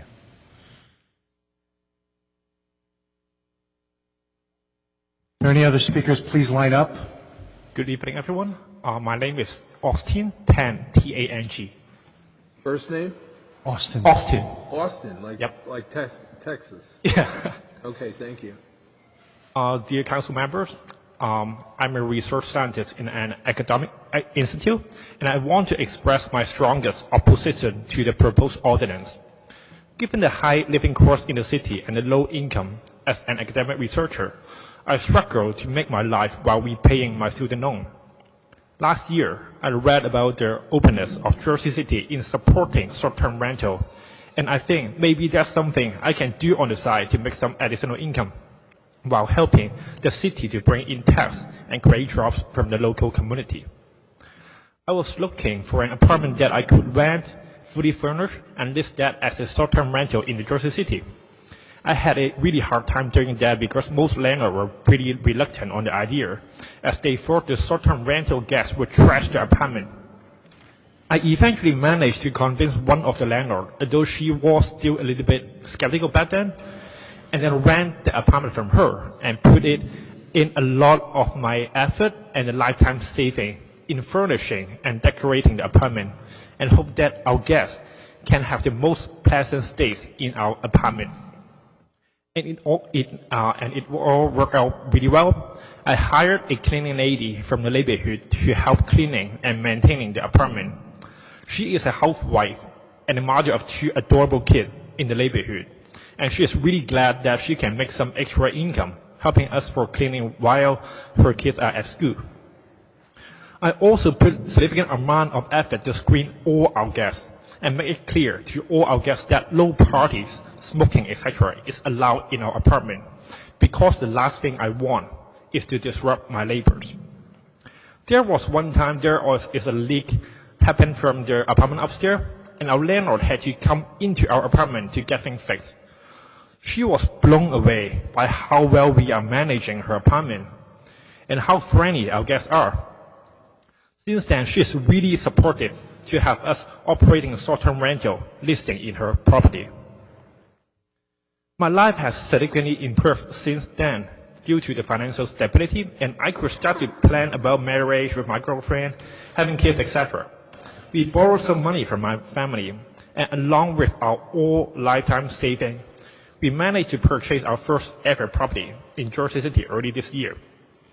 We put our newly purchased property as short-term rental, and with the additional income that it can generate, we will be eventually able to afford to have kids and build our own family. Unfortunately, a few weeks after we purchased and put that apartment on the short-term rental, we learned about the new ordinance the city is trying to pass, trying to ban short-term rental here in Jersey City. Such ordinance would completely prevent me from running both of my short-term rental listing, scraping away a significant chunk of our income that we are generating from our hard work and our lifetime saving and loans. If such ordinance pass, we will lose all our lifetime saving and bear a large mortgage that now I will struggle to repay. And most importantly, we will no longer be able to afford to have babies and even to build our own families. I sincerely hope that you can kindly reconsider your position in passing such ordinance, or at the very least, support grandfathering of existing short-term rental listing from both rentees and also owners. We should not be punished for believing in legislation this city passed in 2015 to legalize short-term rental. It is unfair and unethical to scrape away all our hard work, investment, and our little dream to build our own family. A part of my own story, I would also like to ask, why are the New York Hotel Trade Council people even here to discuss and to interfere our ordinance here in the city? This should be an ordinance that aims to protect rights of both Jersey City resident and small business owner. This should not be an ordinance that entertains profitability of a hotel industry. The fact that there is such a large population of hotel union people here in this meeting said a lot about the underlying reason for proposing this ordinance. This ordinance was not introduced to protect Jersey City residents and small business owners, but to protect the profit of large hotel corporations in Jersey City and New York City. And I would also like to ask, for those you are here in this hall supporting this ordinance, how many of you are staying in Airbnb when you go on traveling? It is not fair that you would allow yourself to enjoy Airbnb when you visit other cities, while prohibiting tourists from other parts of the world to enjoy Airbnb here in the city. This is strictly hypocrisy. Finally, I want to say, I'm not an evil nor big corporation that turned affordable housing in Jersey City into illegal hotels. I'm just an academic researcher who wants to build my own family here in Jersey City, and I'm strongly opposing the proposed ordinance. Thank you. Thank you. Next speaker, please.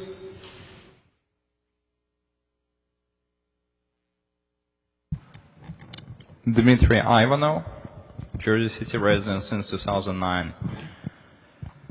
I have a few thoughts that I would like to share. I mean, I have been a part of the process ever since Airbnb brought to my attention that there is an ordinance ongoing. And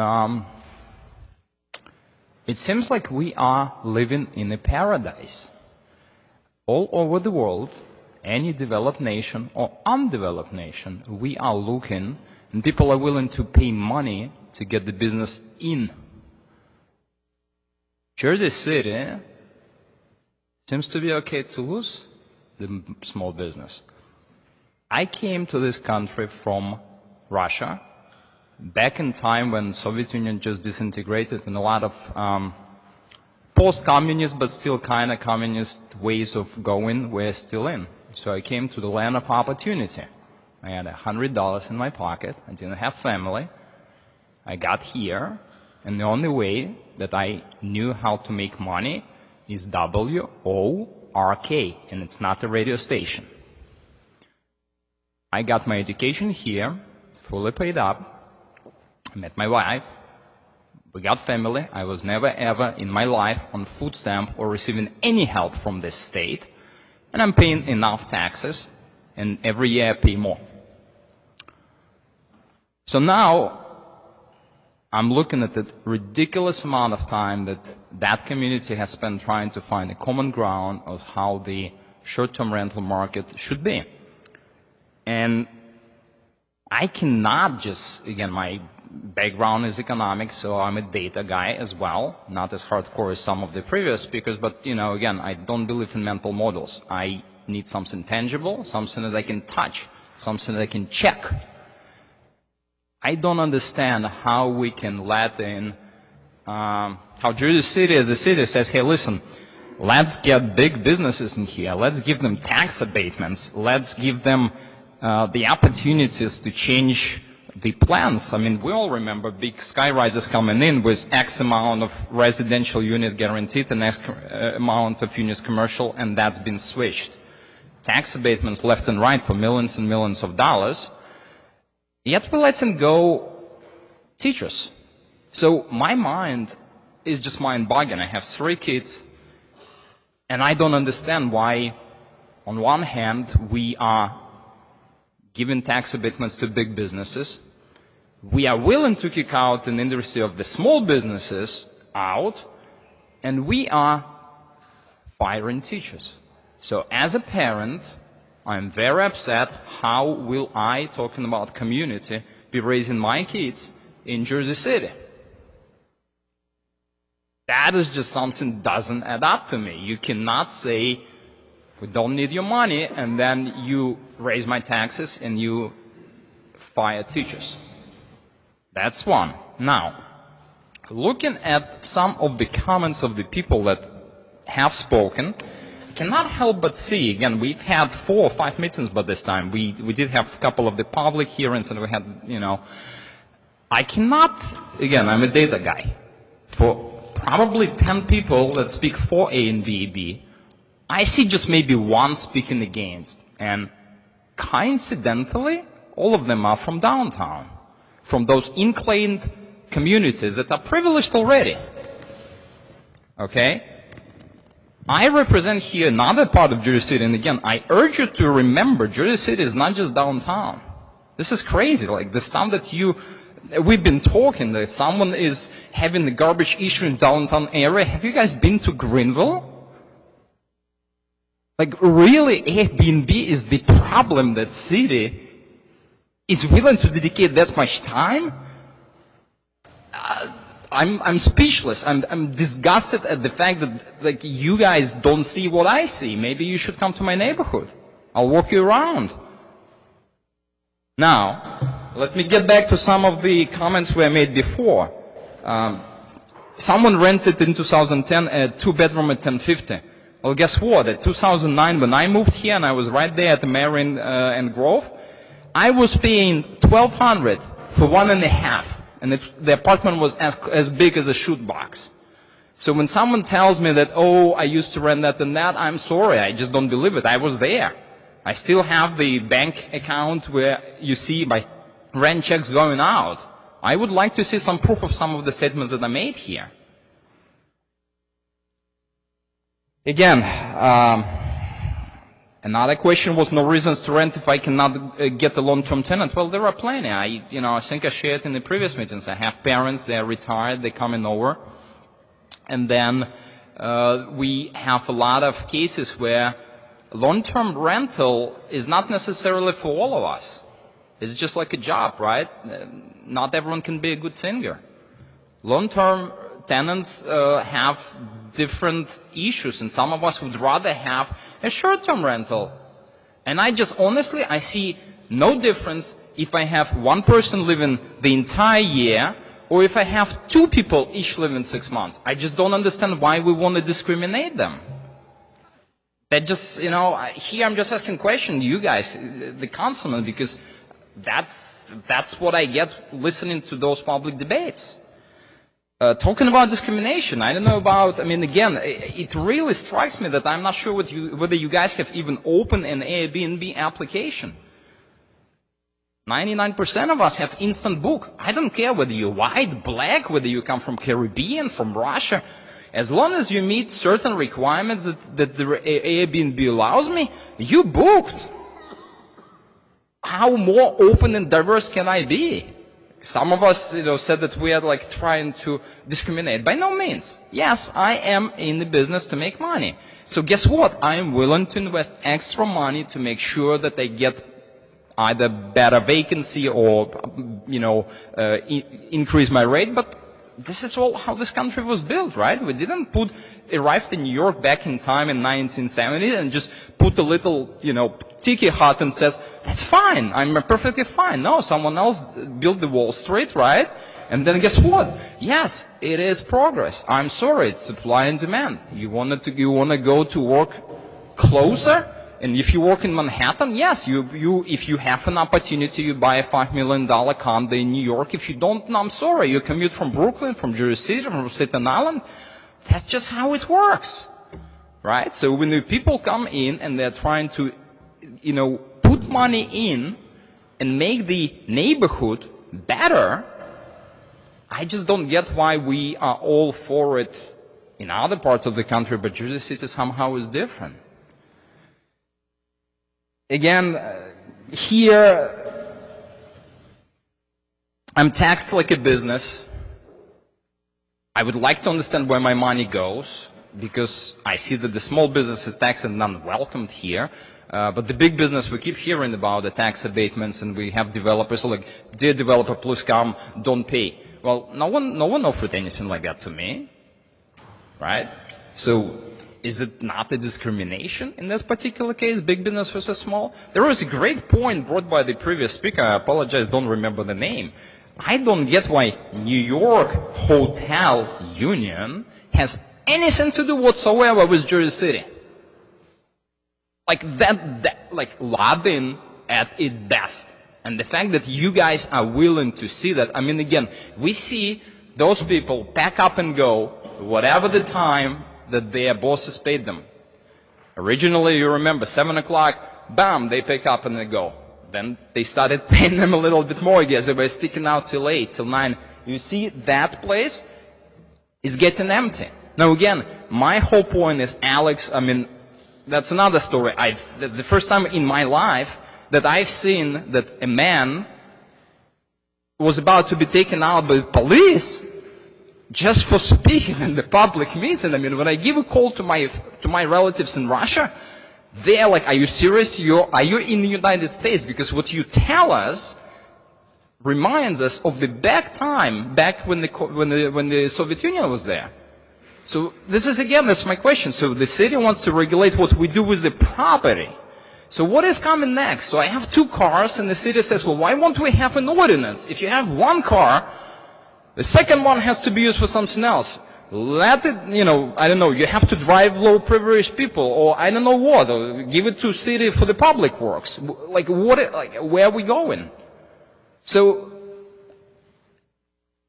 I don't want to go into the other pieces. You've heard enough about the data. It was presented from different sources. All I want to say is, before, honestly, I'm a registered voter. I voted just for presidential elections. I will be getting engaged in municipal elections because we have to fix how the city is run.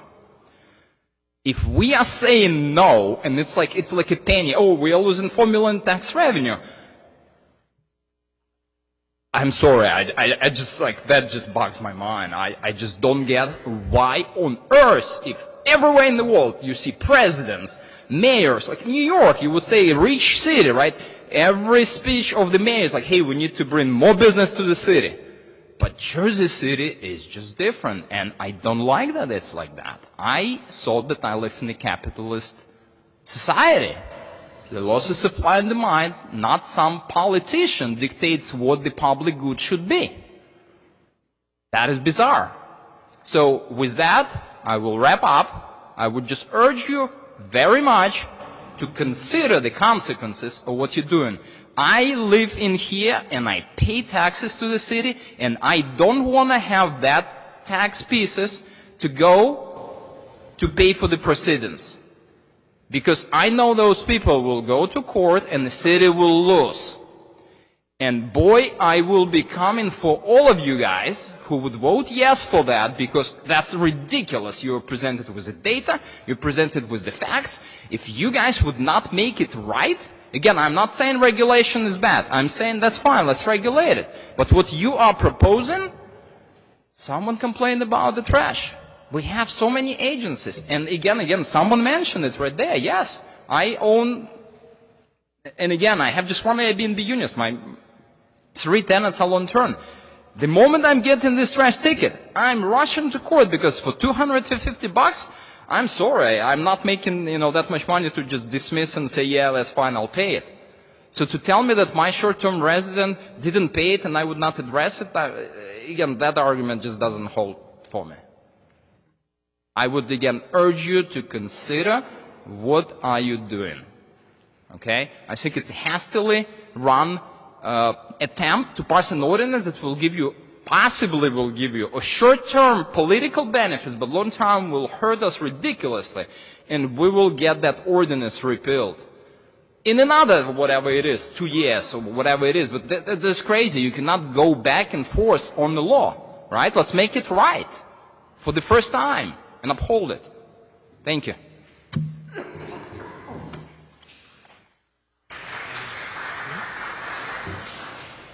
If there are any speakers, please line up.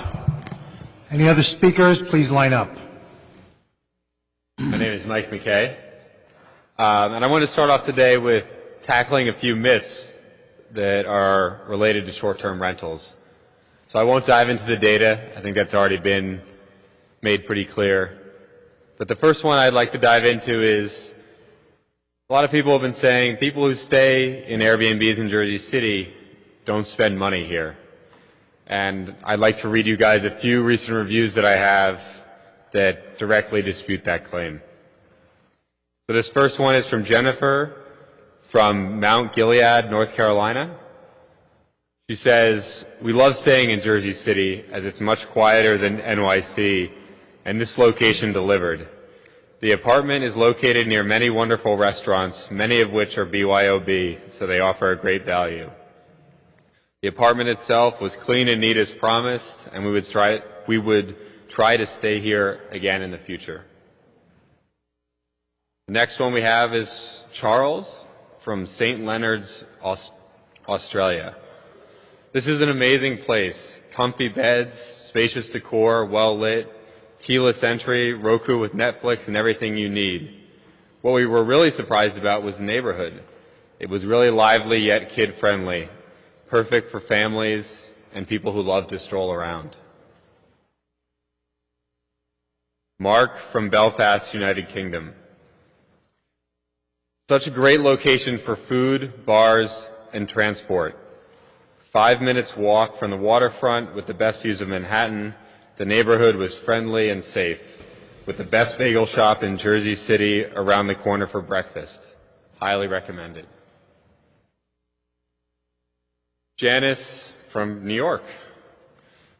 "Gorgeous apartment, 3 bedrooms with exposed bricks, 1 extra room with 2 futons and extra thoughtful amenities. Right in the center of lovely pedestrian area of Jersey City, close to great restaurants, a truly lovely experience." Greg from England. "Lovely, spacious loft apartment as described. We found Jersey City a very nice place to stay with a good selection of bars and restaurants. We also used the supermarket Sprove. They had a great deli counter." I could keep going, but I doubt everyone wants to listen to 75 more pages of reviews talking about all the great local businesses in Jersey City. So let's move on to myth number 2. Short-term rentals are illegal hotels. The 2015 ordinance passed unanimously by this council made short-term rentals legal in Jersey City. So I ask you, how could a legal short-term rental also be an illegal hotel at the same time? I can only assume that those making these arguments must be a little bit confused with the regulation that was passed across the river in New York City. Myth number 3. The 2015 ordinance was only intended for people to rent out extra rooms or maybe share an extra apartment in their small owner-occupied property. Let's take a closer look at the language from the 2015 ordinance, and maybe we can ascertain its intentions.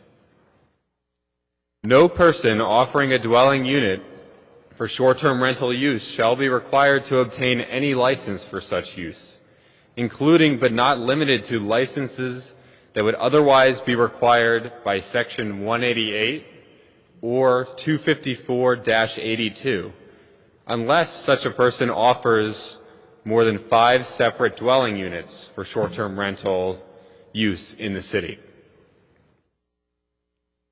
Perhaps 5 or more was a typo that 9 city council members, the law department, and everyone else who read and voted on the bill missed. Or maybe the intention was to actually allow residents to operate short-term rentals as a business.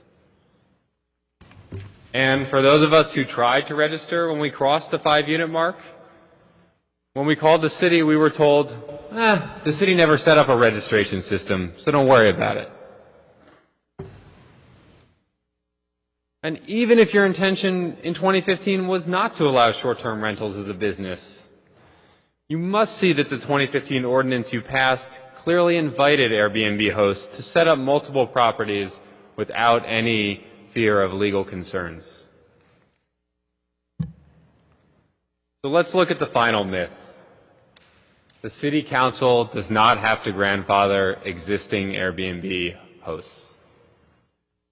Hosts who invested and renovated properties based on this City Council's unanimous decision in 2015. Hosts who called the city and were told, yes, you can legally do Airbnb here. It's not a problem. Hosts who won't be able to pay their mortgage if this ordinance passes because they bought their property based on the income that they would receive from a short-term rental. Hosts like myself who are locked into 5- and 10-year leases on the properties that they rented. Hosts who won't be able to recoup furniture costs. Hosts, again like me, who left their jobs to grow this business. Hosts who will have to let over 1,000 employees go. A conversation that I am personally not looking forward to for 11 of the people who work for me. Hosts who bring over $130 million to local businesses. And most importantly of all, the hosts who trusted you. Grandfathering small business owners who trusted you is the right thing to do. Grandfathering short-term rentals is the fair thing to do. But most importantly, grandfathering small business owners is the legal thing to do. Despite the loophole that your law department claims to have found, you are altering a zoning ordinance. When you alter a zoning ordinance, you are legally obligated to grandfather in pre-existing acceptable uses. The 2015 ordinance that legalized short-term rentals means that current short-term rentals are a pre-existing acceptable use. You may disagree with me about what is the right thing to do. You may disagree with me about what is the fair thing to do. But I think that we can all agree that the City Council is obligated to follow the law. Thank you. Next speaker.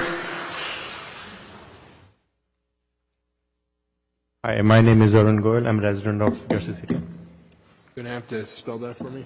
Arun is my first name. Arun? Yes. Last name? Goel. Sorry, if there are any other speakers, please stand up and line up. Yes, that's right. Thank you, sir. First, I'm using the glasses. If I see this, I can't see you, and vice versa. So I've been living in Jersey City since 2005, working in New York City, do a regular job. I leave my home at 5:30, come back at 7, Never thought about starting a business or anything, Then 2015, Jersey City legalized Airbnb, or short-term rentals, I would say. And then we started renting some units, and we entered into this business. We find it lucrative, honestly. And I quit my job. last year after like experimenting for 2 years. And it was a well-paying job on Wall Street. I worked there for 13 years in the same company. I was in a good position. But I say it's better. It gives me like a better quality of life. It gives me a more freedom for my time, and it gives a better money and more time to spend with my family. Now what happens? We come to 2018, and Mr. Solomon brings up a new ordinance saying we are not allowing this thing. So I'm thinking, what's going on? So the way I think is, I came to United States on a employment-based visa category, right? So they bring in the people, skilled people can come to United States, say we allow like 200,000 people. People come in, and then suddenly the government decided, you know what, we don't need many more people. So it doesn't mean that you are going to send back the people who have already come into the states. It is fine, you want to change the policy for the future people who are coming there, change the policy, but they don't like to send the people back home. What you are doing is, in 2015, you open the door, you say, yes, short-term rental is legal, people came in, now you are saying, you know what, it's enough, we made a mistake, so people should go back, they should vacate their units, and they should stop their business. I get it, you guys made a mistake. But what is the mistake we made? We didn't make any mistake. We are paying for your mistake, for this council's mistake. And we have been going through different things and different problems, and we have been told the major problems with this ordinance, why this ordinance is being brought in. Noise is the one issue, affordable units are another issue, the rents, quality of life. So, noise, every noise complaint, we get it, or our neighbors make it, we call the cops. Did anybody try to check with the cops how many calls they get it for a short-term rental unit, people versus the long-term tenants? No. You just like, yes, people have complained it, but nobody did the data analysis from the cops who are actually in Jersey City, who are looking at all the complaints. The rents, you talk about the rents have gone up. So ordinance came in 2015, everybody agreed after 2015, the short-term rental market have picked up. There are more short-term rental markets in the units in the market. So I moved in 2006. When I moved in, my 2-bedroom rent in Hamilton Park area was $1,580. When I moved out in 2013, that rent was $3,200. That rent had no impact of short-term rental market.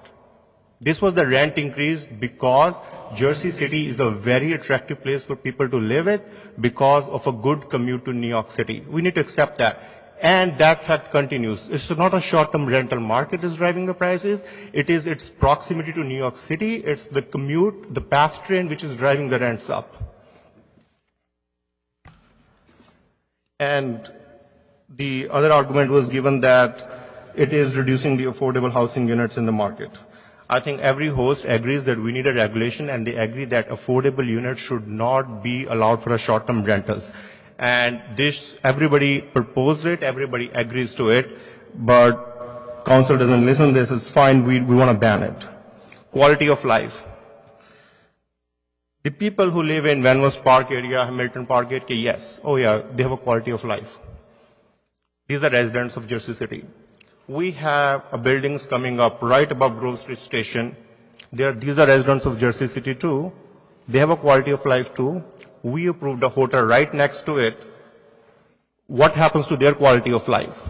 You talk about an Airbnb, somebody bringing their family in, but over there you bring a hotel. The hotel doesn't have even a parking.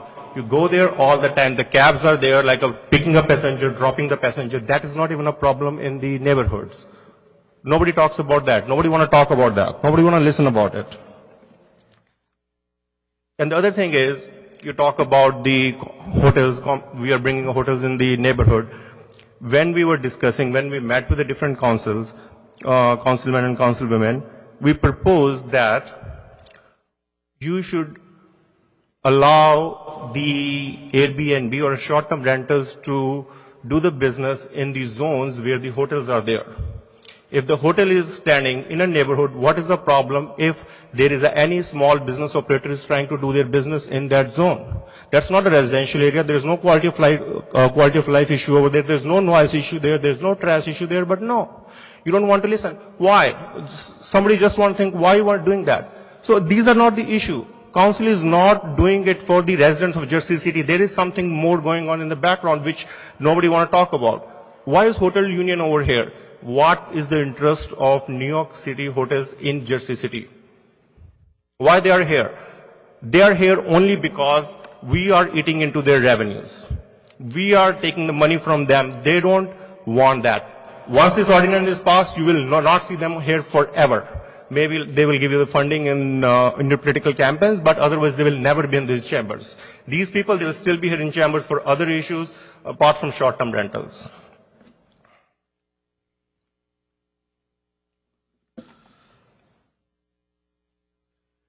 So we are calling it as a flip-flop by Mayor Phillip on the 2015 ordinance. You can do that. The hosts are like, they're not very powerful. They're small communities. Council or the city gives the big tax breaks to the big developers of Jersey City.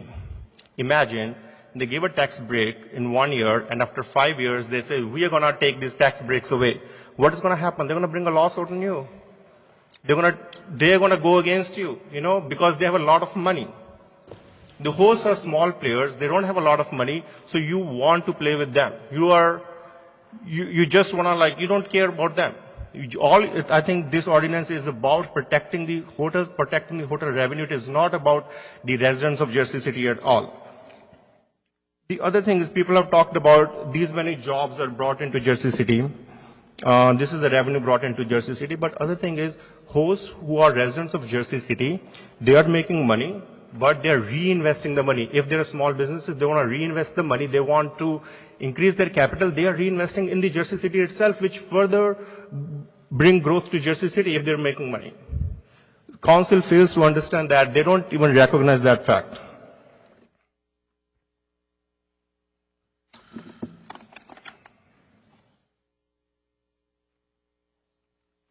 This guy is going through my notes if I have anything else to add. Okay, yes, this is very interesting how this process was started. So I was in India for a vacation for a month. In the month of April, somebody told me, hey, Jersey City is bringing this law. We started saying, oh yeah, the committee was formed in January to formulate a law. We haven't met even a single host who was on that committee. Not even a single host. I think April 23rd, when first reading was introduced, when a few people were there, then we reorganized people, then people knew more about it. Then in the caucus meeting in the following Monday, it was decided that the bill will be tabled. Okay, fine. And the new ordinance will be created. So we had a public hearing over here.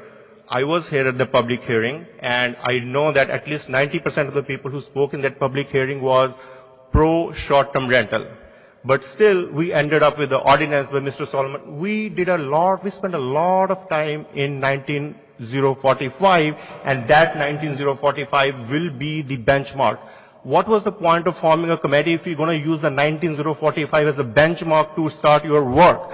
It was the comments made, hey, people spent a lot of time there. Yes, they spent a lot of time, but they did not include any host input into that, and we are still sitting on that 19045. It has been renamed to 19077 now.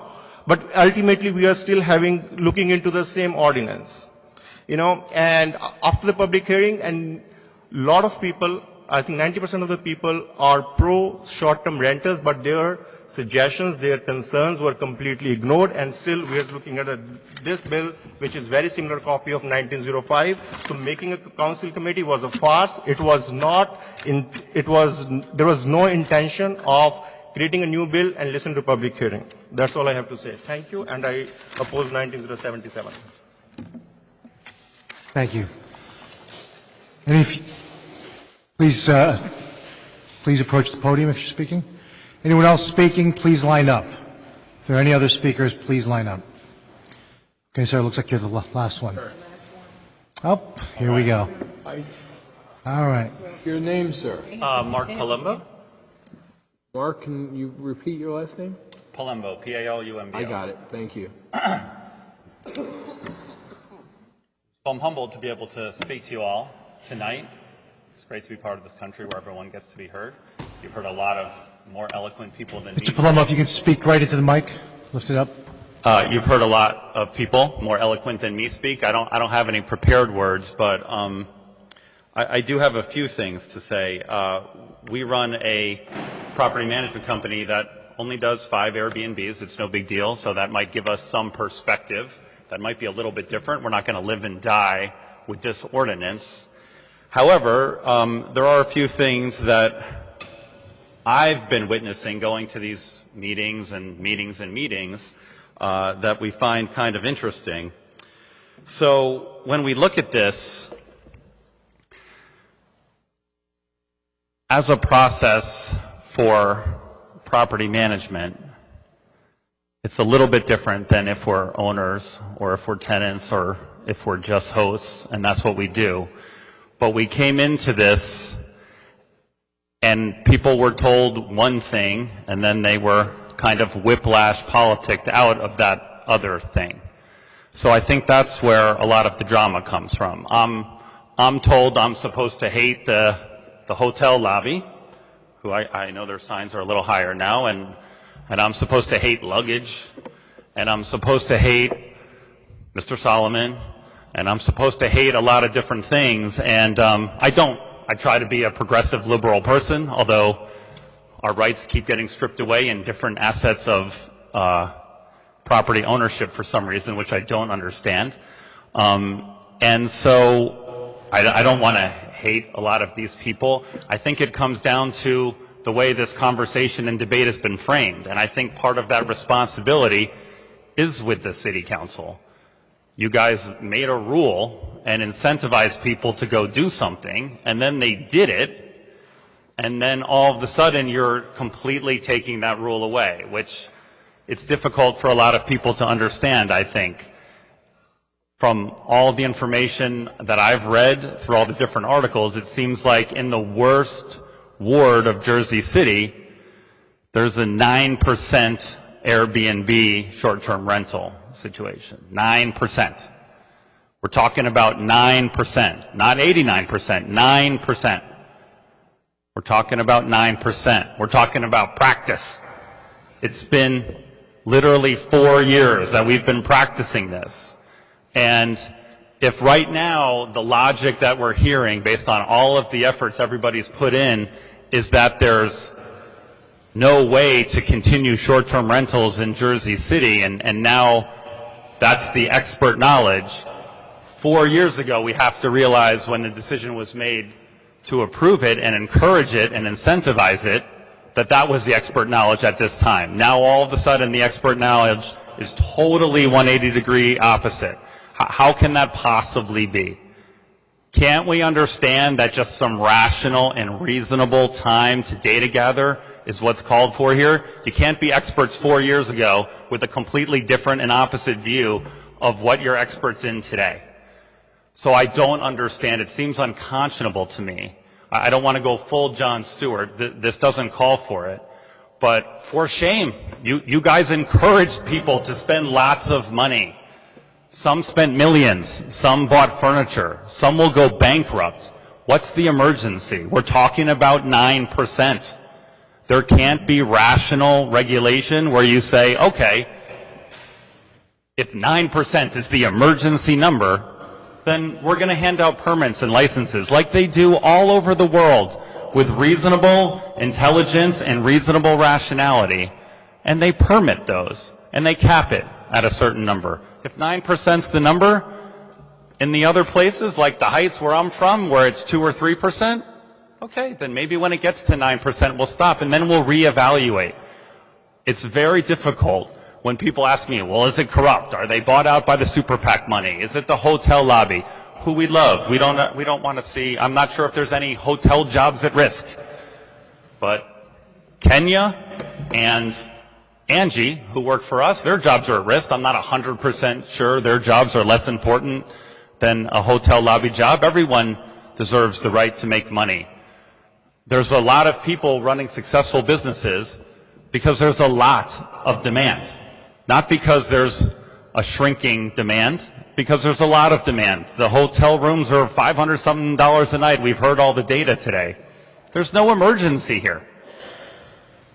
So I'm not exactly sure why we can't just have some kind of reasonable time to gather data, not punish the people that went in on one side because they were encouraged to, and not punish the people who are on the other side.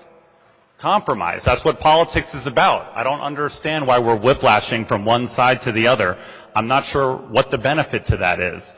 It's very difficult to make the argument it's not corrupt when we can't just try to be reasonable, protect the people that bought in when you encourage them to, and see how it works. If 9% is an emergency number and the whole entire process is breaking down because of it, okay, then take some time, figure that out, prove that to the people, and then eliminate down to 5%. But I don't understand why we have to ban something that's helping Jersey City become known all over the world in a good way because 9% in one ward in Jersey City. 9. Again, it's not 89. It's 9% that we're talking about that was encouraged by this city council. So I think that's what some of this drama is. You got to remember, there's all kinds of different constituents here. You're my city council. I'm in the Heights, Mr. Yoon. Having a conscience is at least supporting what you guys did and encouraged people to do. You all are my city council. You're mine too. Represent me. Thank you. Thank you. Motion. People aren't going to stand. Look, they Good have evening. to stand so we'll know. My name is Anupam Verma. They won't be up. Sorry. Your name one more time, I'm so sorry. Anupam Verma. You're going to have to spell that for me. A as an apple, N for Nancy, U for umbrella, P for Paul. Hey, you're going very fast. Okay. A for apple, N for Nancy, U for umbrella, P for Paul, A for apple, M for mother. Verma is V for Victor, A for apple, R for rain, M for mother. You're going to write that down for me, okay? Please begin. Okay. So, every decision that the city makes or city council makes, it is made with a careful thinking, with a good understanding, and with a proper knowledge and impact of those changes. Now, when in 2015, Airbnb ordinance is approved, it may be the thinking of the city council to uplift the standard of the people, residents of the city, as well as the people who are living there, businesses, and all other stuffs. When we did that, it really, how much change it really made down the line from 2015 to till now, we haven't quantified that really in terms of just from Airbnb perspective. Because at the same time, there were a lot of another ordinance, another good projects that were passed by city. And majority of these includes a lot of constructions that are going, that were approved in past, as well as that are going around. And we are going to see there are a lot of buildings coming in, and it will come in future. And that is all for good of the city.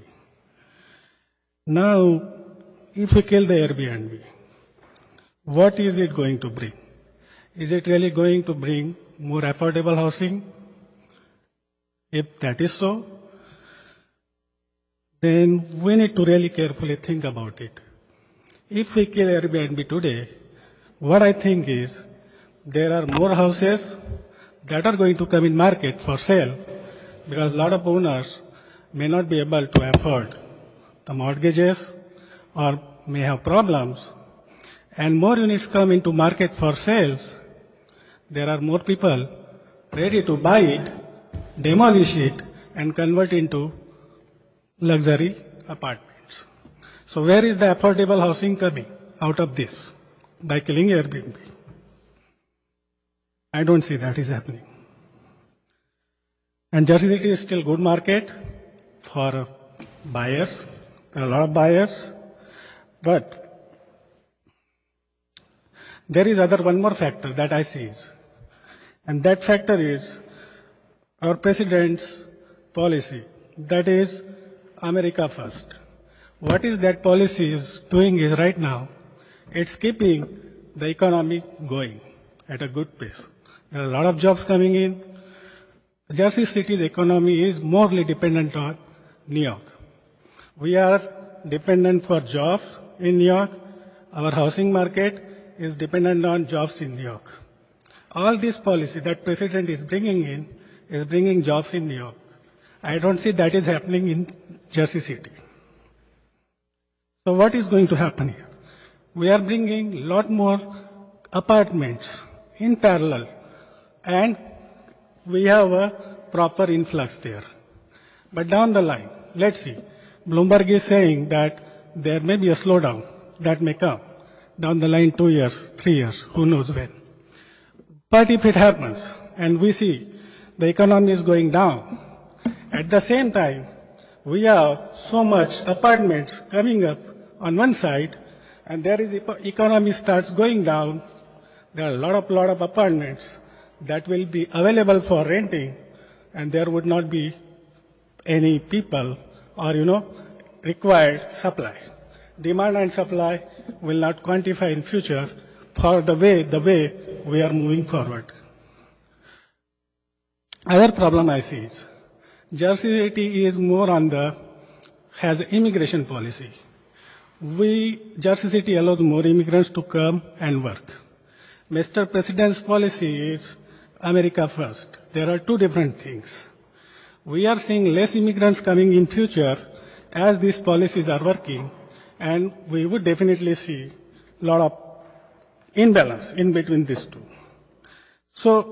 But these are all different things. What I'm talking, but if it happens and if economy slow down, we would see a problem in terms of more apartments that are building, and the host and owner of Airbnb who are hosting today, if we kick them out or if we stop them doing what they will have as well more problems when the economy starts slowing down.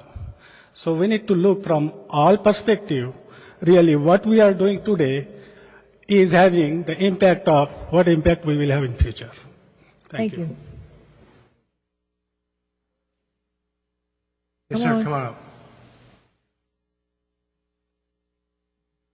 No. Come on. You just write his name. Yeah. Tell him to write it. Come on up, sir. I'm Brandon Keevan. Yeah, Brandon. Keevan. Good evening, Council. Good evening. A lot of us are entrepreneurs. We aren't giant million or billion-dollar corporations as Airbnb is. Airbnb is a platform for us to advertise our short-term rentals on. The 2015 ordinance allowed me and many others here to realize dreams of ours of having our own business and possibly being property owners as well. We've not only host tourists, but we also host business people as well that come here to do business, that come in the area to bring their business from around the world. We also have people that have come here for the first time ever leaving their home country. We offer a different experience than what hotels offer. There are always going to be people that want a hotel that's consistent across the country, that's the same Marriott or same Holiday Inn, whatever it is across the country. We create something that's an experience that's being a part of and experiencing the local community, experiencing what it is to be in this region of the world.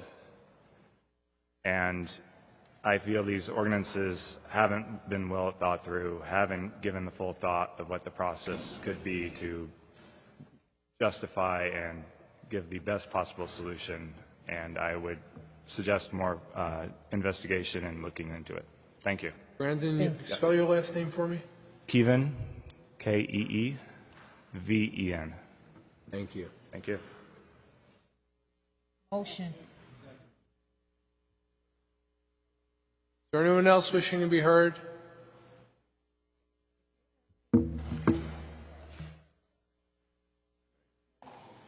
Motion to close. Yeah, well, the man's at the mic. You The man's have at to the let him mic. speak. Sir, your name?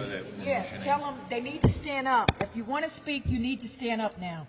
If anybody wants to speak, You please have pick to. the line now, please. You have to, because Your we're name, not sir? going one by one. My name is Nathan Taylor.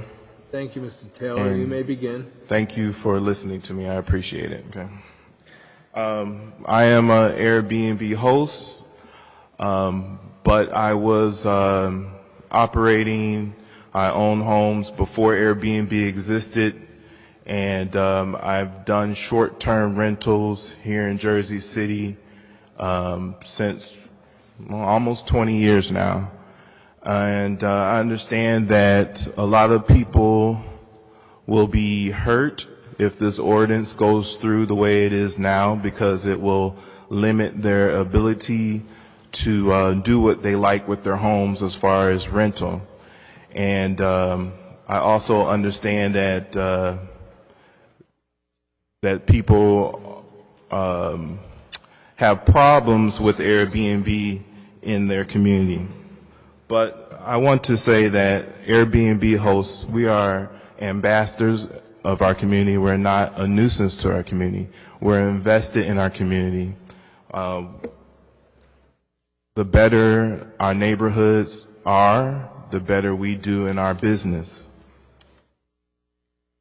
And I just want to go over a few things about this.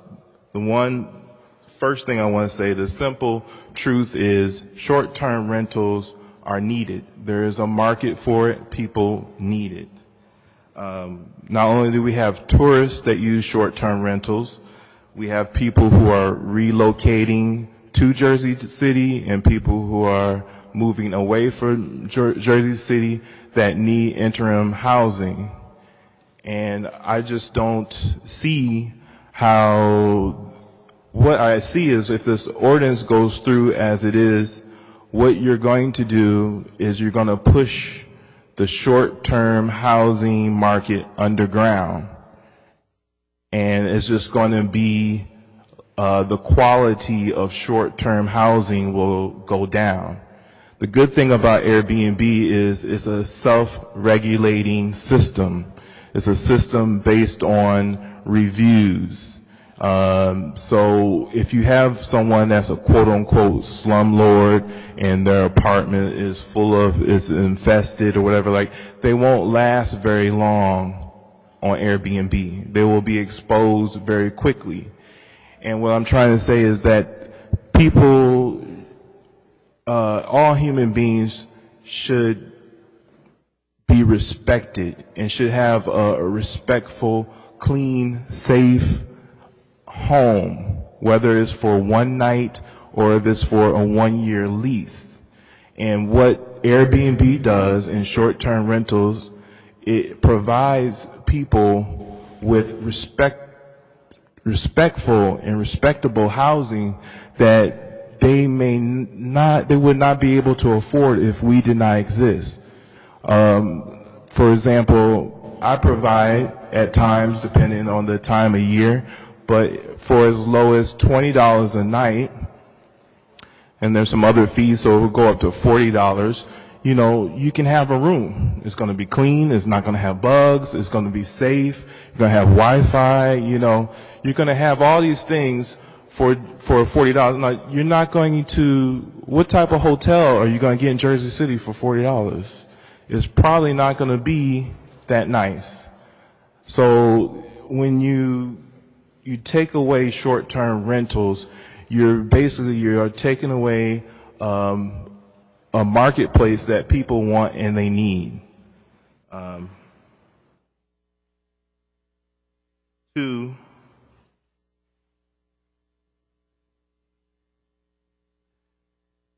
there's a lot of talk about affordable housing, and I agree that there should be more that should be done for affordable housing in Jersey City and just the United States in general.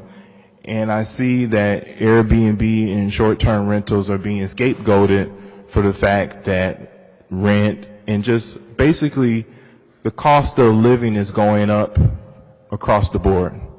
Groceries are going up, everything is going up. And so rent is going up, real estate and housing and taxes are going up, everything is going up. And so just to scapegoat Airbnb and short-term rentals for the increased cost of living is disingenuous.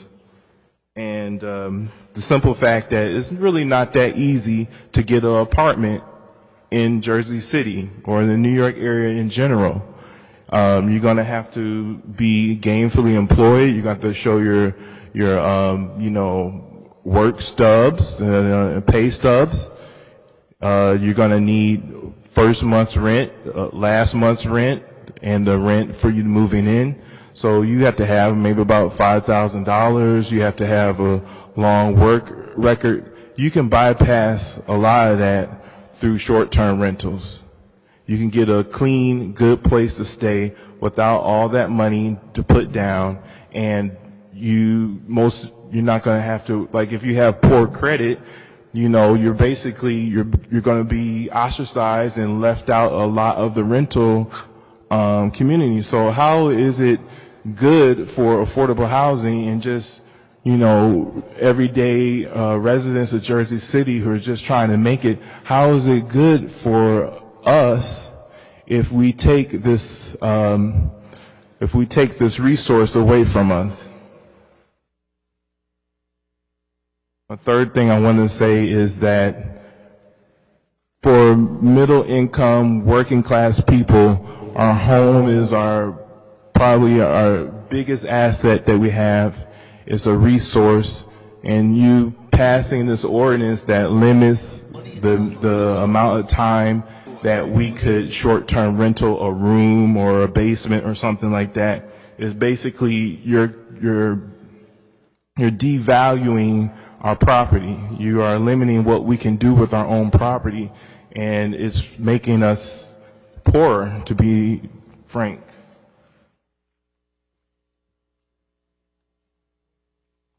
Number 4, I would like to say this ordinance will restrict short-term rentals, and it will bring less tourists, less visitors to our city, which will hurt businesses altogether. And I'm in Ward F, and I'm also in McGinley Square, and these are areas that are not usually visited by tourists. I mean, I'm not even aware of any hotels in my neighborhood. So to have short-term rentals, you're bringing visitors from all over the world into our neighborhood that would not be here if it wasn't for Airbnb. So think about all the businesses that benefit from that. And also, number 5, please think about all of the income and the jobs that will be destroyed if you destroy the short-term rental market. It's discrimination against entrepreneurs and people who want to build their own businesses. The hotel industry, they have a right to do their business, but we should have the right to do our own business without city officials interfering. The Marriott, I just read an article, the Marriott is getting into the short-term rental market. So I mean, maybe it's just a coincidence that when they want to get into the market, all of a sudden now we need to get out the market, So I'm going to be finishing up soon here, and I just wanted to grandfather us in, because Philip did okay this a few years ago. So the grandfathering us in would be, I would say, in my opinion, the least that you can do. In my personal opinion, I don't think that there should be any ordinance at all. I think that the things that were brought up as problems could be solved without killing the short-term rental market. Philip, I remember a few years ago, he was on the local news, and he basically announced that he was decriminalizing marijuana. And then 3 years later, he accused and he blames Airbnb for more marijuana smoke in the streets. That doesn't make no sense. Like, with all due respect, I just don't like being lied on like that. I don't like being scapegoated like that, demonized like that. Like, he was the one that went on the news and said, okay, it's okay to smoke weed, we're decriminalizing, we're not going to bust you for it. So of course people are going to start walking around smoking weed. It's not Airbnb's problem.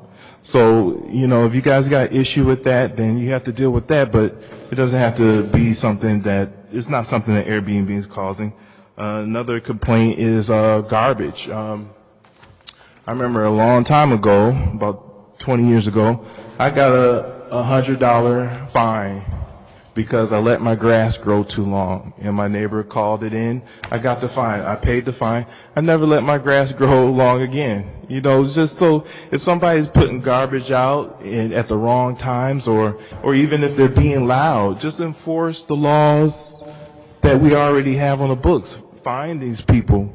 If a host is getting $100, $200 fine for this and for that, he'll either change or he'll be out of business soon. So just enforce the laws that we already have. I don't think it's fair to discriminate against Airbnb or short-term rental hosts when these are rules and these are things that long-term landlords are breaking. So just enforce the laws equally across the board.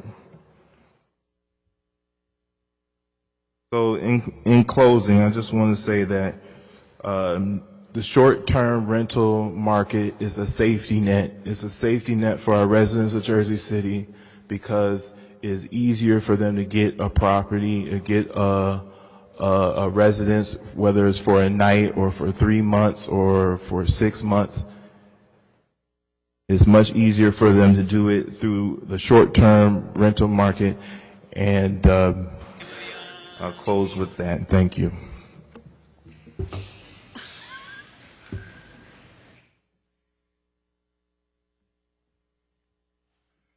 Steve, I'm going to learn your last name tonight. Stephen Robbins, R-O-B-I-N-S. Robinson? Robbins, R-O-B-I-N-S, no son. Got it. Good evening, everyone. Good evening. As a young man, my father used to tell me, son, you can't fight City Hall. But here I am. Never listened to him, but that doesn't mean you don't have to listen to me. Just a quick brief history about myself and my background in the short-term rental industry. I primarily am in the restaurant business. I had a place down in Manhattan, and it wasn't doing real well. And one of my son's friends was getting, this is back in 2009, was getting into the short-term rental business. Airbnb had only been open for a year. He was friends with my son. I used to coach them all in Little League and baseball, and he would come in and ask for advice on what he should do. He's got these places, and it was exciting for him, and he started doing it. At the time, the business that I had in the restaurant went out of business, so he had asked me to come over and do some consulting with him. Throughout, from 2009 until about 2013, he amassed 280 furnished rental apartments. The law came into Manhattan and pretty much closed it down, so I had left, went back to my restaurants. And then in the multiple dwelling law, you were allowed to have two-unit, any house that was single or two-family home, you were permitted to do short-term rentals. And then they made some different laws to change that, so they started closing those down. This time was about 2015, 2016. what a coincidence, you guys passed a law that permitted short-term rentals in Jersey City. At the time, and still actually today, it's the only municipality in the New York area that has a short-term rental ordinance where you're permitted to do it. When we first started back then, there were 15,000 in the New York supply market. The New York supply market also includes Jersey City, North New Jersey, Brooklyn, Queens, 15,000. Today, 49,000. Still, only one municipality has permitted short-term rentals. What that shows or proves is that a law that came into effect back in 2012, 2011, has not done what it was intended to do. It has not stopped short-term rentals in New York City. They've continued to grow. You continually read articles. There was one today about another large enterprise that's in court with the city. They're suing people that have tons of apartments. Airbnb doesn't even know that these people have all these apartments because they're put under different identities, different addresses. They're driven underground, and there's nothing that they can do about it. New York City has a much bigger enforcement budget. They have a department. They just added another $2 million to their enforcement. What is that going to do here? How do you plan on policing? Well, policing you're pretty good at, I see. But, how do you form on coming after these people or finding them or doing any of these things? Right now you have control. You're collecting taxes. You have agreements with Airbnb. You have agreements with HomeAway. And from what I'm told, Booking.com is very, very strong in this area. I don't personally use it, but, you make an agreement with them. Who knows what your real occupancy taxes could end up being. So I went, and when I saw that this law changed, I checked other municipalities. I checked Hoboken, Weehawken, West New York, all closer up to Midtown. And all of those municipalities do not permit the short-term rentals. So with that in mind, I looked further, and I found that I read your ordinance. I found articles, and I'd just like to read a little bit from some of those ordinance and from the articles. The City Council passed an ordinance. This is back in 2015, proclaiming the Municipal Council seeks to permit short-term rental use throughout the City of Jersey City, whose adoption was recommended by the Planning Board. They may be operated by the owner or leasee of the property. No person shall be required to obtain a license unless the person offers more than 5 units for short-term rental. These conditions are terms within the Jersey City zoning ordinance. This ordinance was created and unanimously passed by the Jersey City Council in the face of the highly publicized anti-Airbnb movement. The more I wanted to learn, I read through the ordinance and conducted further research online and found articles proclaiming Jersey City's progressiveness. From a New York Times article dated October 11, 2015. Though some remain skeptical of Airbnb and its disruptive effect on both the hotel industry and the housing market nationwide, Mr. Fulop has decided to embrace it. Quote, maybe it's my age or my friends who love Airbnb, but it's certainly not going away, the 38-year-old mayor said in an interview. You can either try to fight it and resist change, which I'm not sure is going to work, or you can try to figure it out and work together. So since then, what's changed? Is there some sort of an Airbnb limit after you get over 38 years old? Or perhaps the mayor has some new friends, and these friends seem to be pretty powerful. Mr. Fulop said he believed legalizing Airbnb would make it easier to monitor and regulate short-term rentals, not harder. Quote, we need to work with Airbnb, not against them, Mr. Fulop said. After all, look at what technology did to the music industry and taxi industry. And it wasn't just Mayor Fulop who was quoted in this article. With residents embracing the service, Jersey City's elected officials felt they had to do the same. When residents in some of the high-rise buildings lining Hudson River raised concerns to Councilwoman Candace Osborne, she proposed legislation and taxation of the service. You can fight it all kinds of ways, she said. But at the end of the day, it's someone's personal property, and it's a service people want to use, so there's only so much you can do, Mrs. Osborne said. Further research found a Huffington Post article published by our mayor that said an article dated October 19, 2015. It was updated in 2016, and it was authored by the mayor, titled, Why Jersey City Will Allow Airbnb. This isn't a new thing. In the early 20th century, horse and buggy advocates, they actually existed, tried to deter people from driving cars. They passed a law in Pennsylvania demanding that any motorist who sights a team of horses coming towards him must pull off the road. If the horses appear skittish, the motorist must take his car apart, piece by piece, and hide it under the nearest bushes. This approach, needless to say, did not work. No matter how disruptive the march of technology was, government could not stop it, nor should they have, and that remains true today. On any given night over the past month, more than 300 homes were available for rent and Airbnb on our city. Could our city really have afforded the resources to police all of these rentals? No. And should we be in the business of disallowing a service like Airbnb that people love and lets little middle-class folks earn a bit of extra money by renting out their apartments? Absolutely not. Indeed, if there are concerns about new technology or a platform or industry, the way to address those concerns is not by eliminating what's new. Instead, as Bill Clinton said, we have to make change our friend, which is what we're doing in Jersey City with regard to Airbnb. This is an agreement that will help the whole city. We estimate it will raise up to $1 million in additional city revenue and bring tourism to parts of the city that typically don't see it. In fact, Airbnb estimates 74% of Airbnb users stay outside the main hotel district, and 40% of their dollars are spent in the neighborhood where they stay. Change, in other words, can be a good thing. In this new century, we must recognize that change can be our friend. Government should not live in the past. It should look to the future. And that was the mayor. From Reuters on 10/12/2015. While some people might have concerns about the sharing economy upending old ways of doing business, the best way to address those concerns is by engaging with these companies, not pretending they do not exist, Fulop said. From this, I was truly inspired. 5 of the current city council members here today voted for the current existing ordinance, giving their promise of protection under the law to those who operate short-term rentals. Those council members are Richard Boggiano, Councilman Michael Young, Councilman Daniel Rivera, Councilwoman Joyce Waterman, and Council President Rolando Lavarro.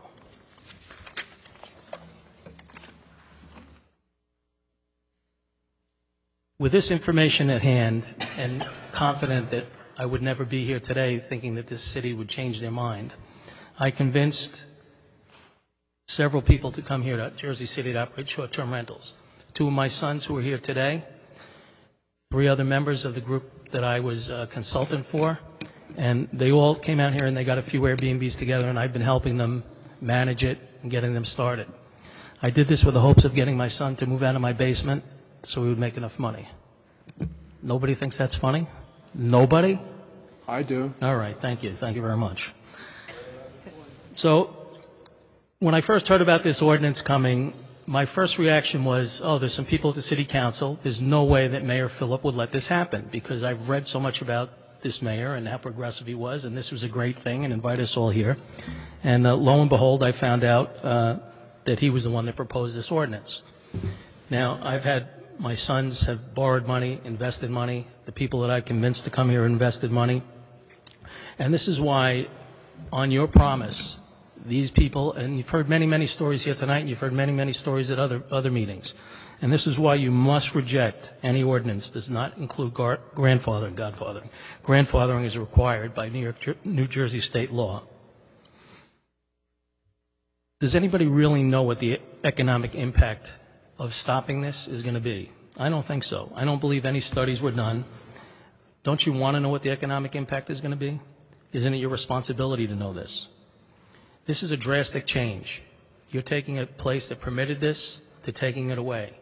We've heard quotes of anywhere from $100 to $130 million in spending, 1,000 jobs, 1,000 plus jobs. And in my mind, I applaud the people that come up here and that they have 2, 3 jobs, and they're depending on Airbnb. And Airbnb have given them a way to support their families. I've written to the mayor. I've written to several council people. Many of you have arranged meetings. Many of you haven't. Many of you answered. Many of you haven't. So it's really hard to know where you stand on this issue a lot of the times, so that we could propose certain things that could help, that could be a better way, a better solution. One of the big things, the mayor didn't respond to me, but I've seen his response, which seemed to be like a canned response that says the current ordinance was not intended to create multiple homes or multiple short-term units by any one person. And he said that it was intended to put Airbnb the way it's supposed to be, where people are sleeping on couches and air beds. Well, to me, this is really revisionism. The law gave any person 5 units without license and others more licenses. You're all well known. Another article published by John Eslin of The Record on July 26, 2016, the mayor was quoted as, "My general perspective is you need to figure out a way as a municipality to work with technology and not fight technology. It's essentially as if we created a whole new large hotel without any construction." And to think that Airbnb is a company or the people put on the platform that they're just sleeping on couches and sharing a room, we all know a $30 billion company isn't made up of people sleeping on Uncle John's couch. There is a reasonable solution. I've met with many of the council members, and there are concerns. There are legitimate concerns. There are also a lot of overblown and non-legitimate concerns. Anytime you have a reasonable solution for a simple process and it's rejected out of hand, there's other powers at hand. These powers at hand are political. And if that happens and the city decides to change its mind or the mayor decides to change his mind and you don't want to do it anymore, that's your prerogative. We're adults here. We're all big boys, big girls. You changed your mind, great, but you invited us. You made a promise. You told us we could do it, and now you're telling us, get out, you can't do it. This is just not the right way to do it. When I give good solutions to these problems and they're met with just rejected out of hand, it reminds me of, what I learned in Al-Anon. I had some family members who were alcoholics, and they told me you can never argue with an alcoholic when they're drunk. You get no response, no answer, no rationality. Logic doesn't apply. This is how it felt to me when I spoke to some people with these problems that they came up with and really just rejected these solutions out of hand. So to me, this is clearly politically motivated, as was the laws and the solutions in New York City. Councilman Rivera asked me why New York City didn't want to do it anymore, and you caught me off guard. And it's the same stuff. They say long-term rental. They say shortage of housing. They say affordable housing. It's ironically 3% of the housing market. 3% in New York City. They have 2 million housing units. It's only 3% of the market. 3% is not a big percentage. It's the hotel union. It's not wanting competition. Tens of thousands of hotel rooms have been added since 2015. Occupancy is at its highest. New York City has never had higher numbers of tourism. However, they still fight, and they fight because it's competition. They want to eliminate it.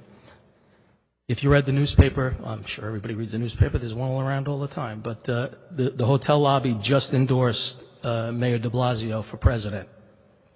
They didn't, first ones to endorse him. What's this office what's gonna happen here? Who's the vice president? Anybody? No? Vice presidents? All right. So, I've been here through this whole process. I've watched it. I've spoken to most of you. Some of you have refused to have any meetings. But this doesn't really remind me of this, but I used to be in the horse racing industry, and people would always come up to me and they would say, "Is horse racing fixed? Is it fixed?" And I said, quite frankly, I've never been involved in a fix, and I never witnessed the fixed. However, if there was a fix, this is what it feels like. You changed your mind. I understand that. You've said you don't want us anymore. You don't care about the commitment we made. Too bad you have a 5-year lease. Too bad if you have a 10-year lease. It doesn't matter how much money you lose. Just get out. The fact is, you must not hurt those that came here for that. That's why the state has state laws.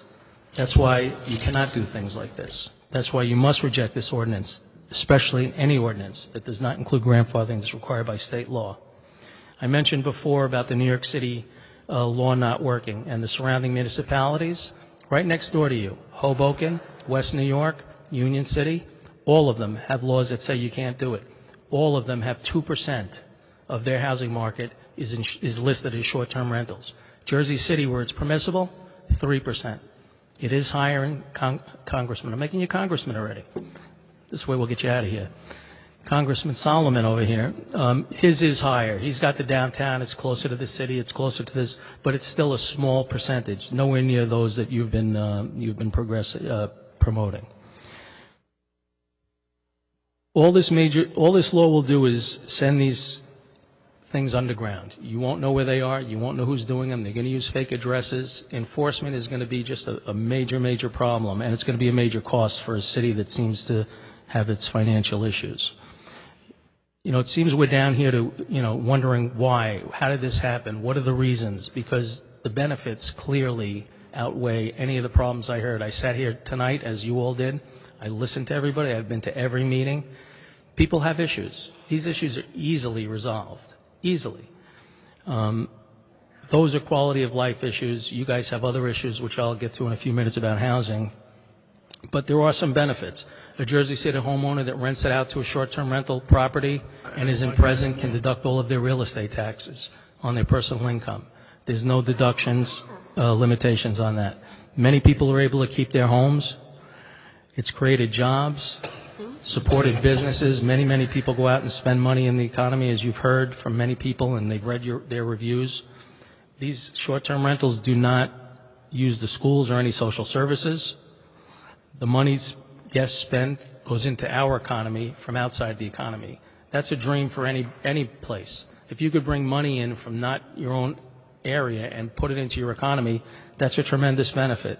They're paying sales tax, they're paying other taxes without any direct benefit, and then they leave. When I would look, you would say, where does business come from? When I would go to look to open a restaurant, I would look on a map, I would draw a circle around 2 or 3 miles, and that's where I would know where my people are coming from. You go into Jersey City and you draw that map, most of it's in the Hudson River or in Manhattan. Not many people are coming from either of those 2 places to Jersey City. So where do you get your business? Where do you get your customers? Where do you generate income from? You don't want to be surprised. You should find out where that's coming from. How much of it is tourism? How many of these new restaurants that have opened on Newark Avenue that are being supported, and the buzz and that makes Jersey City live? It's a great place to be. When I come out here, I bring my friends out. We have nice dinners out. I go to the same places all the time. It's exciting. You feel the buzz. It will also protect against an economic downturn. Supposing the economy gets bad here, the economy is good elsewhere. Where is the #1 destination for tourism? New York City. People that are going into New York City are staying in Jersey City. Your economy goes down, you still have a source of things coming in. Another big thing that happens, Jersey City benefited from it. When New York City's housing market rose, people look for other places to go. They look for less expensive places. Jersey City has thrived from that. And now you start to see it in the outer areas of Jersey City, the other districts where maybe it wasn't, renovations weren't going on and things weren't improving. You'll start to see that. You'll see restaurants pop up in areas that are going to start to become interesting and where people are going to want to go. And that's how neighborhoods are formed. It's not just one person that's lived here for 45 years. That's not a neighborhood. A neighborhood is a combination of many, many different things. Jersey City is so diverse, and there's so many, you don't even know how many people you run into from different areas, different countries, different ethnicities. It's exciting and it's wonderful. It's a great place for people to come to. Brooklyn, Queens, all got developed because of the success of Manhattan, and that's happening here. There's a lot of talk about the people that come in and do multi-units, so many big companies, big corporations. These are the people that employ people. They create jobs.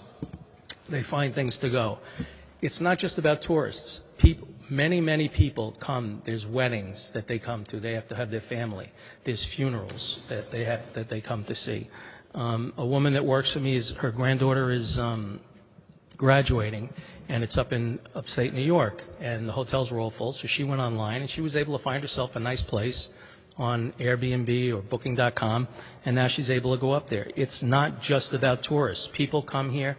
People come to visit. They come to visit your family. A lot of people don't like their family staying with them, so they want to find a place for them to stay. They don't want to put 4 hotel rooms. They find a 2-bedroom apartment, and then they're able to visit.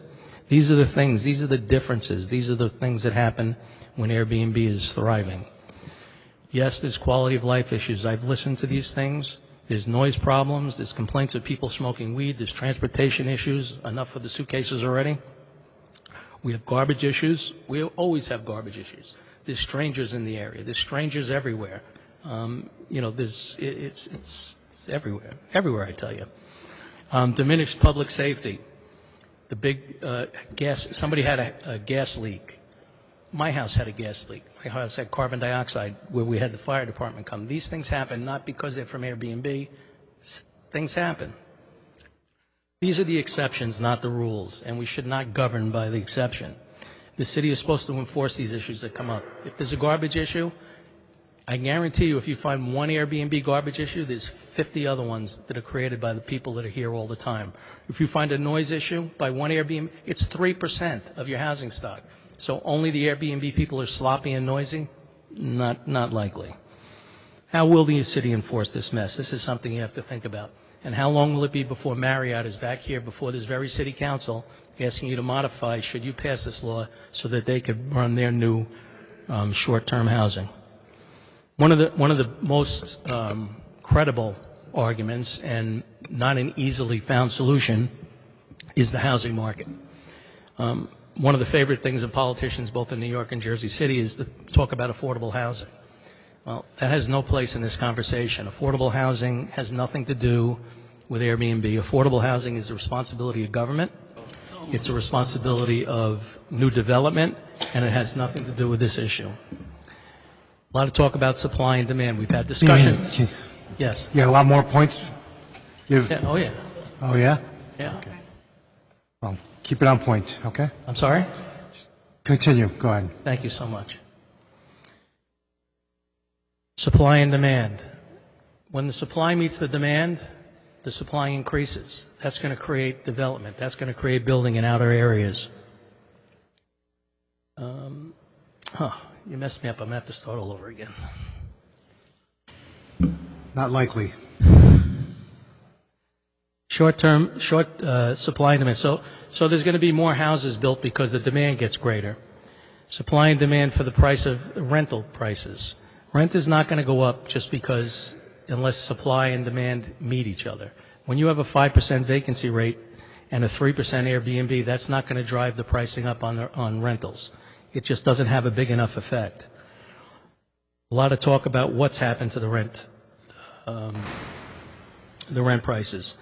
We've sent, myself, many other people have sent significant data. Downtown has had a significant drop in the rentals since 2015, maybe 10 or 15%. This, even in the face of a revaluation where the prices went, the cost for the house went way up.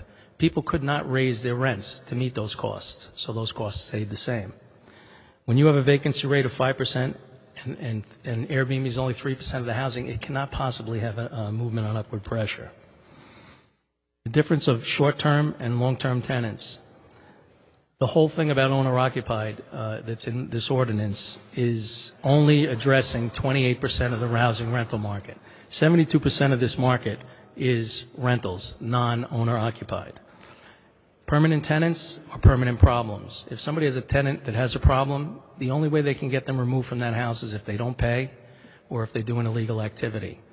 They can be a big problem constantly over and over again. Short-term tenants, short-term problems. If you can't address that problem immediately, they're gone in 2 or 3 days. It's not as big of an issue. Just this past week, I got an email. There are problems between neighbors. This past week, I got an email from one of the homes, and they said that they were unable to sleep at night. They were arguing all night long. The people downstairs must be getting divorced. She was yelling at him, slamming doors. He was yelling back at her. And it came to be that that was my tenant complaining about the long-term tenant downstairs. So it's not just Airbnb people that fight, have noise, and have parties. It's a fact of life. If this ordinance is enacted, it will eliminate short-term housing. Once again, 72% is rental. Airbnb, sending a letter to Mayor Fulop, indicated that for all practical purposes, if this ordinance is put in, Airbnb will be eliminated from this city. A mess will be created. You'll be driving short-term rentals underground. Be a tremendous, as people have said, a tremendous loss of tax revenue, but you'll also be destroying many, many lives. You'll be destroying the lives of the people that came here to make short-term rentals, the 1,000-plus jobs that were created. A lot of people talk about there was a study, there was this, there was that. Well, here's a study that I can put a name on. Purdue University professor Mohammed Rahman, Airbnb, he said, with a 2% increase in Airbnb, restaurant employment goes up 3%. 2% Airbnb, 3% restaurant employment. Because when people are on vacation, they go out for dinner. They spend money. If Airbnb goes down 90%, what's going to happen to that restaurant revenue? Can Jersey City's economy sustain a $100 million loss? The argument would be, of course, it can't. And another side of the argument would be that of that $100 million, the long-term tenants will replace some of that, but it'll be a fraction of that. And I know as a business person, if I lost a good amount of business from my restaurant, it would hurt because that's the profit. When you make and break even, anything above just becomes a loss of your own profit. You'll create a weak local economy with 1,000 jobs lost. Those people will not have money to spend in the economy. That'll be more strain on it. Who's going to get hurt the most? Restaurant and bars, coffee and breakfast shops, laundromats, cleaning companies, storage units, parking lots and garage, management companies, furniture. When long-term tenants come, they come with a moving truck and they bring their own furniture. When we take over a short-term rental, we buy all new stuff. We buy new electronics, new housewares, Bed Bath & Beyond, all these places we go and we spend money, linen. And then you have to ask yourself, supposing you stop the Airbnb and 3,000 units are dumped onto the market.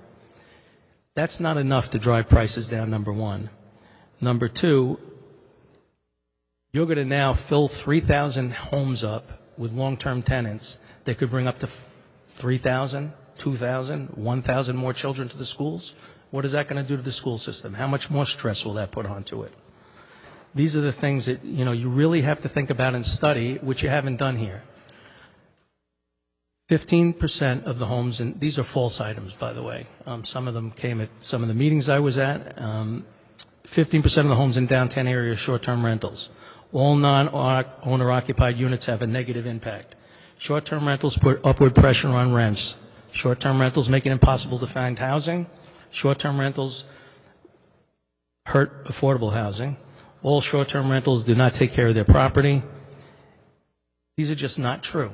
They're just false.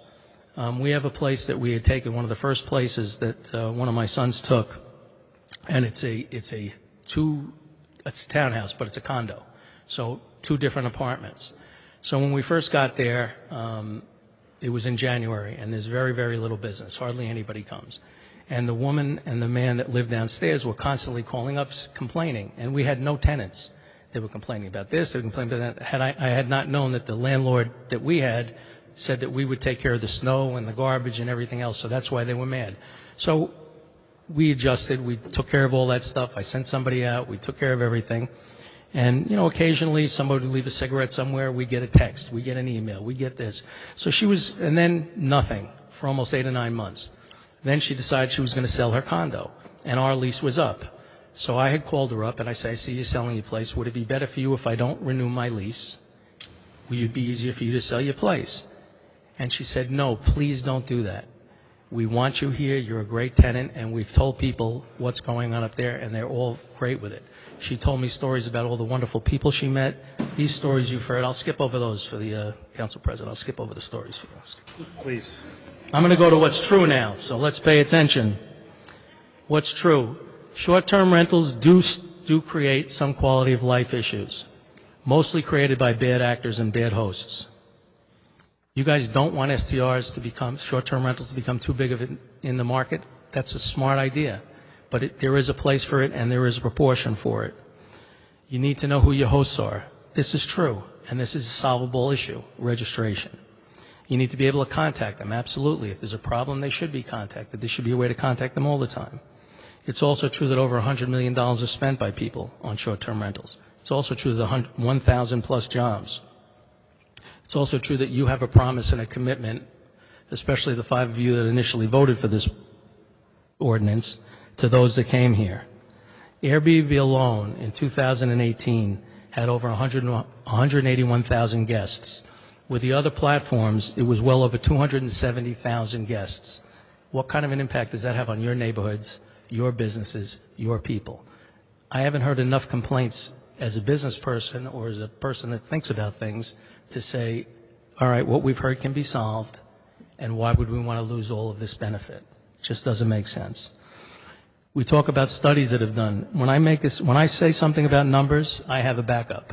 I tell you where it's coming from. I've emailed you all. I know you've read every word I've sent you, every word, especially Mr. Solomon. 330 travelers from the New Jersey Tourism Report in 2018. The State of New Jersey commissioned this report. 330 travelers support one job.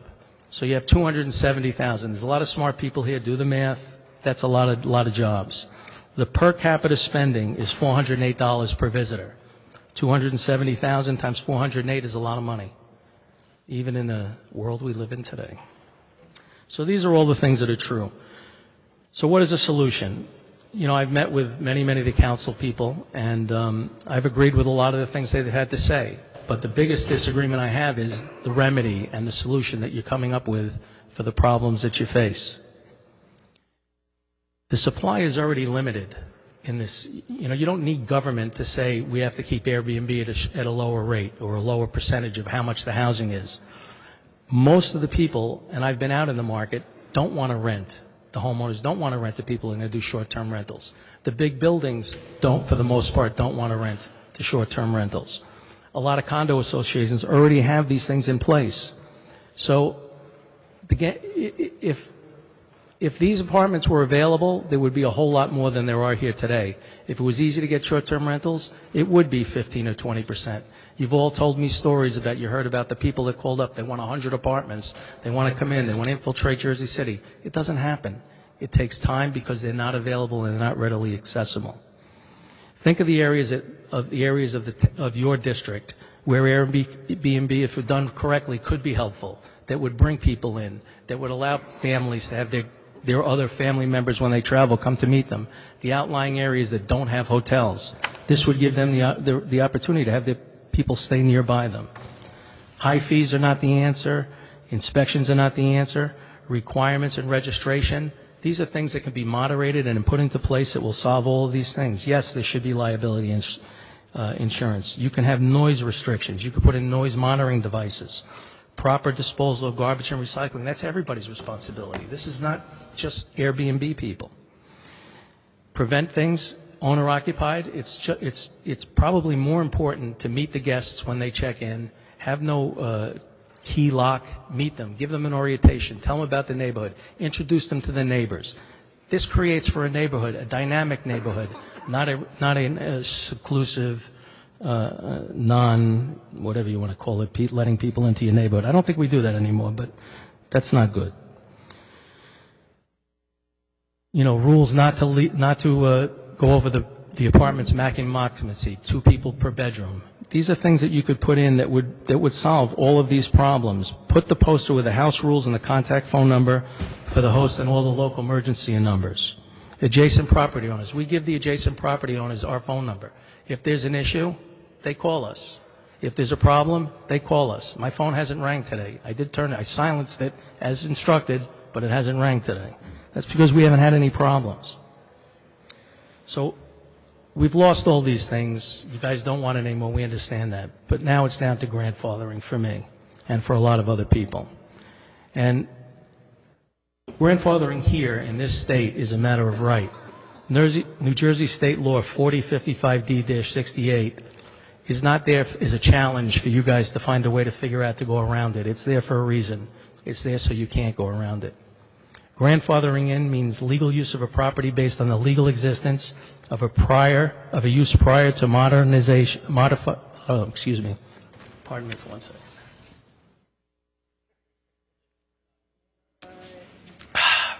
I'm going to need more water. Grandfathering in means legal use of a property based on the legal existence of the use prior to a modification of zoning ordinance or building code. You guys are becoming very familiar with grandfathering. I was at one of the meetings, I can't remember which one, but you're going to do something to the 4th floor here. And the guy got there and he told you all the things you're going to have to do. You have to change the stairs, you're going to have to change the elevator, you're going to have to change this, you're going to have to change that.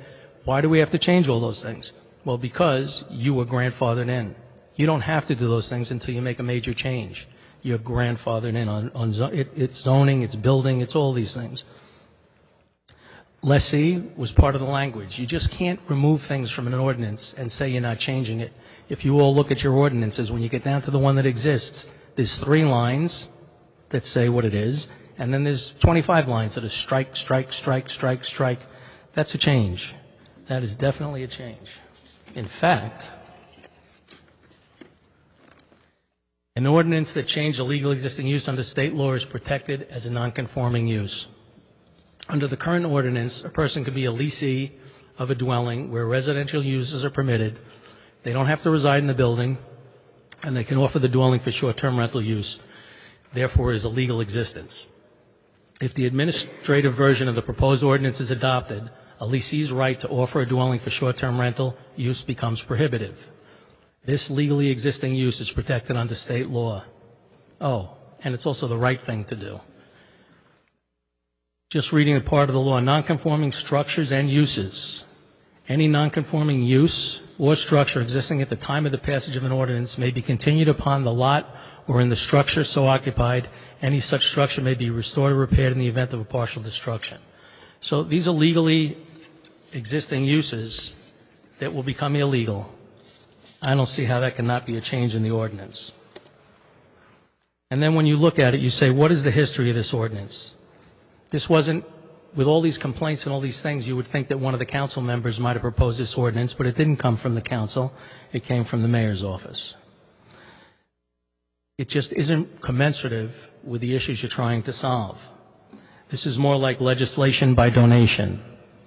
There was a mysterious committee formed that was absent of Airbnb representatives, and from what I heard here tonight, it sounded like that the committee might have been a bit biased when it was formed. And then the law was presented as a surprise to a lot of the council members. No one knew it was coming. They got to look at it. They didn't know where it went, where did it come from. And the next thing that it's up for things. First, it was in the zoning ordinance. It was a replacement of the zoning ordinance, and then it was taken out. Then they said it was police powers. Then it became permitting. And this week I heard that now the reason for it is it's because of public safety. Well, where are the facts that back that up? Where are these Airbnb gang members that have been terrorizing the town, and we have to make public safety changes, and we need to change these things? There's no basis. There are no reports. It's just another way to try to circumvent a law that's here to protect us, the public, from things like this. You guys knew this law was flawed. You knew the process was flawed. That's why you tabled it. So then when you tabled it, you sent it back to a committee. And I went to every single one of these things with the committee, and I got to tell you, it was a charade. You had 30 days that you sent for a committee. Stephen, I'm going to say the same thing I said to someone else earlier. Like, speaking on the ordinance itself. If you want to criticize the process, you're welcome to do that. You can sign up at our meeting tomorrow and get your 5 minutes to do that. But that's not speaking to the rules of order required to speak to the ordinance. I'm talking about how the ordinance has been done and what you did and what you didn't do, more of what you didn't do. You have to speak to the ordinance, sir.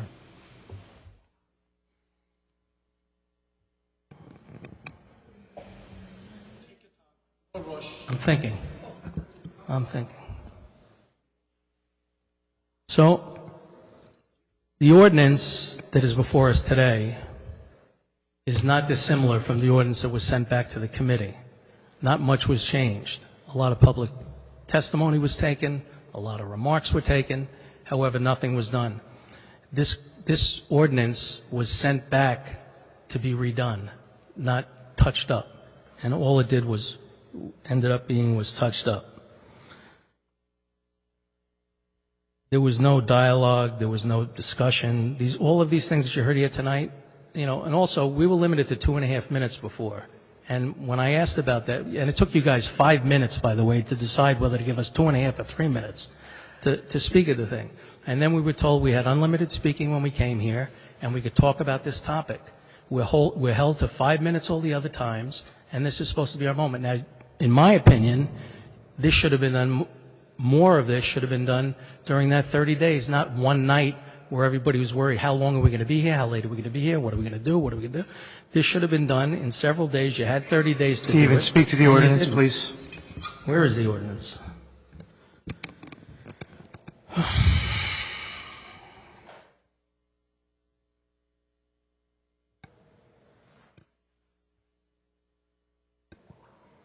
Okay, if you have nothing else to I know, I do. I'm just trying to rephrase my question. ask for the next speaker if you're trying to rephrase done. my question. So throughout this process, I did meet with many of the council members. In fact, Council President Lazaro, met several times. You were amazing most of the time. You were very available. Man met me on a Sunday night, met me on a different night. Really, really available. Listened to me. Actually, you happen to agree, or maybe you were trying to get me to stop talking then too, but you did agree with most of the points that I brought up. And I witnessed during one of the meetings you saying that you were in favor of grandfathering for 3 years. However, you wanted it to start back in January when the law started. Well, I remember this so clearly because I know that's not the case. The case is it would happen if grandfathering, not if, it is, grandfathering happens upon the adoption of the ordinance. So there was a point, and I don't know when it happened, but you were very available, you were answering my calls, you were doing everything else, and then all of a sudden, boom, nothing. And then you changed your mind for whatever reason, and you're entitled to do that. And then communication shut down. I don't know how this law became so important that there was no grandfathering, but that's your decision, and that's the law we're dealing with.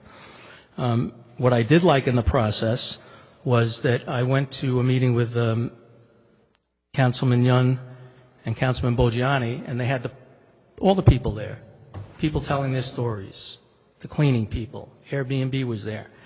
Both of these council persons said they were against short-term rentals. They listened to the people. They went out and they listened and they changed and they adapted. They're not keeping the law the same way it is, but they're saying, leave these people. They came, they invested, we made a promise, and that's the way it should stand. Councilwoman Prince-Array, you and I met. You told me what you thought. I told you what you thought. Whatever. We exchanged thoughts. And you stated what you had, and you listened. That was great. I didn't change your mind, but I tried. And you did listen to that, and I appreciate that. Councilman Solomon, a little different. After the Yun and Bogiano meeting, there was another meeting that you had with your community group. It was in a church, and we all went over there. It was probably about 25 of us. And it was a community meeting, and Airbnb was last on the list, and I guess we got there at about 5 minutes to 9. And you stood up, and I appreciated this. You said what your position was. You said you weren't going to change your mind, and you said you'd listen. However, 10 minutes after we got there, the room closed. We had to leave. Nobody could meet. No one could speak. One person got to speak. You had announced that, call me, we'll make meetings, we'll get together. I never got such a meeting. I called many, many times. I sent many, many emails. It just wasn't right. The whole process wasn't right. Not refusing to meet. Let's see.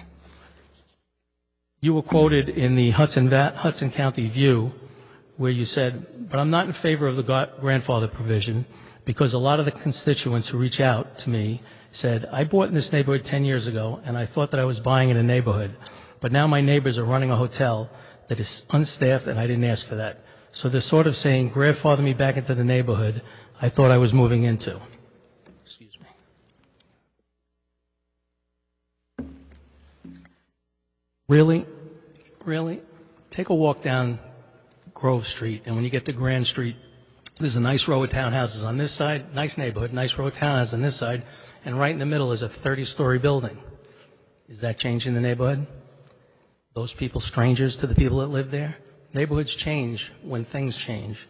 So to say that neighborhood is changing because of one person of an Airbnb on a block, it's mind-boggling. Simply mind-boggling. Perhaps we should ask them to take that building down so we can get the neighborhood back to the way it was, the old days, get the neighborhood back. It's not going to happen.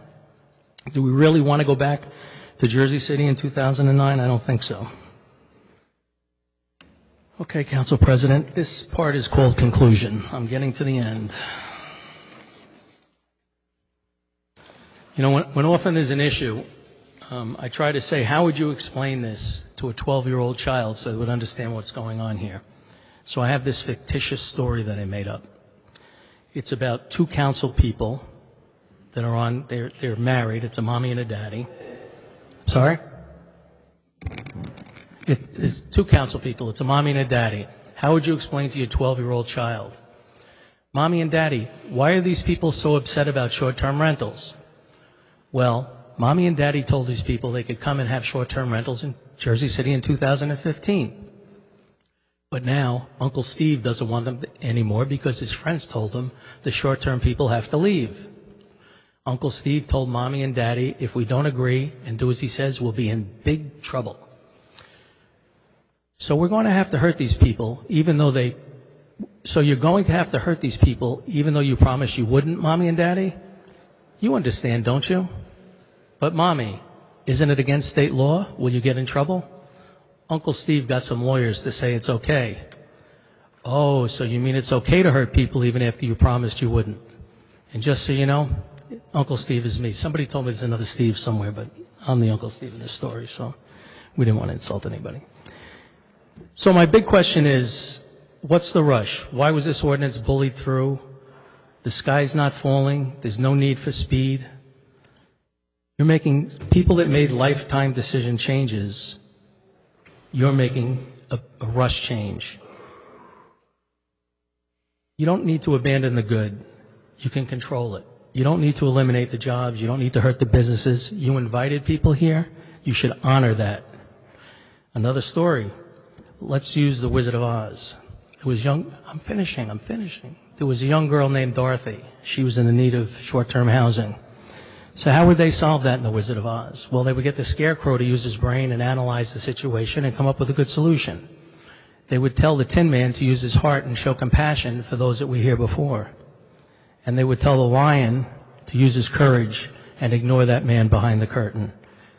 You need to ignore the man behind the curtain. You need to have consider sensible legislation with coexistence with existing people that are here.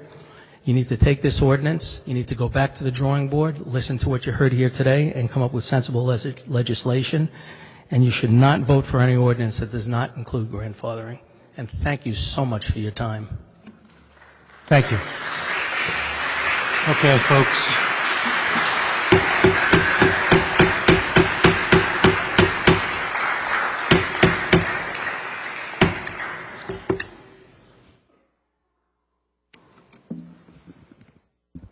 Someone's going to say good morning. We're close. Good evening. Almost good morning, that's right. Have your name, please. Sure. My first name is Julia, and my last name is B as in boy, Y, K, H, O as in orange, V as in Victor, S as in Spain, K as in Katie, A as in apple, I as in iPhone, A as in apple. I'm done now. Baikovskaya. Very good. Thank you. Thank you. So my last name comes from Russia, as you might have guessed. I was born in Soviet Union. I grew up in the Soviet Union as well. Growing up, I remember a lot of interesting things. For example, free market was not allowed in the Soviet Union. We all wore uniforms. My parents worked at the same job for 50 years. They're in the 80s now, retired. And there was no private enterprise, private business. There was a lot of hatred towards any kind of entrepreneurship. People just didn't like businesses. In fact, you could go to jail if you were caught running any kind of business in the Soviet Union. Any kind of success was demonized. The idea was that everyone should be equal. People were saying, entrepreneurs are profiteering. They're greedy capitalists. We don't want them here.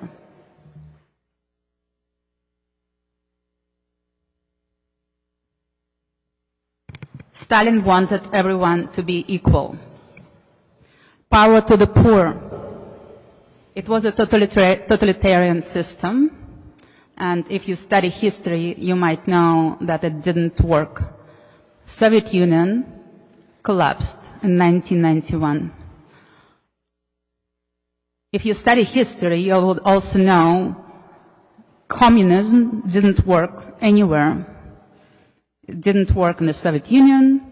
It didn't work in Venezuela, Cuba. Those are the most undeveloped countries we know. So I always wanted to leave and come to the United States, the land of opportunity. And eventually I was able to apply to business school and moved long time ago. And I was very happy to be here. And as you might have heard in the past, I talked about it. A couple of years ago, not a couple of years ago, actually last year, I decided that I wanted more freedom to see my 80-year-old parents who now moved to Israel. And I was looking for some opportunity to be able to earn some extra cash so I don't need to work in a corporate job. Having an MBA from a very well-respected school, granted, I checked all the laws, and now we're here. To be honest, I'm in shock. I'm horrified. I invested a lot of money to launch a few units here, Airbnb units. That's what I do, and that's pretty much the only income that I have today. And what do I hear? Profiteering, greedy businesses, capitalists, corporations. I don't get it. What's wrong with being a corporation? I'm not a corporation. I have 4 units. But if people call me a commercial operator, I find that ridiculous, to be honest. And on the Facebook groups, people are crying, you're nuisance, equality, you're profiteering, you're making money. Yes, we also put in a lot of work to make money. So what Jersey City reminds me of is the Soviet Union I came from. Joseph Stalin would be proud of you guys. That's what we tried to build in Russia and failed. Now, this ordinance, we have the existing law, right? So this is a very special case. It's not the case when we didn't have a law and all of a sudden regulations happened. No. The law was on the books already. We studied the law. I'm not going to read you Mr. Fulop article as Steve did, but I read the same. I read exactly the same article. And my friends were asking me, how do you know they're not going to start regulation? And I would say they do regulate. It's impossible to reverse the law by the same administration. It just doesn't make sense. So that's why I invested. You did invite us. You invited me. You enticed me to come in. It is a bait and switch, right? And of course, people are unhappy. You can see there are a lot of hosts here. We're spending tons of time. I was at the caucus meeting for hours and hours yesterday. You cannot blame us for being unhappy. We're being screwed. Forgive my French. So I wrote to Mr. Fulop complaining and asking for grandfathering. This is his response. Julia, long-term leases will be respected until they expire. Okay. The intent of the law that I supported was to be home share and to allow that. The goal and intent of the initial law was never to create a cottage industry of hostels or hotels inside of neighborhoods. That isn't legal or permitted by law today or at any time. We are still protecting the initial intent we had. BS. Now, first of all, how can you say that you didn't intend for this law to allow multiple units or commercial operations, or as Mr. Fulop calls it, cottage industry. A, there is a clause that expressly allows people to operate 5 or less units without even registering. It's in there, and you guys know it's in there. Also, if it wasn't the intent, how come there are no limits on the number of units that operators can have? Right? So, no, what I want to say, first, it's a lie that it wasn't the intent. It's a dishonest thing to say. It's not true, plain and simple. Second of all, even if it wasn't the intent, are you guys saying that the staff that drafted that ordinance was so incompetent and they made those omissions, and none of you, including Mr. Fulop, caught it? I doubt it.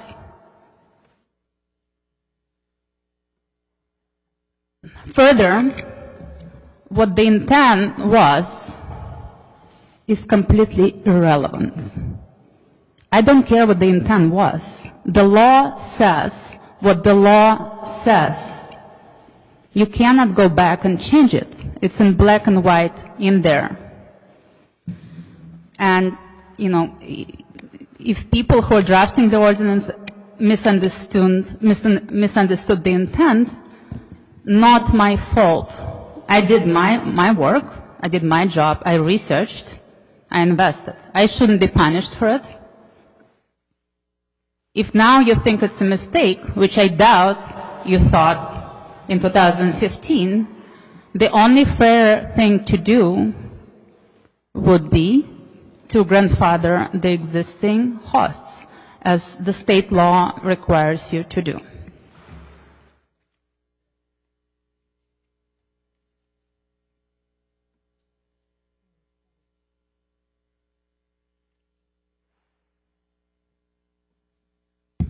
Another thing I wanted to talk about, that you guys haven't provided any statistical evidence for the claims that you are making.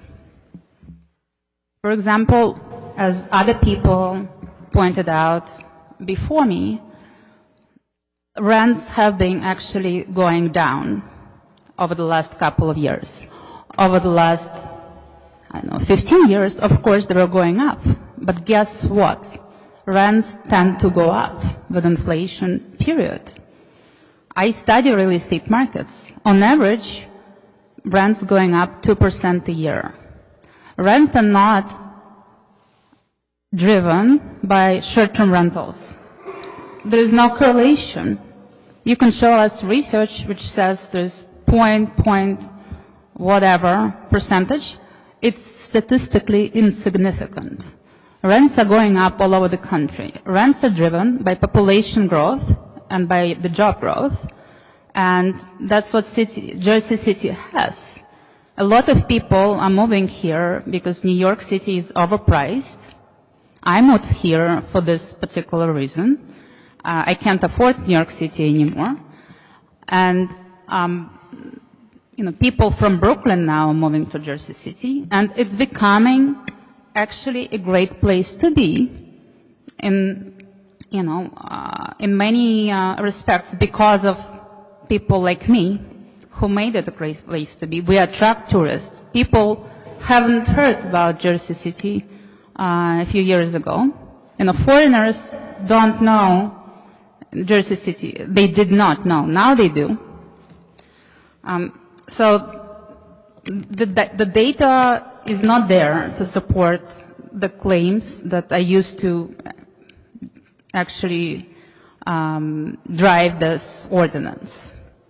Then affordability issue, that's another thing. Affordable housing, I agree, it's the government's job to supervise affordable housing, but it's in your hands to require the new buildings that are going up to mandate them to have a certain percentage of affordable units.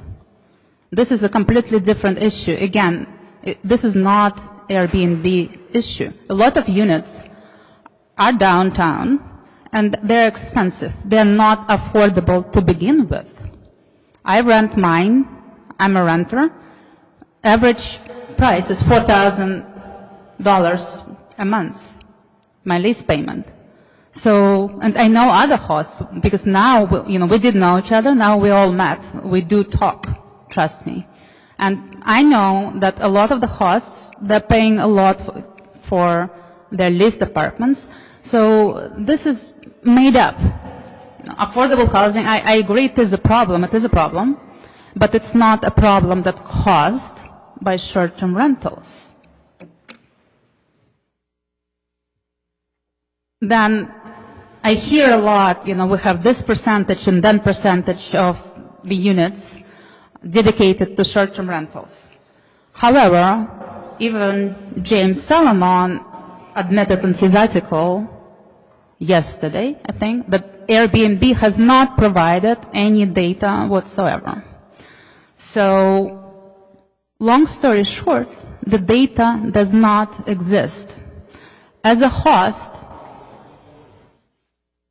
I try to test different marketing strategies. For that reason, I have on some of my units 4 or 5 listings with different pictures, different titles, different text, and different prices even, just to see, what's the velocity of bookings that I receive. I know, and I've met people who rent, for example, a room in their personal residence, or they rent 2 rooms. So there you're going to have 2 or 3 listings for the same apartment. And that's how it works. That's exactly how it works. So to say, this is the X percentage and then say, well, we actually didn't collect the data, then it's made up.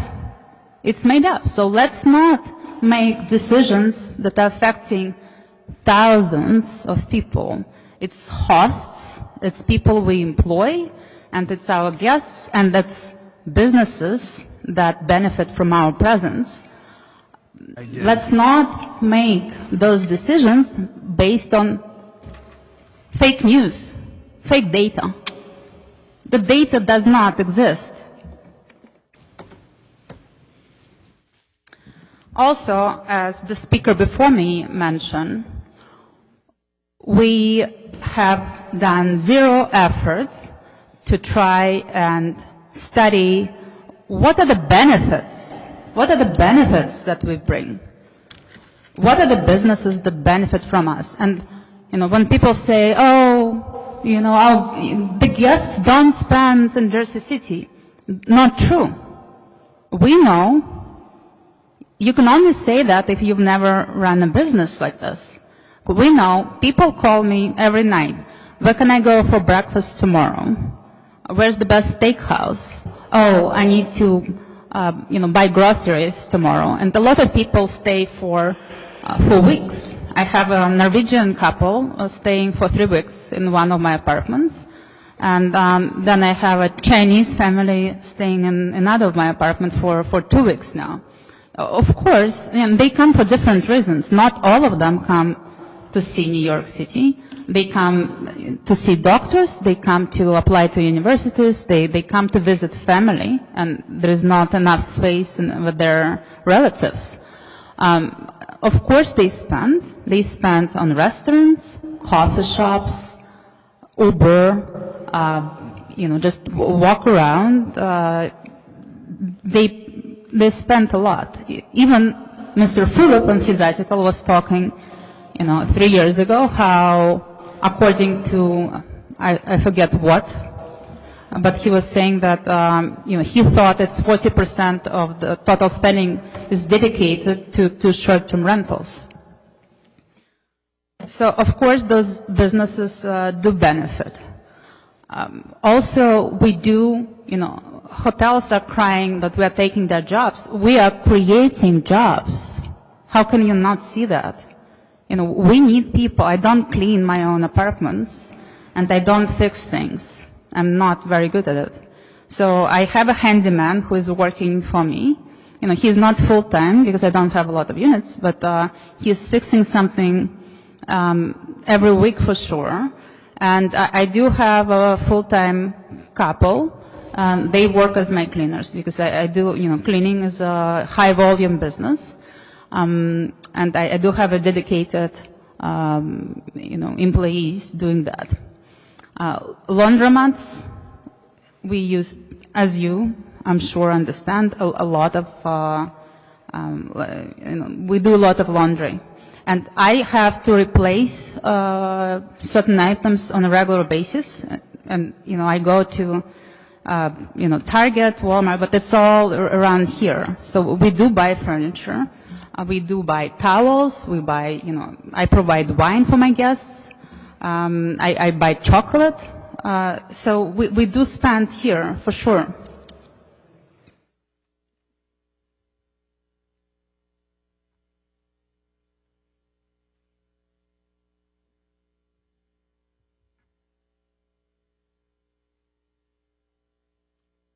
Ma'am. Yes, yeah, I'm still here. So, yes, the point I was trying to make that there is no data. You know, the data hasn't been collected, and this is something when the decisions of that sort, you know, we're here so late for a reason. There are a lot of people who want to express their opinion. So what would be the right thing to do, in my opinion, is to commission a study of how much actually Jersey City benefits from the tourism spending, how many, you know, or people spend time here and go to restaurants and coffee shops and retail. They go to malls here. Also, yes, inspections, that's another thing. I think, obviously, you know, people who own long-term rentals, they have their houses inspected already. I don't think we need more inspections to come. And, you know, there is a lot of talk about grandfathering, and I absolutely think that it's not only the right thing to do, it's the only legal thing to do. But to be honest with you, I've heard from a lot of hosts, especially those who rent, that their units are, their landlords are nervous. My landlord is nervous. I know that. So even if you grandfather people in, you're already screwing us. You know, you're ruining our finances, and I might file for bankruptcy because, you know, when I took all of this debt, my intent was not to repay it in 6 months or a year. It was a long-term debt, and I don't have financial capacity to just, you know, spend gazillion thousands of dollars, and then all of a sudden I need to repay it tomorrow with no income, right? Did you think about that? Those are the things you should be considering.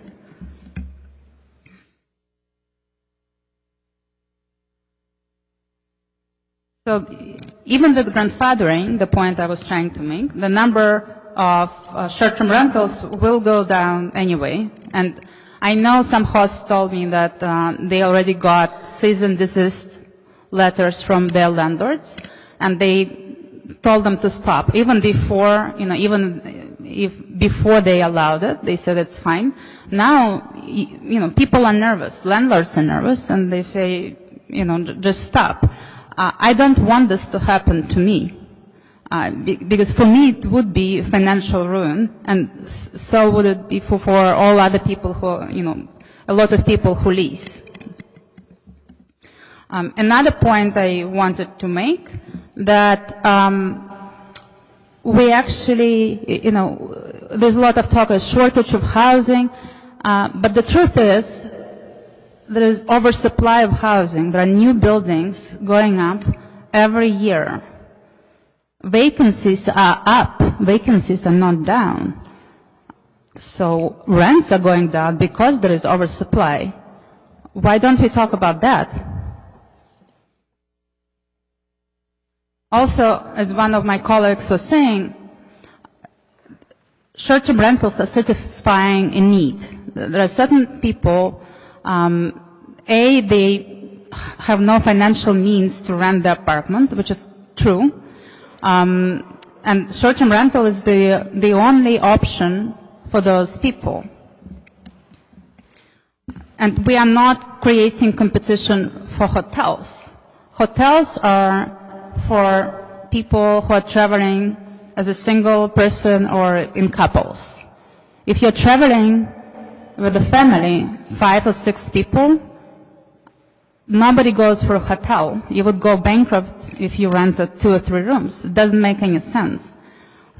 People rent Airbnb or short-term rental because they want access to the kitchen, they want access to common area to hang out at. So this is not true that we are taking away jobs or business from hotels. Hotels are doing just fine, and actually I checked the occupancy rates. They are all at all-time highs right now. They are not experiencing any financial distress, trust me. And I'm also surprised that, there are so many residents on Facebook complaining about, oh my God, there is noise.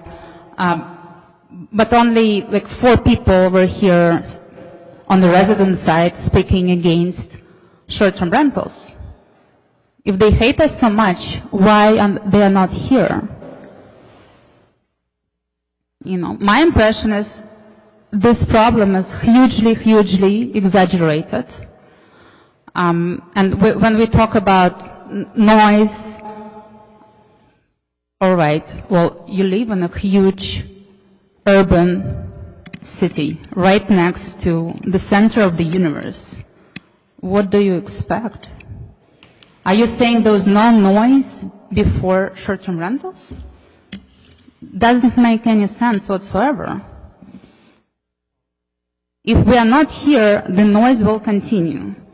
People who have problem with noise issues probably should reconsider living in an urban environment.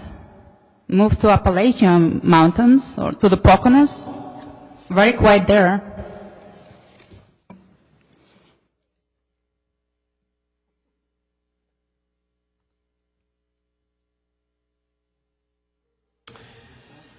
Again, we need statistically significant data to create an ordinance that would work for all parties involved.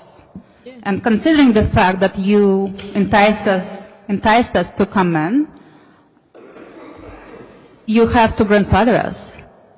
There is no other way. It's not going to go down like this. We have means and we have the willingness to go as far as we need. It's not gonna, it's not happening. And another thing also, you're creating a gray market, right?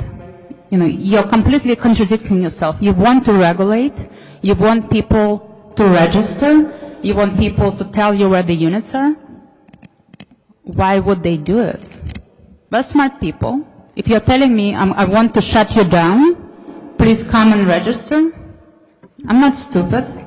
So you will create a problem. It's going to be worse. You'll get more complaints, not less. And why don't you study the markets that have done so already? Why don't we look at New York City? People are still doing it. They are creating separate listings for each unit, and they're still successfully doing without any supervision and without paying any taxes to anyone. And this is a horror movie. This is what you want?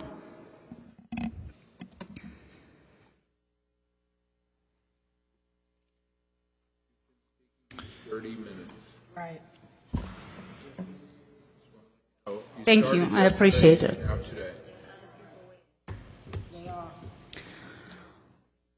So there is no rush to come to any rushed conclusions. We don't need to, try to solve the problem that doesn't exist. Like there is no tomorrow all of a sudden. And I know I cannot speak about the process, but the process was awful, right? There was supposed to be new ordinance, not, I don't even know what you guys came up with. Just slight changes to the first version. After listening to us for so many hours, and hosts just talk and talk about our issues and what we stand for, and trying to explain things, and you don't hear us. You just couldn't care less. I feel everything we tried to achieve and all the time we spent, I feel completely ignored. And I also tried to get meetings with some of you and couldn't. I was told that there was no time for a meeting, which is frustrating, I have to tell you. So, to conclude, I'd like to say that we must study all the good that comes from short-term rentals. We should work on a solution which is a compromise among all parties. And of course, all the existing hosts have to be grandfathered. I repeat, all the existing hosts have to be grandfathered. This is not only fair, it's also the only legal thing you could do. And you will create a lot of problems for yourself, first of all, and for us, if you don't do that. So I implore you to make your decisions very carefully and to analyze all the consequences that you're going to be faced with. And they might be very unpleasant consequences for the city and for the council. On this cheerful note, I'm done. Thank you. Next speaker, please. What? Good evening. We will get a lawsuit. My name is Anand Jagadisan. I'll spell it for you. It's I got A-H-M-E-D. A-N-A-N-D. But you have a rule. And, yeah, You have a rule. Jagadisan.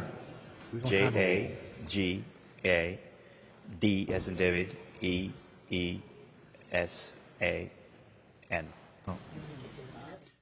So, okay, anyone in the council, if you want to call for, if you want to call for an end to it, you can call for it. I'm not going to do that. That's, Good evening. I'm here to request you to grandfather the existing listings as of the date of the new ordinance. There are a couple of reasons why I'm asking that. Number one, the existing ordinance that was written in 2015 allowed without any restrictions. And all of a sudden, you have this new legislation. He's not a voter. Speaking of which, there should be some basis for writing a law. It should do some common good. It should bring in more revenue. It should do something for the greater benefit of the public. This is actually causing problem. So you have to exempt the existing listings, which are supporting a huge revenue stream for the local business, generating additional revenue for the city.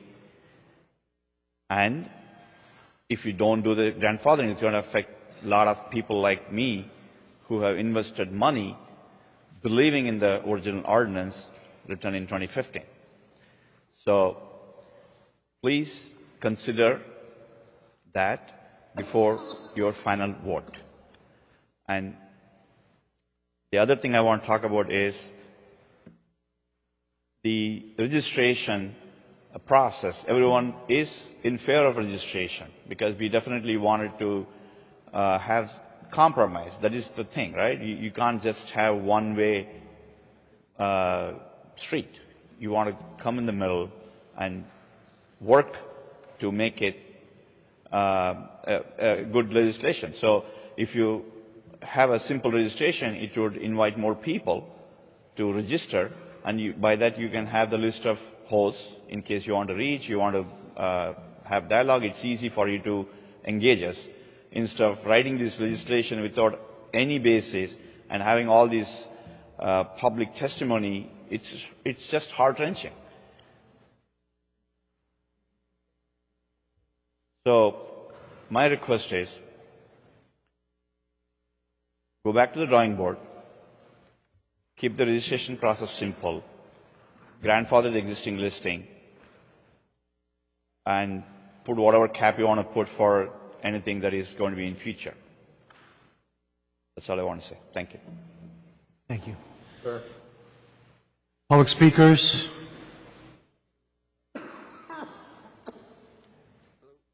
Hi, my name is Joe Comfort. I know you exist, Joe. Yeah, yes, you do. So I moved to Jersey City a few years ago, rented a two-bedroom apartment with a friend of mine, used most of her furniture to move in. About a year later, she moved out with her boyfriend. At that time, I decided to buy most of her furniture from her and use her bedroom as an Airbnb unit so that I could basically live on my own for the most part, rent out the apartment some of the time, live by myself the rest of the time. It was kind of a nice arrangement. And that's what I've been doing for the last few years. By you guys pulling this rug out from under me, I'm either looking at getting another roommate living back in Bergen Lafayette for the same cost that I could just be somebody's roommate in Brooklyn, not Manhattan, obviously. And the commute from there to Path is a pain in the neck. I'm catching a bus, I'm taking an Uber. Late at night, it's a pain in the ass. Sorry, it's a pain in the neck. I'll probably just leave Jersey City altogether because for the same amount as having a roommate and living back there, I can do the same thing in Brooklyn and have much more around me. There's not much going on back where I live. I'm up at Grand, where Grand hits Bramhall. So there's really nothing in my neighborhood. So hosting for the last few years has been really great for me. I'm meeting lots of people from around the world. They ask all the time what the best coffee shop is. They want to get a few groceries to cook with. I sent them to Exito Fresh Market on Monticello. There's Snapdragon further down Monticello is a fantastic new coffee shop. So these people are spending money locally, I mean directly in my neighborhood. They're asking me where the coffee shops are. I sent them to JC Fresh or JC Catch or whatever it is, the new fish restaurant right there on Communipaw. So these people are spending money, and I've been hosting for 3+ years now, and not once have I had any of the problems that anybody's talking about with any of my guests. I'm friends with my neighbors. They all know what I'm doing. They're all okay with it.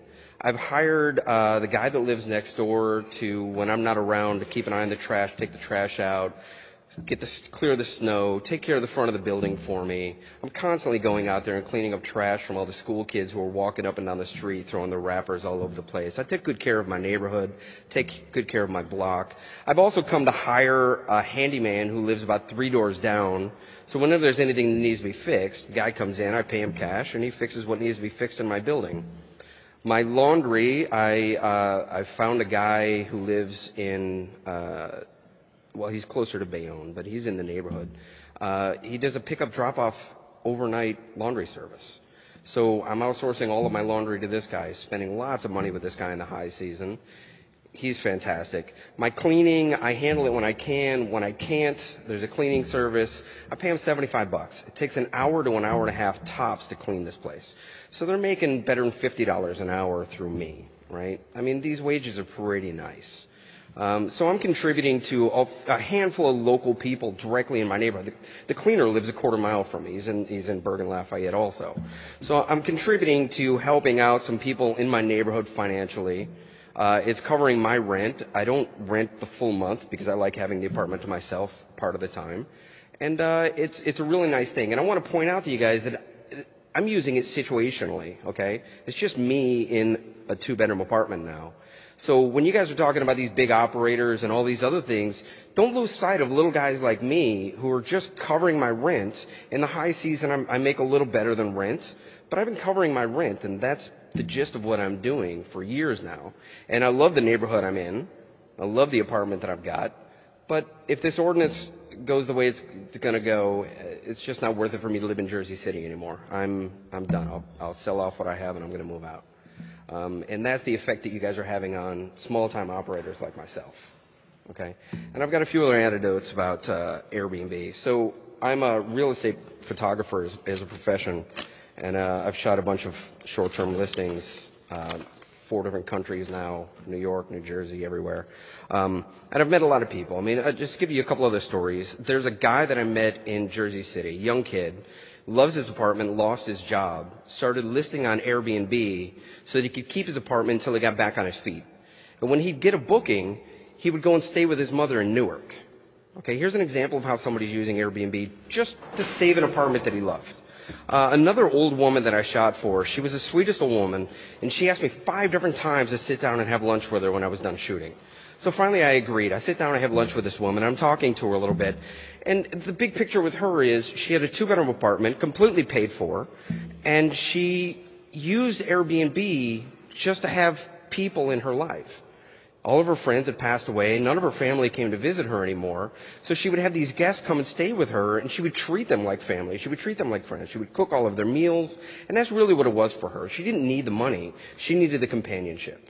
Okay? And then on the far end of the spectrum, I met this woman with a $6 million house out in Montclair, New Jersey.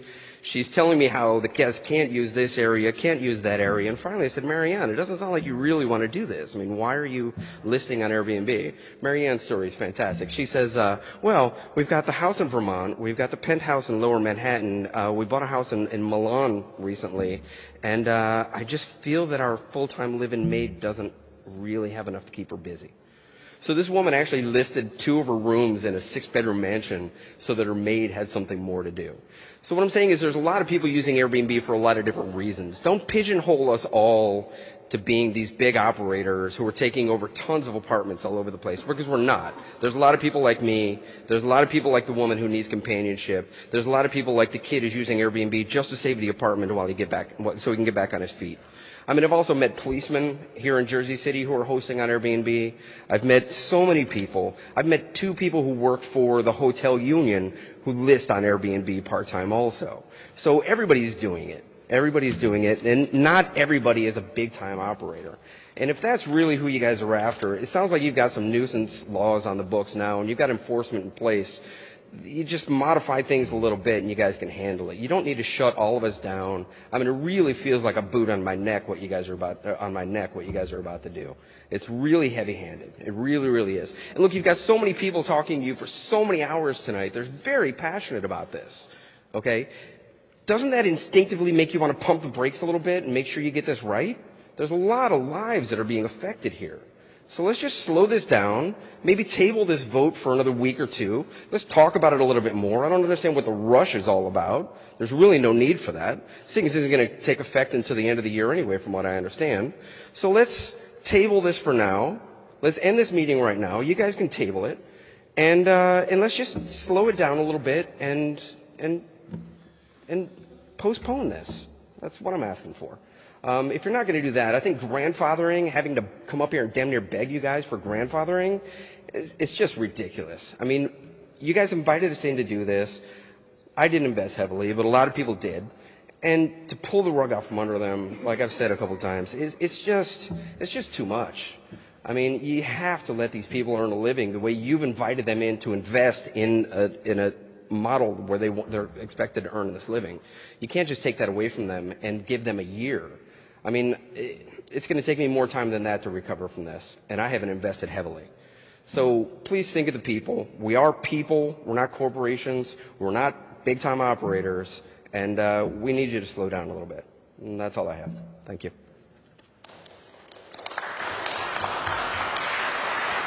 Next speaker.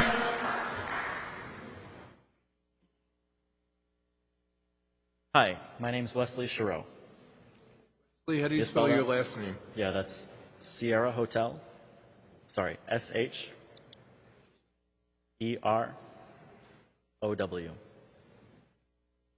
Okay, thank you.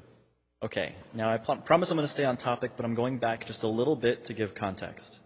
So I've just turned 25 years old, and I graduated from college only a few years ago. Now, while I was in college, I started a startup company. Food delivery related, not Airbnb. Totally coincidentally, but this is why I'm remembering the story. I wore the shirt, one of the shirts I printed for that today. Now, that company failed. It's no big deal. It's a college startup, and I ended up getting out of that and going to work for a hotel at the front desk. And during that time, probably one of the darkest points of my life, because I basically am an entrepreneur at heart, and I went to a day job, which was devastating for me, to say the least, but it was like a slow burn, because every day I was there, I wasn't doing something else that I could be doing to improve my life. Now, I then got a job as an engineer. Now, I'm going through this context quickly, so bear with me. I then got a job as an engineer, which was probably the dream job for somebody in my position. They sent me around the world to travel. I went to Belgium, I went to Japan, and I had a manager who would pour into me, had me learn Japanese to grow in the company. While I was there, I started doing Airbnb. That's when I bought my first house, and I listed it for rent. Now, immediately, I felt that sense of responsibility that I felt as an entrepreneur. Basically, I rented my house, and I was accountable to the person who was staying with me. They were expecting of me to be a good host to them. And I thought that this was something that was interesting to me, to say the least. I then started getting heavily into real estate. I listened to podcasts, I read books. I spent every day, 12 hours a day, just learning how I might be able to buy my first investment property. And that never happened. I never ended up buying an investment property, but I spent all that time learning. And then an opportunity came about in Jersey City. So contextually, this was in Albany where I started. So an opportunity came about in Jersey City. And the opportunity was a really good friend of mine who was in real estate told me about that Airbnb was effectively legal in Jersey City. I read through the ordinances. I made sure I did my homework to make sure this was going to be a good investment. And I rented 2 apartments from him. I put my entire life savings into that, which was, I think, Japanese companies give huge bonuses, but low salaries. So I got a big bonus and then an extra $4,000 or $5,000 in my bank account. And I put every single dollar into this Airbnb. And when I say that, I mean, I didn't even buy the furniture. I rented the furniture. I'm still liable for the furniture in that property. Every month I'm paying for it. So every single dollar went into that, and I was able to make about $500 a month when my overall expenses were over $10,000 a month. It was nothing. But it was just enough to live on ramen and be effectively a little bit free. And at that point, on $500 a month, which was probably the stupidest thing I could have done, I decided to leave my job and dive heavily into short-term rentals. And a lot of factors played into that, one of which being that I've always wanted to be an entrepreneur. I like risk. I don't feel fulfilled unless I wake up in the morning and 5 people have already texted me because there's some crisis going on. And I imagine that's probably 10 times worse. It's probably 10 times worse being on city council. So I can only imagine you know what I'm talking about when I say those, seeing those messages in the morning. So I invested heavily into Airbnb, and I was able to do another apartment. Just every single day I was trying my best to grow this operation just a little bit more. And I don't know what you consider a commercial operator, but I'll tell you now that I'm employing about 11 people full-time, and I employ a ton of cleaners, and I'm still eating ramen. And I'm not doing that because I want to eat ramen. It's disgusting. I put, if you add egg to it, it's pretty good. So what I'm saying is, I'm not I am getting into investing in real estate. Now, the loans I'm taking out to do this, they're not cheap. Banks don't lend to Airbnbs. So my interest rate on several of my loans is 32%. And these are loans that are supposed to be paid back in 2 or 3 months. So these people are making a killing, but the numbers worked just enough to grow just a little bit more. And anybody who's into real estate, which I think I've read that Yoon was in real estate, understands that your first loans that you take are going to be your most expensive. You build reputation, and then you grow from there. And then the next loan you take might be a little cheaper, and suddenly instead of eating ramen, you're eating spaghetti. So I'm still in the transition phase to spaghetti. Basically what I'm trying to say is I'm so heavily leveraged into short-term rentals right now that any sort of ordinance that would shut me down entirely is not only going to make me, I mean, I can't imagine what's less than ramen, honestly. Like, does anybody have ideas? Because I could be drinking water, but what I'm trying to say is I can't afford this ordinance to go through. It will probably end my career in short-term rentals. It'll end my career again as a startup company. If I might have to go back to being an engineer, but now I'll be going back to being an engineer with over $80,000 in debt and interest that I have to repay, which obviously I won't be able to do. It's a bad situation, to say the least. Now, I'm standing in front of you today admitting that I've been following to the best of my ability the ordinances as they've been evolving. To be honest, I looked at it again today. I didn't see many changes from the previous iteration, but there were some things in there that I thought were improvements. But overall, this ordinance would still put me out of business. I guess I don't have a list or a speech planned out, so I suppose grandfathering is probably my number one thing that I'm looking for in presenting to you today. At least to the extent that will give me plenty of time to pay back these loans and then transition out of Jersey City. If that's the end goal, is to not allow Airbnb, give me enough years to transition out of the city and not lose my shirt. And hopefully, maybe I can switch to spaghetti sometime in the future.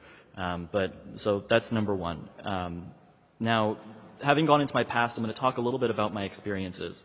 One of the people who work with me is 19 years old, and he goes to me to all these Airbnbs to help manage them, help maintain them. He's learning real estate through me right now. And I feel a little bit of a sense of responsibility to this person to pass along what I'm learning as I go. And I feel that responsibility to everybody who works with me. So, for example, my head cleaner, his name is Jose, and he probably works about 12, I don't think it's legal how much he's working right now, so I'm actually not going to say it, but basically, you get the idea.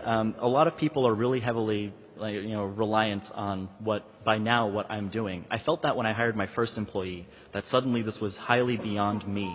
And even if I went bankrupt, which I think the only thing I would still have to pay is my student loans because I can't get rid of those. But I can't do anything to help those people if something like this passes. I would have to put all these people who work for me out of business. And it made me think about how many people are actually reliant on me. Now, of course, you can go into iterations and iterations of related industries, but out of the 11 people who work for me, I can only imagine that half of them have families. So I can say that probably I'm impacting directly about 15 to 20 people. And then I look at the laundry services I hire, I look at the third-party cleaning companies I hire, and when I look into the total cost that I spend on this stuff, I mean, just in taxes alone, it's a huge amount that goes to Jersey City, but it's an even bigger amount that goes into the pockets of these day-to-day workers.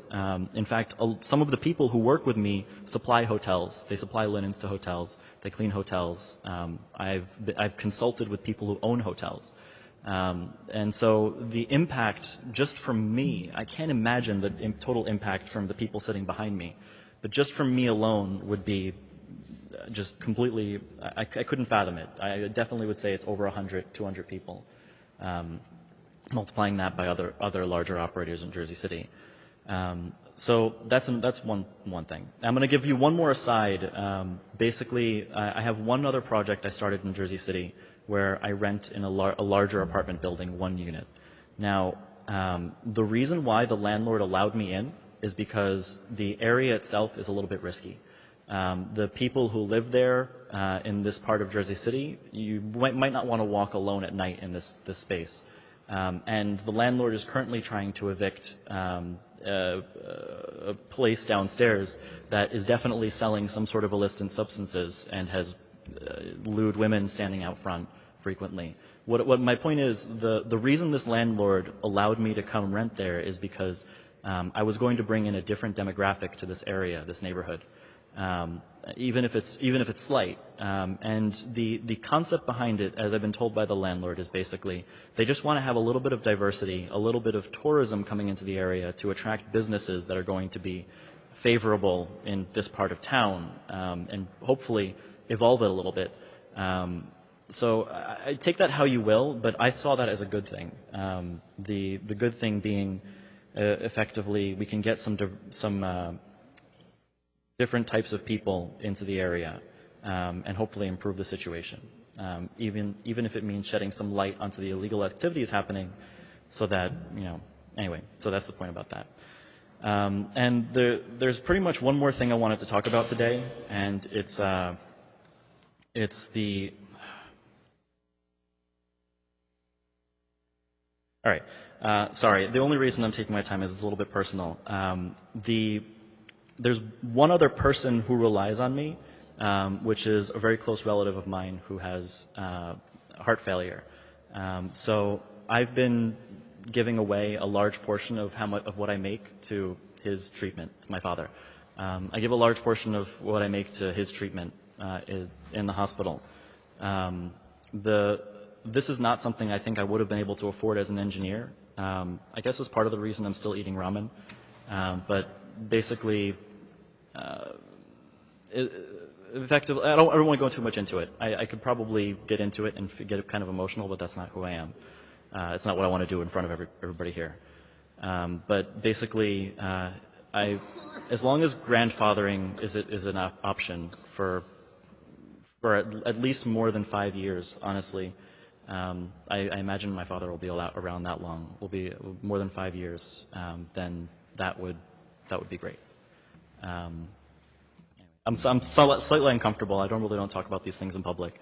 But like I said, grandfathering is very important to me. And please do your best to allow people like me who are trying to get into real estate keep investing in places like Jersey City. If not, at least realize that people like me invested heavily into a city like this.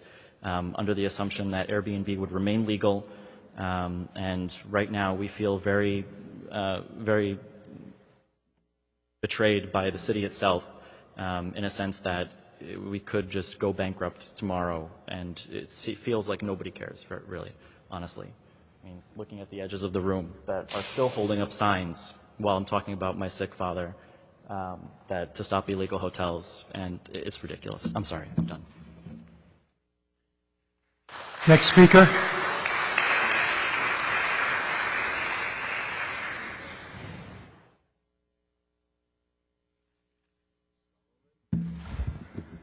Good evening. I'd like to start by... Record your full name, Solomon? Oh, I thought you had it written down already. Solomon, S-O-R-O-T-S-T-E-I-N. Rotstein. Oh, yeah. Sorry about that. Not a problem. Begin. I'd like to start by referencing an article that was published in the Jersey Journal. I believe it was yesterday. The article was authored by the two co-sponsors of Ordinance 19077, and I think by reviewing this article in some detail, we can learn why this ordinance should absolutely not be passed.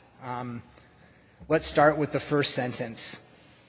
As elected representatives, our job is to represent our communities.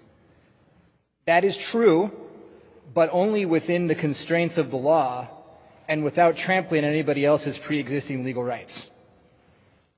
Then we move on to the three asserted benefits of this ordinance.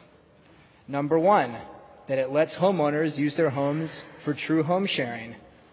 Well, that's true, subject to incredibly burdensome inspection, permitting, and other invasive requirements that are completely inappropriate for homeowners. So I guess it's not true.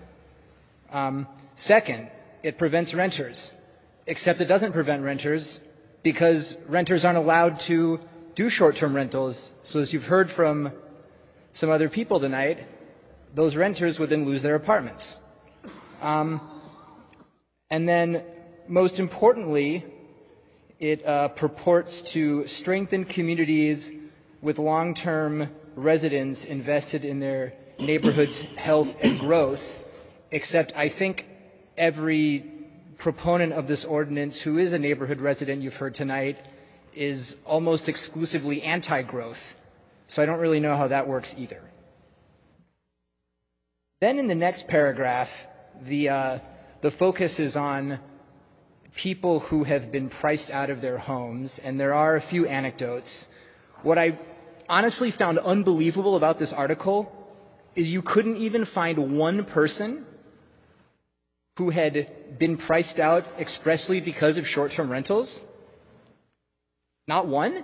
Like, there was really no one who could say, yes, I used to live in this apartment and now it's for short-term rental. You know, people get priced out of apartments. It happens. You rent something for a long time, the landlord wants to renovate. It's sad, but it's a fact of life. What was amazing to me is you couldn't even find one. I'll move along.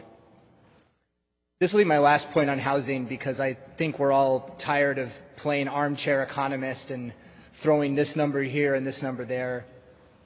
But I will say this.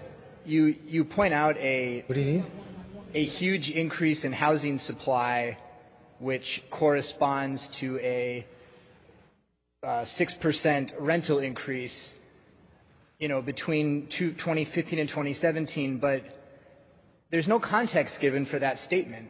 I think we all know, I think everybody in this room knows what kind of housing was built in Jersey City from 2015 to 2017.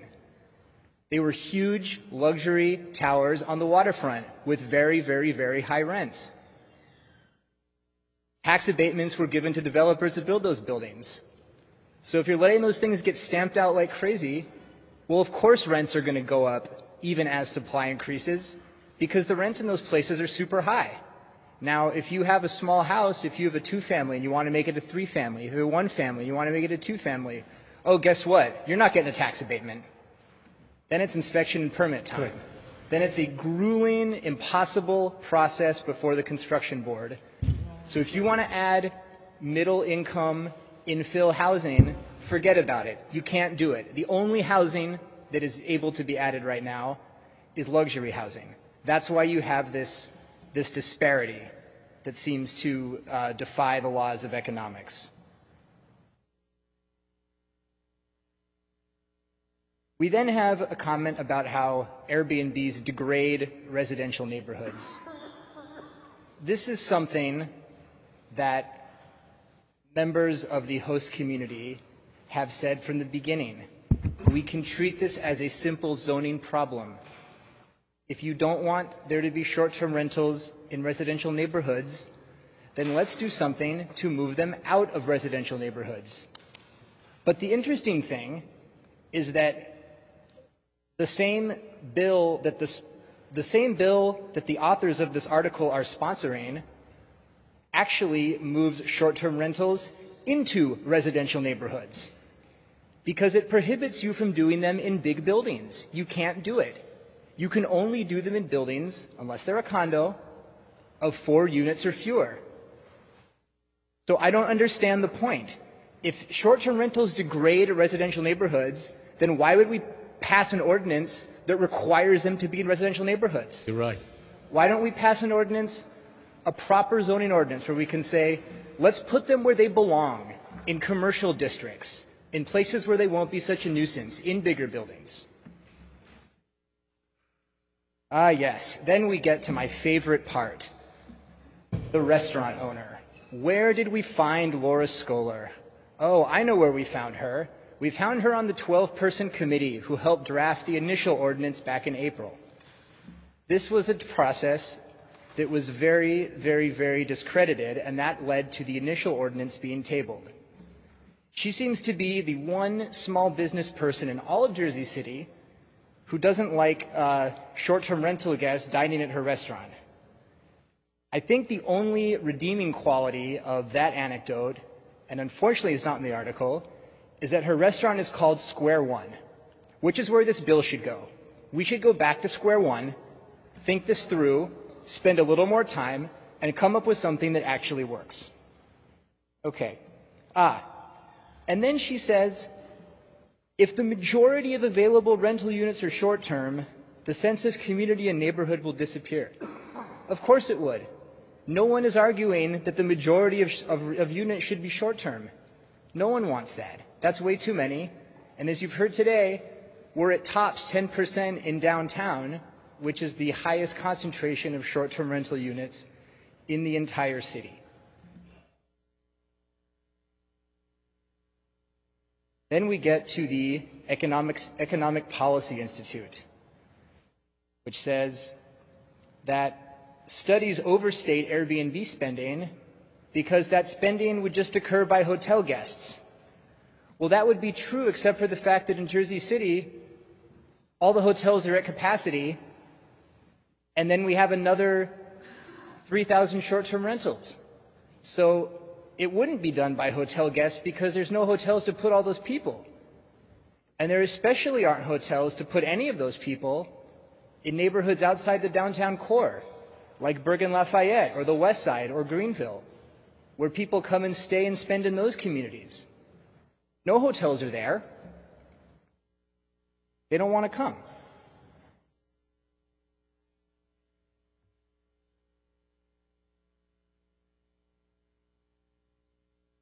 To wrap up on the article, the article says that, we should pass this ordinance to protect homeowners, renters, and neighbors, when in reality, neither of those things will happen. First of all, the ordinance would expose homeowners to, very invasive, burdensome inspections. It wouldn't protect renters. It would prevent renters from using their current rental properties the way they use them now. And as I said before, it would actually move short-term rental activity into residential neighborhoods rather than out of residential neighborhoods, which I don't think is protecting neighbors based on most of the comments I've heard from neighbors tonight. What else? Well, let's talk about what this article just doesn't mention at all. Let's go back to 2015, and I won't belabor and read the ordinance because we've heard it read now 3 or 4 times tonight. What I will just say about the 2015 ordinance is let's not be revisionist. Let's admit what this ordinance said. It was very clear. Even though the mayor came out a couple days ago and said it didn't create a cottage industry, it expressly did create a cottage industry. When you tell people that you can have 5 dwelling units without a license, that is creating a cottage industry. It's not doing anything else. There's no way you can spin it to not say that. And what was the purpose of this cottage industry anyway? Well, 2015 was a time when Jersey City was changing. And it sounds a little cynical to say it like this, but I think a lot of hosts would agree. We feel like we were really used as cannon fodder. The mayor came up with, this is the cheapest urban renewal project in the history of the world. I'm going to get a bunch of people, they're going to go out in neighborhoods, they're going to renovate them house by house, apartment by apartment, they're going to spend their own money. It's not going to cost the city a penny. In fact, the city is going to collect a tax. And then when all those neighborhoods are nice and they're full of, prim and proper neighbors who start complaining about a little bit of noise, I'm going to pull the rug from all those people who did that stuff. And I'm going to say, great, we used you up. You're a disposable resource. Thank you. Goodbye.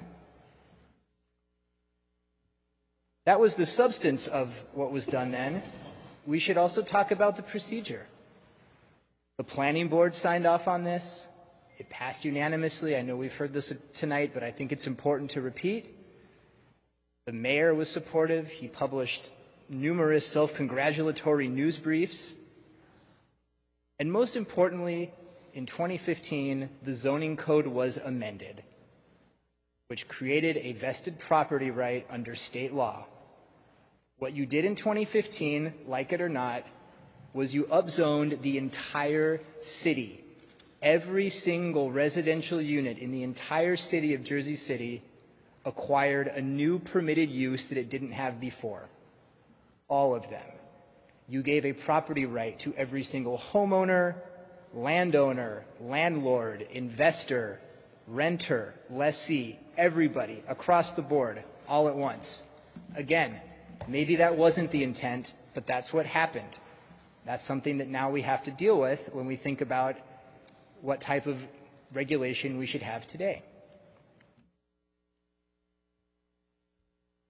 Now, are there pros and cons to this? Of course there are. And unlike some people in my constituency, I'm not going to come up here and say that vacancy is at 50 million% and housing prices are falling. They're not. Rent's expensive in Jersey City. We get it. Short-term rentals do put on rent pressure. There are quality of life issues. There's also a lot of jobs and revitalization and spending created. But when we're trying to balance these things, we have to do it within the confines of existing law, and we can't take these things from the historical context and pretend like we're starting from scratch today. We're not. So how should we solve this? Okay, the first bill, the 2015 bill, I think we all agree it was a pig. Okay? So what does this new bill do? Does it put lipstick on a pig? No, it just trades one pig for another pig. It's overbroad. It's one size fits all, and it has this perverse effect of moving short-term rentals to the exact place we don't really want them, in these residential neighborhoods that are not well equipped to handle them. It's invasive. There isn't sufficient life safety data to support inspections of single and two-family owner-occupied homes. One tired anecdote about a gas leak does not justify this kind of invasive governmental activity. And then we get to probably the biggest problem. It's quite likely illegal. New Jersey has a state statute, a non-conforming use statute. The statute has been discussed ad infinitum, both at this meeting and in previous meetings. But to sum up its effect, it says that once you have a permitted land use under zoning, which we currently have, 2015 is the zoning. If the zoning changes, you get to keep your land use. Okay? But why should we stop there? We also have a constitution.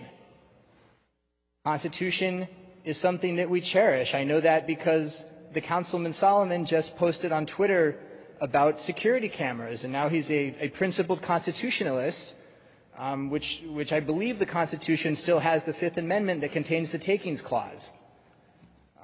Takings are back, guys. It used to be that, state and federal law sort of put you in a bind where you couldn't get in federal court, but you would lose in state court, and then you couldn't get back to federal court. Last week, the Supreme Court wiped all that away. If you have a takings claim, you can go straight to federal court now. No procedural hurdles, no going up and down, no state law exhaustion. You're in federal court on day one, and the taking occurs on day one, regardless of state law mechanisms to retroactively remedy the harm to the property owner. But even more importantly, this should signal to everybody that the Supreme Court is interested in broadening its current taking law. They opened up the floodgates because they want to hear more takings cases. They want to litigate these cases, and we know how they will be litigated. And fortunately, thanks to the proposed actions of this council, maybe they will get their wish. Then we have the reval. The reval came at a bad time. It was when property prices were at their highest, and people really suffered for that. The value of your property is based on the way you can use it.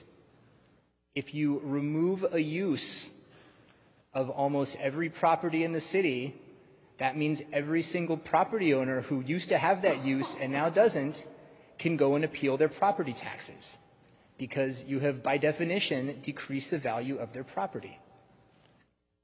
That will have an effect on the tax base, and it will tie the city up contesting thousands and thousands and thousands of unnecessary tax appeals.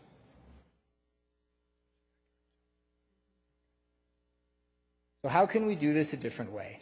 Well, there is grandfathering, okay? We can just say, we made a mistake, we passed a pig, now we have 3% of our housing stock in short-term rentals. It's not to crisis levels. It doesn't have to keep increasing. We can just keep it at 3%. Everything's fine. Or we can just table this ordinance, go back to the drawing board, run a real process with a committee that actually works and takes longer than 30 days, doesn't set arbitrary deadlines that are unattainable. A committee that doesn't have 2 ordinances leave committee, which is really just further evidence that the committee set itself up for failure by setting an unrealistic timeline.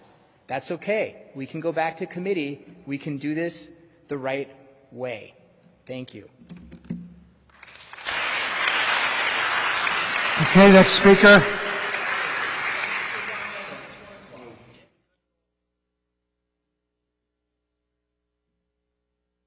Sir. Hi, good evening. Good morning. My name is Murat Özsu, O-Z-S-U. Spell your first name? M-U-R-A-T. Murat Özsu. Rich, I just want to point out to you that Please spell your last name. voted again. no I'm on so the sorry. 5-minute O ordinance. Speaker left. Z-S-U. Second Özsu. readings. Thank you. Yeah. Please begin. Okay. To be honest, I'm not going to repeat any of the stuff At the 5 minutes. that I think for got second said reading. tonight. One reason why is I intended to, I had my own things to say, but I watched five of the people who came up earlier, very early in the night tonight, who talked about living in Jersey City and working in Jersey City. They're my employees. And I feel like everyone's getting desensitized, and that includes to their comments.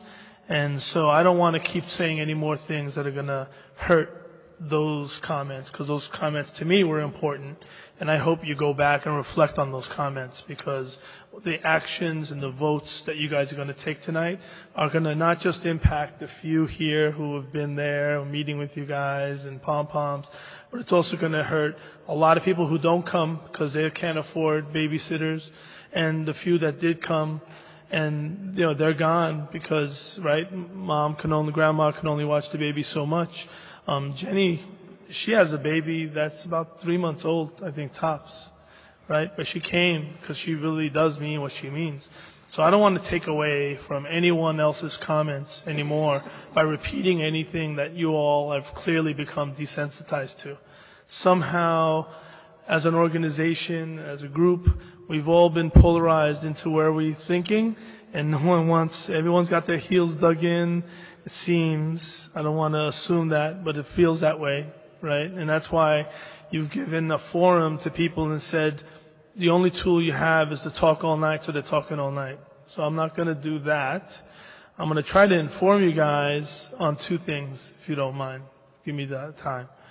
The first thing is, this concept that these are all illegal hotels. I've even heard it. Some people out there use it just because they want to bash, but I've even heard it in some of my meetings with council members that residents don't want illegal hotels. They're not illegal, and you guys are legislatures, so I think you really know this, and it's disappointing that we have to repeat it. They're not illegal when you pass a law that allows them, makes them legal. If you want to call them hotels, that's fine, right? They're short-term rentals, but it makes them legal. So when you want to pass a law that changes that law that 5 of you who's sitting here, I won't name you, you know who you are, passed, if you want to undo that law, you have the right to undo that law. And then every short-term rental thereafter will be illegal, right? But it doesn't make those 3,000 illegal. So to use that type of language to say that someone's small business is illegal, that's not true. To say that the people who work for them, are they working for some illicit organization? That's not true. They're just people who are trying to get by, and somehow we've all dug in on something, frankly, that I've heard a number of people, there's minimum of 4 people who have vocally talked to each other about grandfathering, yet we can't be, it seems, adult enough to actually debate what that might do, How might that work? How might it save people's jobs? That's not the debate. The debate seems to somehow circle around the parking that's missing, the garbage that's on the street, and the pool chairs that might become unoccupied if these 3,000, STRs suddenly disappeared magically. It's a false argument, right? Really what's happening is we're all victims, including you guys, right? The world is changing. Regulations are always behind the times. They always are. Things change a lot quicker, right? There's a lot of taxi drivers who are getting hurt by Uber, but there's a lot of people who are benefiting from Uber. So it doesn't make the people who invented Uber bad, and it doesn't make the taxi drivers who paid $1 million for their medallions stupid. It just means things change, right? But at the end of the day, as that battle is happening, and it very much is hotels versus short-term rentals, that the world is shifting, and that's going to happen, it's going to play out. Some regulations will come into play. What doesn't need to happen is people dig into heels and protect unprotectable, undefendable positions and disregard that people are getting hurt in the way. And that's really, it seems, like what might happen right here, right? It might be that someone is taking a position because of the administration's desire to undo something that they've done, right? The council voted based on the administration's recommendation, and now the council looks like it's going to vote based on the administration's recommendation. But the administration doesn't vote. You guys vote. You guys both took it on your back to vote in and create short-term rentals as a legitimate thing. And it's okay to make them illegitimate moving forward. It's not okay to hurt people. So that was the one thing. Just to frame the mindset that everyone is turned into is what I wanted to sort of highlight. The other thing is, I don't know if you guys know, but there's a state law about to be passed, A4814.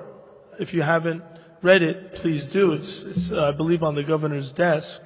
And what it's about to do is it's about to make every platform. So Airbnb pays you guys because of that's why that law got passed. And Airbnb led the way, and they pay you guys the taxes that they collect. What Law A4814 aims to do is make it into law that every platform has to pay, has to collect the taxes, not put it on the short-term rental people, and has to remit those taxes. What that means is those 3,000 units that you guys are trying to eliminate, that's actually now an immediate, as soon as that law passes, an $11 million a year tax pool, right? And just people have done the math, but that's 200 teachers in New Jersey, by the way. That's on top of the 1,000 maybe hosts or cleaners or greeters that we're going to fire, but those are jobs that could also be protected. My point in mentioning 4814 is because this is specifically, this decision is tied to that decision because you guys are trying to find a way to fund this city, right? And you're turning away a lot more money than you currently are receiving. And so I just wanted to go read it if you haven't. It's actually just, I believe, passed on either the 20th or something like that, or it's at least got voted and it will be signed into law. Other than that, I don't think I have anything else to add that hasn't been said. All I can ask is that those of you who are still open, those of you who are still listening, just think about what you would do if your business, if your someone in your family whose job was put in jeopardy because of someone's, let's call it capriciousness, because that's what this is. It is a little bit of capriciousness. And how would you deal with that situation? What would you tell them? Because I'm going to have to go tell 10 of my employees at some point why we're in this situation. And I don't really have a good answer, right? Because 3 months ago, it looked like we were in a thriving, growing, successful business. And 3 months later, they're all wondering what they're going to do. So maybe that'll help you make a decision tonight. Thank you.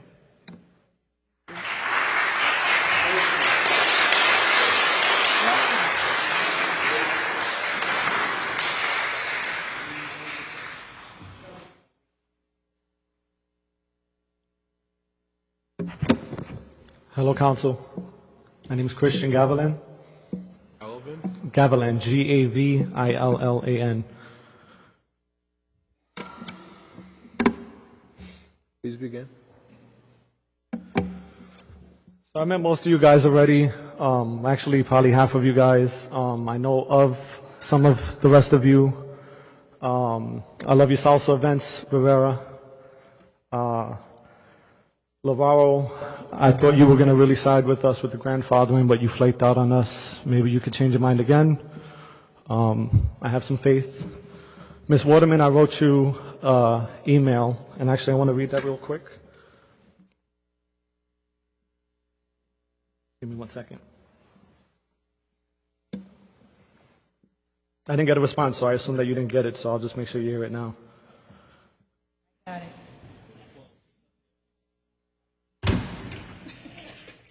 Hi, Ms. Waterman. My name is Christian Gavilan. I'm 33 years old. I'm an entrepreneur, and I studied hospitality management in Hudson County Community College. I obtained an associate's degree. A part of this reason I'll break down, I want to get a little more deep into who I am that I didn't get in the email.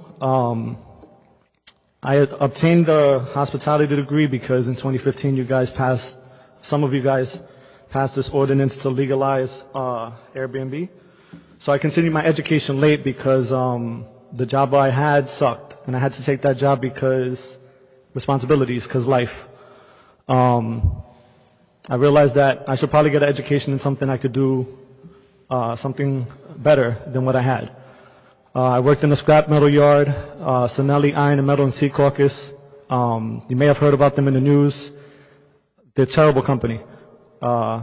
They actually got shut down because they were robbing PSC&G and Con Edison of metal, and the owners got in trouble for that. I think the owner actually died of cancer. Sir. Yep. Yeah. So I pursued my hospitality degree because of the original ordinance, or I should say the original legalization.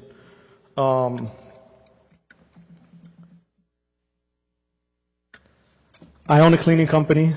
I manage units for other hosts, so I'm the guy that they call when they need help with their units, when they can't be around, not because necessarily that they live out of town.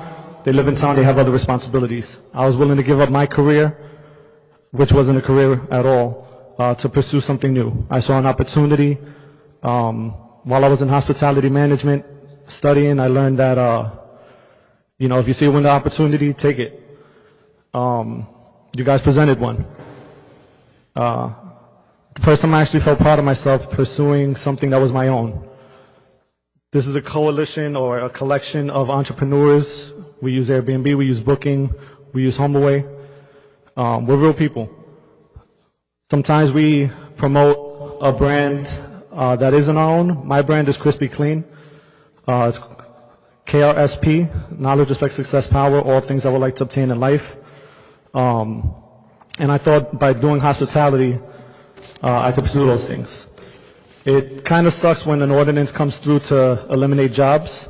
I didn't know, the creation of jobs was a bad thing. I understand that some industries have negative impacts on neighborhoods in general, different things. The weed industry could do stuff like that, which is why it's still in debates. I don't look at tourism as a bad thing. I started when I lived in the townhouse, and I started renting. I actually was renting rooms. I was a roommate, and then some roommates left, and I had an opportunity to do Airbnb. Opened up my home to different people. I took the other bedrooms over because everybody moved out, and I met a bunch of wonderful people.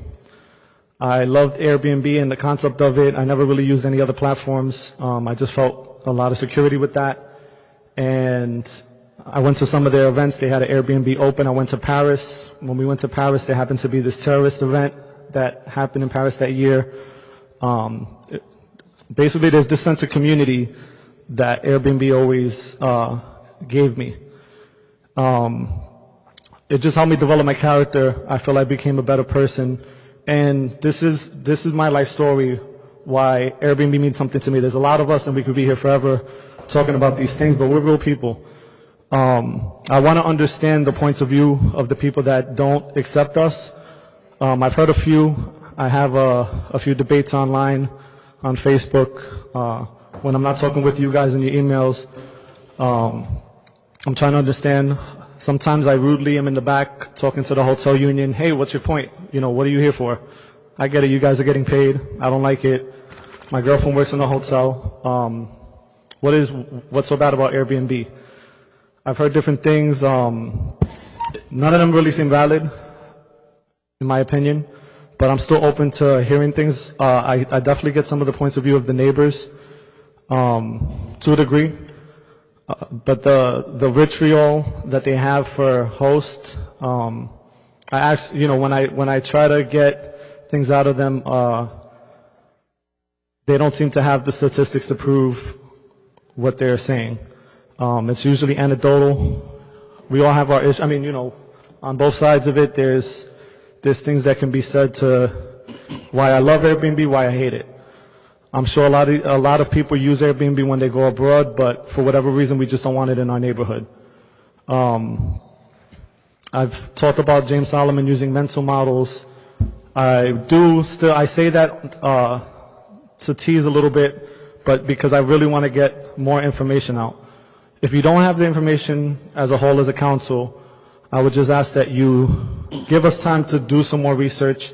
I don't know why you guys don't accept Airbnb in the sense to work together to get more information about some of the impacts that they have in neighborhoods. People reference, you know, in big cities how it has this negative effect, but there are many, it's a multi-dimensional bunch of factors as to why rents increase. There's housing shortages, and you can't just simply blame Airbnb. But you could work with them and get data. They've been open, and I wish you guys would be a little bit more open. I would ask if you could take some time to do that. I know some people might have made their minds, but for the people that didn't, I just ask, well, the guys who didn't or maybe might change their mind, or ladies, I should say as well, ask the people who are very solid in their stance, like a James Solomon and Prince Ari, if I said it correctly, you know, for a lot of data, just minimal data and some talking points regurgitated from New York that aren't really completely proven, aren't going to be enough. You guys are one of the only cities that legalized it, and you have a great responsibility, and there's an opportunity for you guys to do something that the whole country could look to. If you do this the right way, other cities might follow. If you do it the wrong way, yeah, other cities are going to try and ban it the same way. You're going to see the hotel unions there doing the same old. Grandfathering is just something responsible to do, especially for the people who voted in 2015 for this. I just ask that you give us time, you give us more data, you give us real data, you look at the state laws and how it'll be affected if you try to rezone. And just take time, because I don't want we don't like to, I kind of like to demonize. I kind of like to play the politics. It's fun to put the pictures and the posters. But in reality, you guys are people just like myself, and I know you guys have a lot of issues that you have to deal with that concern all the Jersey City residents. So I just hold you guys to a higher regard. So I tease you to get reactions out of you, to get information that you can give us, you know, to engage us and not just look over emails and not really talk to citizens that you disagree with. If anything, the people that you disagree with, you should be talking to the most in honesty, in all honesty, because we can learn from one another. I'm trying to do outreach to people who don't agree with me more, whether, you know, you guys are going to do whatever you're going to do anyway, but I want to know why I'm such a bad person to them. I want them to see a face. I want them to get to know me. I guess I can't really tell you my whole story because it could be a long one, and I think it's pretty interesting, but I know you guys have your own lives to live too. I guess simply put, just give us some time, give grandfathering some consideration, give us your ears, give us your hearts, and most importantly, give us your time. Thank you. Thank you. Motion.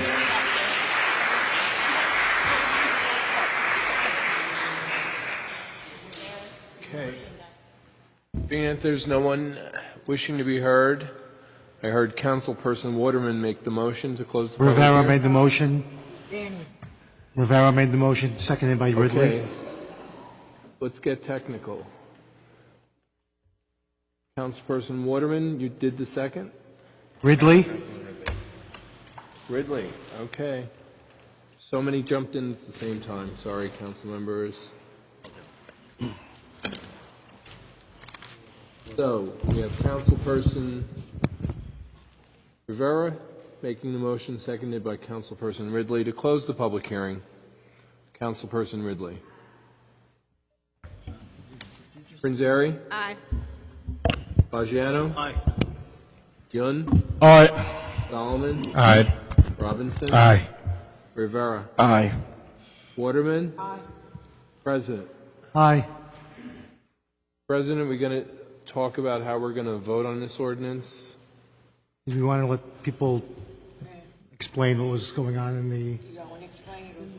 Or, They have to.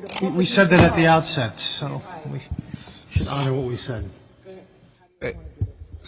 I mean, I think there were a couple questions, specific questions that maybe we can answer. There was a question around if someone is renting out a room in her home, does 28 days apply to her? So, I mean, I would defer to legal counsel to answer. Robert, we'll defer to legal counsel for the answer. Just pick up the mic right there. Oh. Okay. You should go up to the podium. Yep. Or morning. Good morning, everyone. So the specific question about 28 days, what we wanted to... So someone who had a room in their house and Yeah, wanted to, okay, can I only do this for 28 days or can I do it, year round? Yeah, all short-term rentals under this proposed ordinance, both of them, well, sort of. So let's speak about 77. I'm sorry, I'm a little sick. That's much louder. Okay, so all short-term rentals will require permits. In order to qualify as a short-term rental, it's going to be a property that's being rented for 28 or fewer days, and that's where the 28 days comes from. So you're thinking of the typical person who's coming for a week or 2 weeks into Jersey City. If you have a permit for your short-term rental and you live on site, as you were saying, you can rent your short-term rental for an unlimited number of days per year. If you are off-site, you have 60 days per year that you can rent your short-term rental, again, with a permit. Can you explain off-site? Yeah, so like, let's say, for example, I'm a teacher and I want to go to Florida for the summer, which is not a great idea. It's very hot. If I'm not there, I can continue to rent my short-term rental, even though I'm not on site, which is usually a requirement for those 60 days. How many units could you have? Depends on what your building is. Depends on what your building is, what kind of building you have. So if you're renting out a two-family home, I can show you what portion of the ordinance that is. Oh my goodness. I think just, if you can, just state it, so for the audience, that's the... No problem. Let me just give me 1 second I can almost just certainly read it. Let's see. Okay, so condominium associations are governed by their bylaws, but again, if you're renting a short-term rental in a condominium association, you need to be living in that building. That's one of the requirements. Number 2, single-family residences can be up to 3 rooms per residence. 2 dwelling units within a 2-family residential dwelling unit. 2 dwelling units in 3-family home, and 2 dwelling units in a 4-family home. In addition, if you have a bed and breakfast, you can have up to 3 rooms in that bed and breakfast as well. On top of that, this ordinance has a provision that if you are currently operating and live on site in a short-term rental, you can also have a second property that you're not on site and continue using that property as a short-term rental under the same conditions. And there must be a rental agent on site at all times at that second property. So, can I ask where is that word?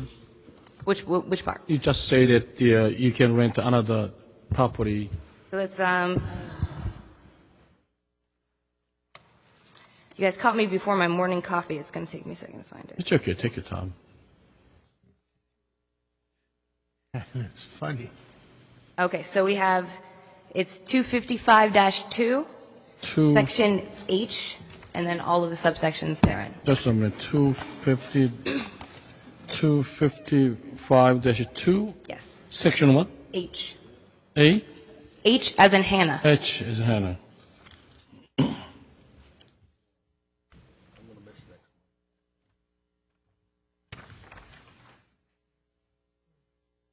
While Councilman Yoon is reading, just to reiterate for the public, the other changes in this ordinance versus the one that had been originally drafted by the administration largely centered around what was allowed for owner-occupied units. So it was a reduction in the insurance rate, it was a reduction in the inspection requirement, it was a reduction in the registration fee. But all still there, just less. Are there other points that need to be made or questions? You said condominium, right? That's 255-2, subsection, I guess, B-I, and it talks about the condo units itself. Does that apply to the rental units as well? That you can, does that mean that you can actually live in a condominium unit and you can rent out other units inside of the condominium unit? Are you saying if you live in a condo, if I'm a lessee in a condo, and then I want to do Airbnb In another as a renter? in another section. I'm just trying to read through 255 Sure. 2 B-I. It talks about dwelling located in a condo association. Yeah, let me just, okay. So you must be the owner of the unit. I'm not sure exactly what you're asking, but so if you own a condo unit, let's say, I think it's easiest to give examples, right? Let's say I live in a condominium and it's a 4-unit condominium and I own that's a bad example. Let me go back. 20-unit condominium and I own 10 of those units. This is, I know, kind of an absurd example, but let's just say so. If the condo's governing documents, whether that's a master deed or their bylaws, allows for short-term rental use, and I actually own those units and I live in that building, I can rent all 9 of them if I'd like to. It's totally governed by the bylaws of that condominium association. So the only caveat to that is that there's a prohibition in this ordinance that if you are a lessee, you cannot then rent out a short-term rental, even if it's in a condominium. Or homeowners association or co-op. So anything that's kind of governed by some sort of master document.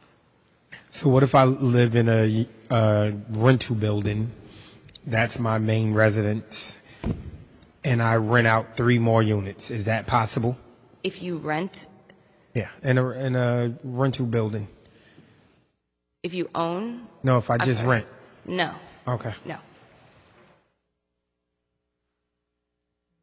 There is a provision, though, and I think it's been touched on a few times by the public speakers, that if you have an existing lease and you're allowed to do short-term rentals in that existing lease, you can continue to operate a short-term rental under that lease until that lease expires or until January 1st, 2021, whichever comes sooner.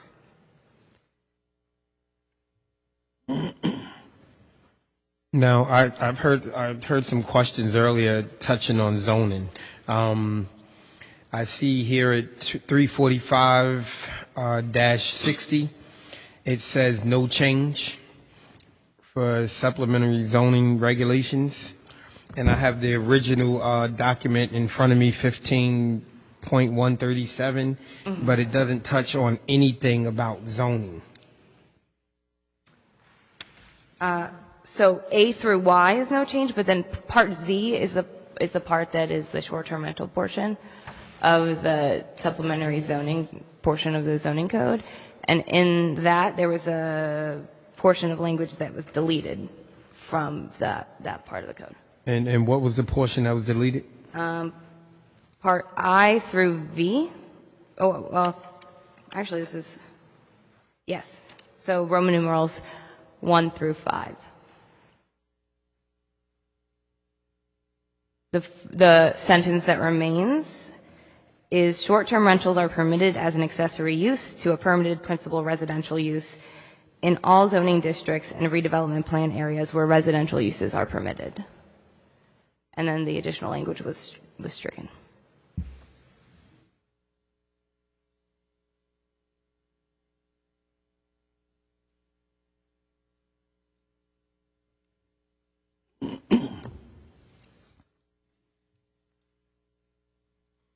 Okay, anything else? Can I ask?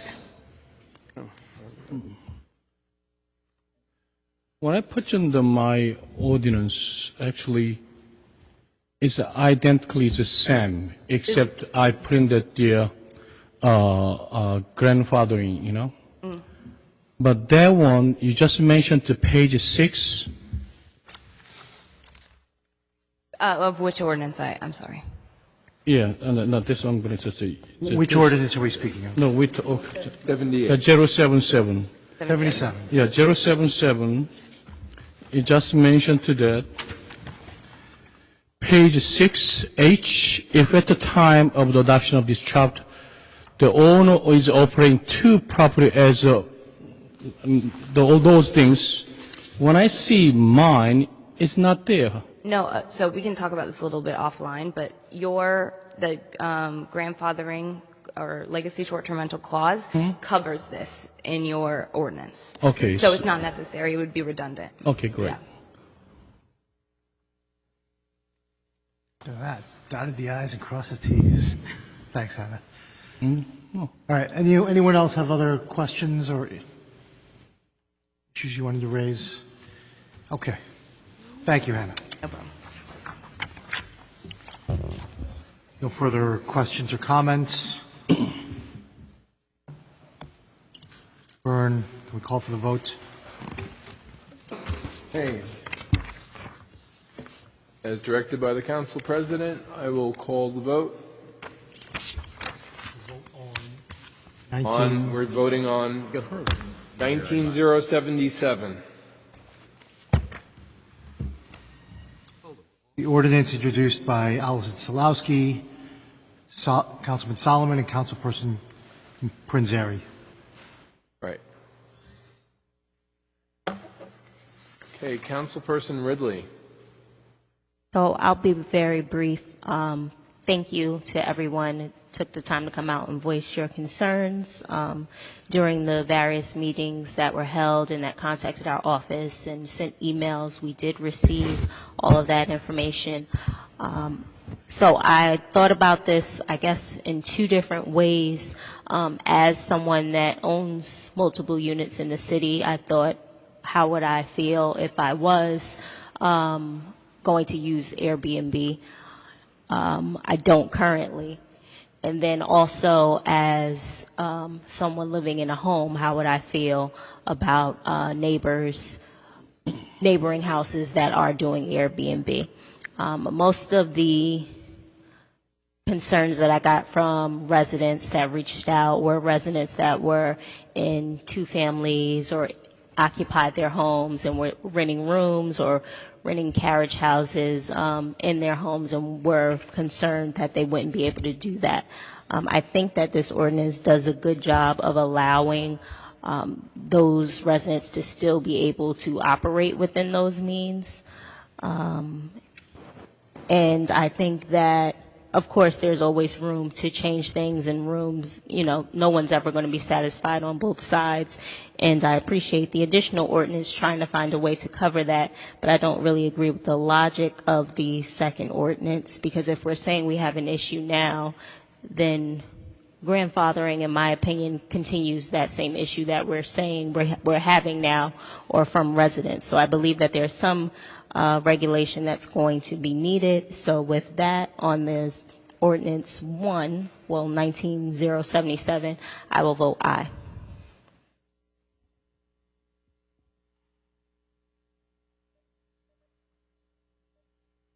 Councilperson Prinzary. So, with many of you in this room and people who were here earlier this evening, thank you all for your comments and your emails and your phone calls. To be perfectly honest, I'm still wading through some of them because we did receive a lot of them on both sides of this issue. When we're looking at all of the challenges that face Jersey City right now, we have to look at it holistically. And so when we are looking at issues around affordable housing, we have to understand what's happening with the short-term rental market, what's being taken off of that, who the investors are that are coming in and buying up these properties. Now, I'm not going to say that I blame Airbnb for any of the housing issues we have. They have been a long time in the making. Taking short-term rentals off the market are not going to solve every issue either. However, when we're asking developers to consider inclusionary zoning, and we're looking at ways that we can make the city affordable for new and long-term residents, we have to consider everything. So I think that in the nature and spirit of Airbnb, this ordinance maintains that. People who own their properties are going to still be allowed to help make ends meet when they need to. They have the flexibility of doing long-term and short-term rentals for that. For the people who would come in and are currently managing 25 or plus units across the city, that's where some of these issues get a little sticky for us. And when we're looking to grandfather in, we have to consider, again, the whole landscape, the people who are on the small scale and the people who are on the large scale. As you heard tonight, Airbnb affects different parts of the city differently. In my ward, we do have issues with affordable housing. We are one of the areas where rents are indeed going up. And when I came into office, we still get phone calls every day with people who are looking for homes. And I think that when you listen to some of these people tonight, and we all get off of social media, we actually have an opportunity to have a conversation, and the temperament tends to come down. So I'm glad that you were all able to hear each other and listen to that. Now, with grandfathering in, ultimately, I think it doesn't solve for some of our bigger issues, which is why I think that the one-year phase-out is going to be better eventually for everybody. And so with that, I vote aye.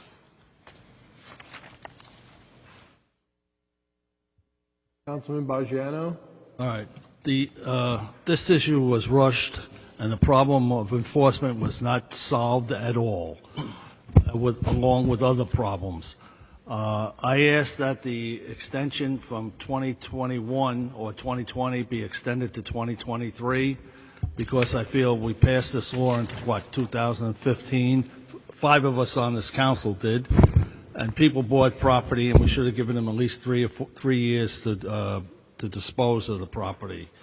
I think there's a lot more work. Both laws, the other law here that's at least gives people a chance to keep their property, and maybe in the future we could rewrite this. I think we should go back. We should review this whole thing and go over this whole program again. I know it's been going on for, a month and a half, but I don't think we've solved any problems, so I can't vote for it. Allison, I wish they could have extended it another 2 years, and I would have voted for it, but I can't vote for it under these conditions, so I vote no.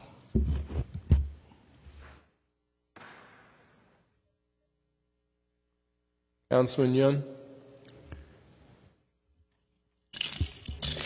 As I served the councilman 6 years and involved the politics situations 40 years, I never see that ordinances like this. And we have to understand, as an elected officer, when we make a commitment to the public as an elected officer, we have to live with that. In 2015, we opened the door and invited people to come in, invest in Jersey City.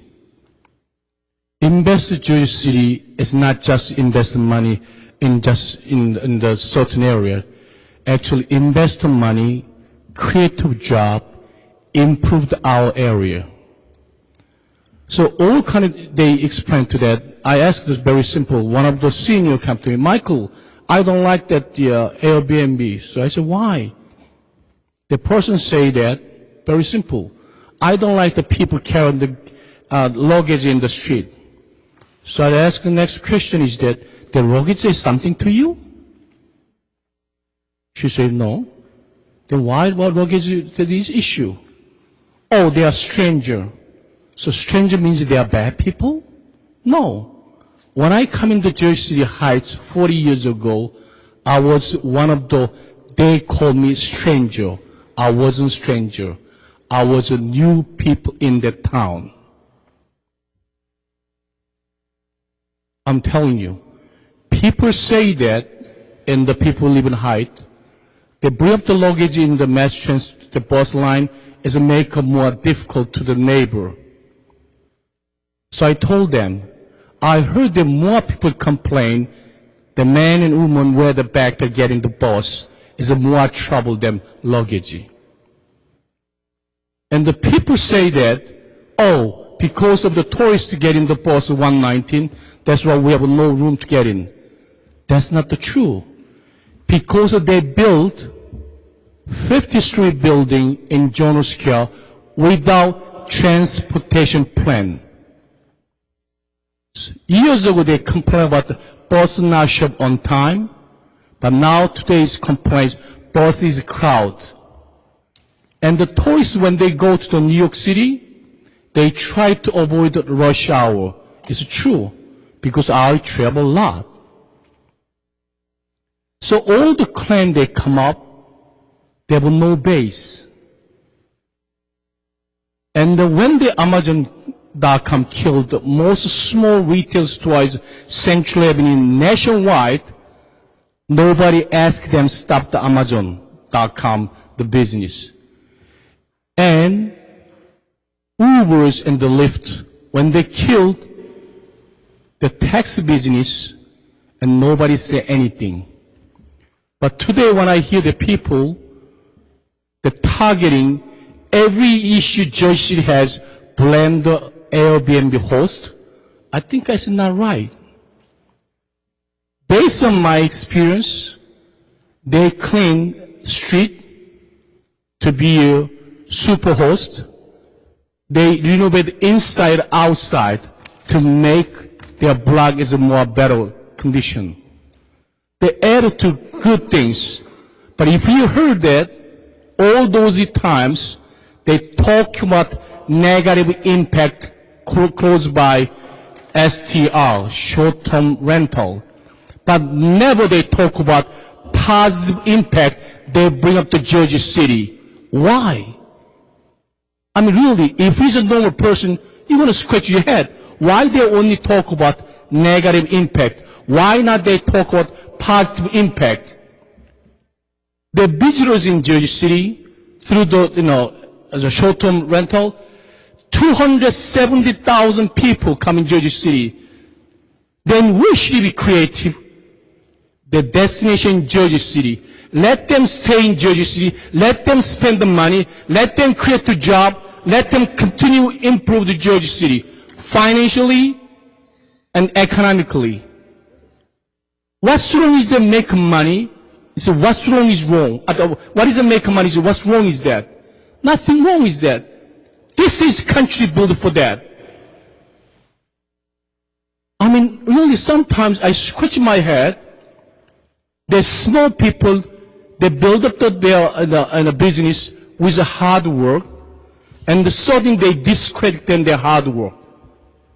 I couldn't believe that. Instead, we work together, upgrade ourselves. We try to blame each other, try to downgrade our society. And unacceptable. If we see that the audience exactly saying what I say and what they propose, only difference that people invest money in Jersey City because our audience of 2015, I'm telling you, at the time, who get the most media spot? Who got it? That one person CEO get all the spot, credit, and today, they not even show up. They not even make apologize to people to do that short-term rental business. And behind the hide somewhere, and they just let them figure it out. Is that right? As elected officer, if something good, get all the credit. If some issue, they hide away. Why I have my ordinance is exactly the same as the other one? Because I believe that even though one of the million, if a short-term rental, if it gives a negative impact to Jersey City, I believe that we have to be regulated. But because of few people, loud voice, we shouldn't be sacrifice people invest in Jersey City financially. That's wrong. It's not issue, it's a matter of the right, who is wrong. More likely, matter of the principle. If ourselves make ourselves, if the public cannot trust us, if the public cannot trust our government, then why we stand to pay tax, this city and this government? Really, when I see that, it's a shame ourselves, and I apologize to you guys. We know that what's going to be the result. I know that. I apologize to that. I didn't able to stop 2015, this large ordinance what we have. And we're going to make same mistake again, 2019. Everybody heard that. We should have to some started before we rush to. Why they so rushed? I'm questioning myself. Why? Because some people put their life saving to their business with a dream and a hope. Instead of this city to help to have a dream, with this city and this council, they destroyed the individual person of a dream within Jersey City. This is right? I think that this is wrong. Really, I'm so fed up. I never see like this. I want to know what is the reason they're so rushed to pass the ordinance without any consideration, people who trust us. Is that right? Let me tell you one. When I married my wife 38 years ago, at the wedding ceremony, when I say I do, I live with that. Some councilperson can be laughing at what I say. It's a shame. Because people spend until 2 o'clock this morning, because they're desperate. They're going to great chance to lose their life saving. And some council people take it as a joke. I'm going to feel like I'm ashamed to sit on with them together in this chamber. Please, I'm going to tell them, my colleague, take it seriously, because why they sit on there 2 o'clock in the morning, they patiently explain what is the reason they stop at this one. They take it as a joke. Please, don't make a law based on assuming. Don't make a law because of based on few loud voice. Listen to both parties. You can ask that Alex over here. First thing, when I see the ordinance, I say I support it. You know what? After I come back to my home, I figured out. And I spoke to different group of people, as you know. I want to hear what is the issue. After that, I realized that we're going to make the same mistake while we do 2015. Let me tell you, if these people present life-saving, when they fail their business, if they close the business, you not only hurt one person, they hurt their family.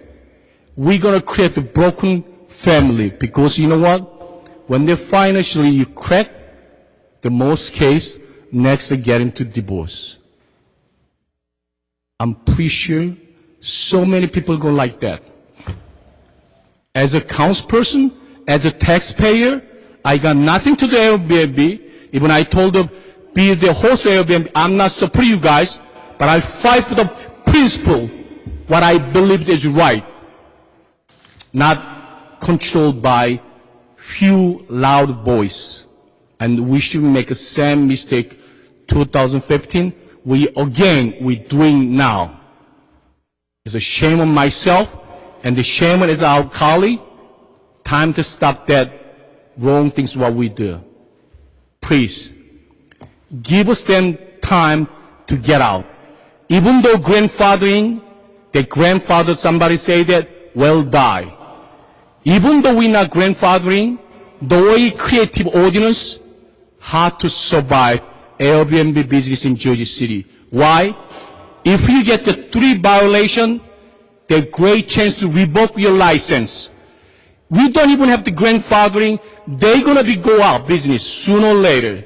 And we push them. Don't do that. Because why? Financially, I didn't get the damage. That's the way this city council wastes taxpayer dollars. And we hurt the people of Jersey City. You're the guys, taxpayer, residents over here, and you're the voter. I feel sorry for that, but unfortunately, that's what I go on now. So I'm going to vote for very clear N-O, no.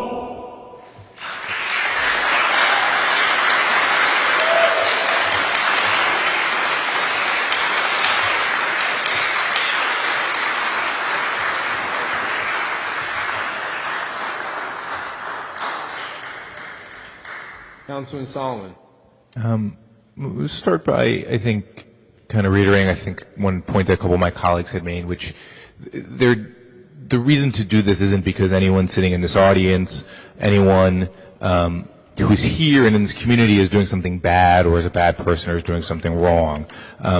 Everybody here is clearly trying to just go about their lives, make money. There's nothing wrong with that. And there are genuinely people who spoke today who may be harmed by this ordinance.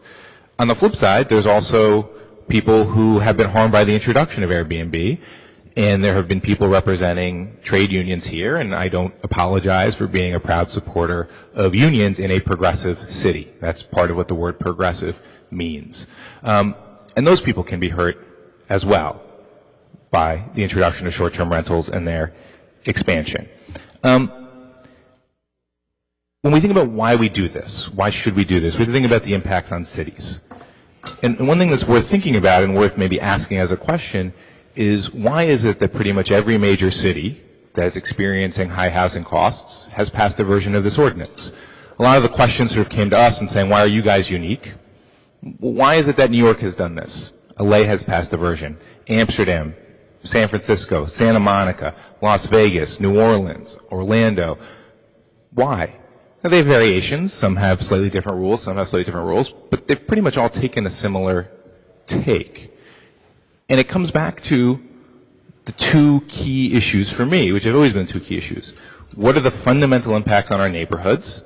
And what are the impacts on our housing and on our housing prices? Right? So when it comes to impacts on neighborhoods, a lot of folks spoke eloquently about the economic impacts on the city. But this has been studied, right? We have Economic Policy Institute study, says those effects vastly overstated, right? The numbers presented here from a New Jersey study, it doesn't take into account that the vast majority of those tourists in the shore are spending their money in New Jersey. When they're here, they're spending a huge chunk of it in another city, in another state. And yes, if those folks leave, if those short-term rentals are gone, there may be negative effects. But those homes are going to be replaced. They're not going to sit vacant. People will move in. And guess what those people are going to do? They're going to go to businesses. Now, it may be slightly different businesses. They may buy a long-term product, right? They might go to daycare, putting their kids at daycare. They might buy a bicycle. They might go to a car repair shop. They might spend less time eating out. But they are going to put their money into this economy, right? That's a substitution effect. So if you're studying this thoughtfully, what you don't just say is you're going to lose $130 million. What you say is you compare what is gained by one and then compare to what would happen if it's gone. Right? And because of the presence of New York City, because the tourists are coming primarily to visit a different city, the argument that their money is flooding into our economy, I don't believe is strong. But those people are going to do more if they're long-term residents, right? They're not simply just going to live there. They're going to be active participants in our neighborhoods in a way that a tourist is not. They're going to sit in pews, right, and become members of churches and mosques and synagogues. They're going to join community groups, right, and lend their talents and thoughts to making their neighborhood better. And they're going to show up at these city council meetings when we have the big issues of the day, right? The issues of housing, the issues of school funding, right? The folks in this room who have shown up for school funding are sitting in the back corner, right? I've seen them before, right? They have come to these meetings to fight for justice, and they're long-term residents in this city, right? And then that gets into the housing impacts. And a few folks, I think, came up and were, honest that, yeah, if you believe in the basic law of supply and demand, if you look at basic data, of course taking 10% of units out of a neighborhood is going to increase rental prices. Right? What entrepreneur would say, I'm going to eliminate 10% of your competition, and you're going to say it's not going to impact the prices that you can charge? Of course it does. Right? And when I looked at this issue first, I didn't start by saying I think I know what it is. I asked my folks that I work with to look at the data, look at the research. Right? And they found 4 separate research papers, University of Boston, Journal of Social Science Research, Williams University, McGill University, all that developed a both correlation and a causal link between the increase of Airbnb and the increase in rental prices. Alrighty? Now I know some folks don't like to want to believe that data, want to believe it's somehow made up. But the best study, right, I get very wonky for a second, it's a multivariate regression analysis using an instrumental variable. What does that mean? It means they're basically trying to prove causation, trying to isolate the effect of Airbnb. And that paper does that. And it looks at over 100 cities. Over 100. And say, well, that effect is small. It's not a big deal. Well, when you apply it to what Airbnb has done in New York, it's over $350 for a renter. It's over $700 in the worst neighborhoods. That has a huge, huge impact on rental prices. And so that gets to my conclusion of why is driving me this. Why, yes, there are good people doing this, so why do this? Why pass this bill? When I was elected, a person came up to me right after I won, artist who's lived in downtown for 20, 30 years, and she basically said, I think you are my best hope for being able to afford to continue to live in this neighborhood. And this person is a rock in this community, has done so much positive for this community. And I took that to heart. And I said, I am going to work on everything I can to ensure that the long-term residents of my community can stay there. And I get that there's New York that I can't control, and there's PATH, and there's all these other factors. But I said, hey, I'm going to make a list of the things that are in my control to try to address housing prices. And if Airbnb was the only thing I was doing or this council was doing, you would have a right to come up here and say you're scapegoating us or you're not addressing the real crisis. But it is not.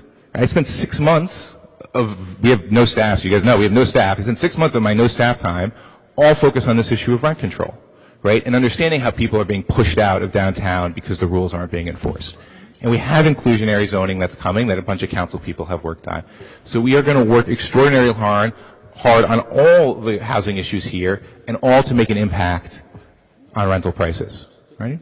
So I'm proud to say that I fight to lower rental prices in Jersey City, full stop. And that's why I'm pushing this ordinance. So with that, I vote aye.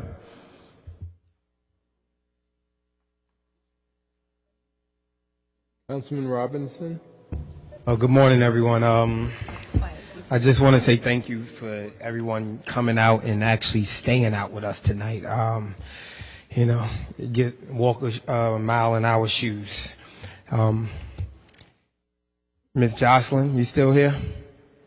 I see you in the back. I kind of agree with you on that one point that I think this was not rushed, but it could have took some more time to really, come together.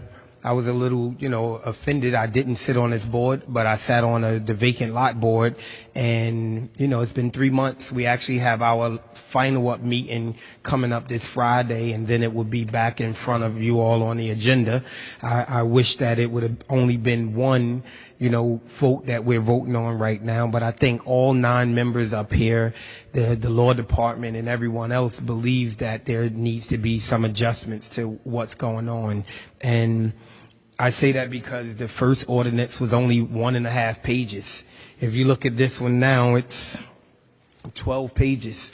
And I think the only difference between Councilman Younes and Councilman Solomon and Prince Airy is the grandfathered in. You know, I'm glad I can't say I'm glad, but I wasn't up here in 2015 when this was passed, because I probably would have been 10-0 voting to help bring some, you know, extra money into the neighborhood. And I'll be very hypocritical to talk about business and a sense of business, because I am a business owner. I am a multiple property owner. I am a realtor here in this city. I've been doing real estate and business since 2001 here in this business. In this city. I'll be very hypocritical because I have a restaurant that's in a R1 zone, right? Because it's grandfathered in. And I can say that I just celebrated my 8-year anniversary June 7th, and I've never had the police called to my bar restaurant, not one time. And I think the main reason is because I live upstairs from my bar restaurant. Now I have a Airbnb right next door to my restaurant. Never had a problem. I get, you know, multiple people coming to the restaurant from Airbnb. They come to the barbershop, they get their hair cut, they, you know, ask questions. But I also have 3 more Airbnbs on the block. One that was, you know, caught on fire recently. One right on Arlington, right around the corner from where I live, that was a shooting that would happen inside of the home. And when I did some research, it was because the owner, well, I can't say it's because, but the owners don't live on the property. The Airbnb that's right next door to my restaurant, the owner lives there. He has a basement and he has a first floor. He rents both of those out, and I've never had a problem, never even had once called him. And I think it's just because the tenants know that the owner is upstairs and they choose not to operate in destructive ways. I don't know if that's the exact reason of why it happens, but I know that there are some issues that's troubling my neighborhood, and I'm not going to talk about rental pricing. I think Councilman Solomon said it, you know, pushing out people in the neighborhood. I'm just going to talk about, and the reason that I'm voting the way I am is because I want to make sure that the owners or someone in charge is around the property. It just seems to help out with what's going on in the community a whole lot more. I don't want to push people out. I think we all agree that something needs to be done. As a business owner, I hate to, you know, be a bearer of bad news with, you know, voting yes, because I'm going to vote yes on this ordinance to make people lose money. I mean, it's the last thing that I want to do. It's the last thing that I think we should do as a city. We got to 2021 or until leases are over right now to try to make some adjustments. I think we all are business owners, and we all know that, you know, business comes with some ups and some downs. I do apologize to anyone who's gonna lose some money. Hopefully this is not going to get out. I mean to get out of hand, and that you guys can recoup some of your money. But we have to do something. I know we have to do something now. I think Councilman Solomon said it best, that if you look around at all the major cities in the world, they all have some laws and stipulations put in place. So with that being said, I won't bore you anymore tonight or this morning. It is 2:15. I'm going to vote aye.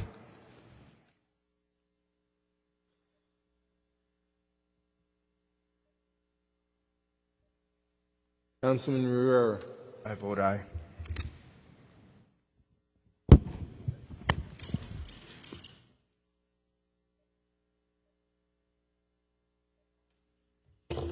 Councilperson Waterman.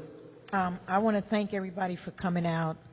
Every time we get on a hot topic, is always those who are for it and those who are against it. And part of our responsibility as a council to do and to come up with the best decision possible. In 2015, I was on the council when we first passed Airbnb, and we passed it because at the time Jersey City was not booming. It wasn't. We was trying to get different things started. And so anytime you're trying to start something, you take chances. You really do. That's what life is really all about. You're taking chances. And so we did take a chance with Airbnb. And people came in, and we do appreciate the people coming in. But along the way, there was things that happened, and we have to adjust. Laws are meant to be amended, to be perfectly honest. When people say you can't change law, that's not, we amend law. And so what we're doing today, we are amending it to make sure we protect the residents and also protect those who invested. Now, based on the reading, that's why we asked the question, you still can do Airbnb. You just probably can't do as many units, but you still can do it. We didn't stop it all completely. You know, some of you have, 10, 15 units maybe. You probably have to cut it down, to be perfectly honest, but you still can do it. And the reason for that is because now you don't live in a certain neighborhood. And when you don't live in a certain neighborhood and strange faces come in your neighborhood and you live there, it is an uneasy feeling for some neighborhoods. You have to go around the whole city.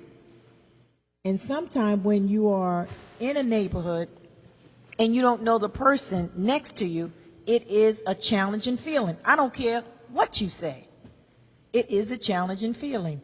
And so all we're trying to do is just really make it work. You still can do Airbnb. You just probably can't have as many units as you desire, but you still can do it. We did not stop that. So with that, I vote aye. I think it was pretty much place of a compromise because I did ask to make sure the homeowners won't have no limits on it. And based on what I see, they don't have no limits as long as they live on the premises, if I'm correct. She said that up here, right? Okay, then I vote aye. Council President. Thank you all for coming out tonight. It's been a long night. Thank you for everyone on either side of the aisle. So I'll be brief, and a couple of things to talk about for me driving my decision. I know some people made light of some of the quality of life issues, but since we undertook this process, and I've heard from more and more residents about kind of the quality of life issues. And yes, enforcement is a big issue in Jersey City. It's an enforcement for long-term renters and homeowners and property owners, everyone as well. But there comes with it unique kind of things that come with short-term rentals. From things that, as I explained in one committee hearing, of tourists and visitors driving up on somebody's driveway to get into the driveway for another home or property that's a short-term rental. We all have party issues maybe in our block or neighborhood and so forth. You can't deal with, if you've got that issue or that problem from a tourist or someone who's coming through, you can't deal with it immediately. And, if it's your neighbor, as you said, somebody said you can go knock on their door if they've been there for a while too, and you can deal with that. But if you're not able to communicate with those folks because they're in and out of the neighborhood, it's not so easy to resolve these issues that just come as transient issues to the neighborhood. So I do think there's quality of life issues that need to be addressed, and so some of the legislation here accomplishes that in putting in some additional restrictions. I wanted to talk a little bit about economic impact and talk quite a bit actually about economic impact a little bit. So I think some of the statistics and data out there, that numbers that we thrown out, I don't know that how much of that is terribly accurate. I think part of the problem is that there isn't a lot of data out there, a lot of accurate data. And hopefully in the future we can have a partnership or relationship with the short-term rental companies to be able to extract some of that data so we can be able to see what the economic impact is. And particularly I'm concerned about the lost jobs. The lost jobs of the hosts and the management companies, but particularly those cleaners, right? So no one takes that lightly. I don't take it lightly. It's we're going to see some sort of economic impact, and yes, as Councilman Solomon pointed out, there'll be another counterpoint to that with the long-term residents who will live there, renters who will live there. But we know that there's going to be some sort of economic impact, and unfortunately. got to be careful what we wish for here. We don't know what we're going to end up getting with this. So with that uncertainty, why would I go forward with this anyway? So as some others suggested, why the rush? And taking this seriously. And so I was a little more contemplative. I was thinking about it and had very strong concerns about, we passed this ordinance. I own this along with 4 other council members and the administration, the mayor.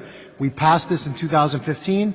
And so we own this and we own your pain and whatever impact there is with you as well.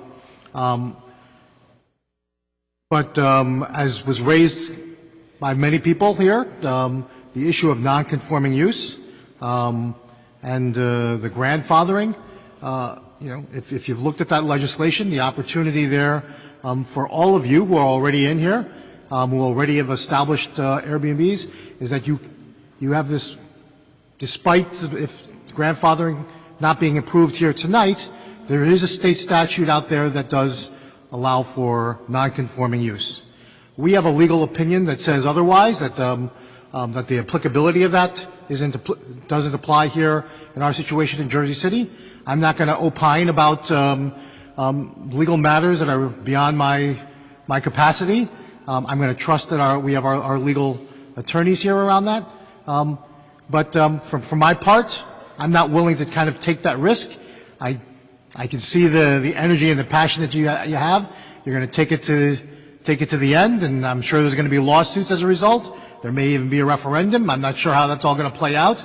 I'm concerned about all of that, and so ultimately for me, it actually accelerated my desire to see this get done, because I am concerned about the long-term rental units getting off into the short-term rental market, and I don't want to see another unit get back out of that market, and because we're deliberating and opining about this much longer on this. So I'm wanted to see us be able to pass some regulations here, and I'm sure the legal challenges will be made and so forth. And from my part going forward, if we feel very strongly about our position here, I'm also not committed to, and I want to just put this on the record, not committed to allocating or approving any sort of taxpayer dollars for outside counsel on this matter. If we feel we've got a strong case and basis for this, otherwise we should if we didn't feel that strongly about it, but I'm told that we do, so I'm going to trust in that. And but at the same time, I'm not going to allow the taxpayers. I've been down that road before, and I'm not going to go down that road again in terms of approving legal funding for cases that if we can win it, then we're going to win it with our resources in house, and the administration is going to have to own that moving forward around that. That being said, my last point is be careful what you wish for. I think there are some good elements here within the ordinance, but I will put it on the record as well that I am very concerned, as Councilman Solomon expressed, about the long-term rentals going into short-term market, about the affordable housing stock. I am under no illusion that Airbnb and its impacts on rents necessarily, as well as our affordable housing. I think there is information that suggests the rents.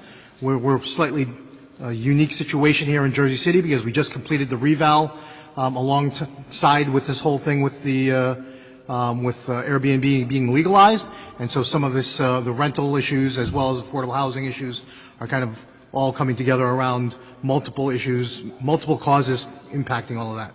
That being said, if you look at our housing element, which we've looked at lately, over 37%, nearly 38% of our housing is in the 2, 3, and 4 unit buildings, and so I'm very concerned with the fact that we've essentially legalized the expansion into these other areas. That concerns me. That 37% of our I should say 18.5 because one of it has to be owner occupied or somewhere thereabouts, has to be around 18 to 25% probably of that housing stock is now exposed to possible short-term rentals. And for my part, I'm not sure that I'm comfortable with that, although I don't know necessarily that I want to go through this experience ever again. So that being said, I'm going to support this ordinance moving forward and make sure that we preserve our long-term rental stock going forward, and I'm going to vote aye for this ordinance.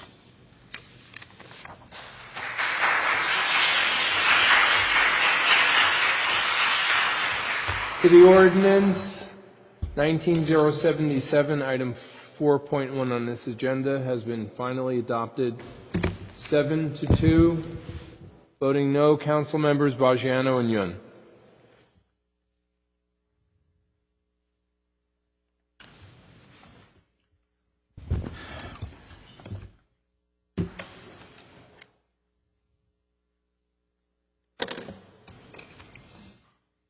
Council members, 4.2. So, given that we just voted on 4.1 and 4.2 is covering the exact same thing, I'm going to make a motion to table the ordinance for 4.2. I second. Motion by Councilman Solomon. I have no intention to table it. You have a second by Councilman Lavaro. This is to table ordinance 19078. Before we vote, I mean, I think as we go Public around. hearing. Sorry, if I may, Council President, sorry. Yes. Before we vote, just I understand, obviously, Councilman Yoon, you just would want it to be voted on and passed, just in the interests of time at 2:30 a.m., having just gone through a public hearing and having just had a vote on the exact same ordinance. I think each of us maybe can speak to if we're tabling why we're voting yes or no on that, but it obviously it covers the exact same thing, and I, think it's in the best interest of all of us to table it now and not have the public hearing. On the motion, Councilperson Ridley. So in other words, Wait, well, you can speak when you're voting. Councilperson Ridley. So either we table it or we...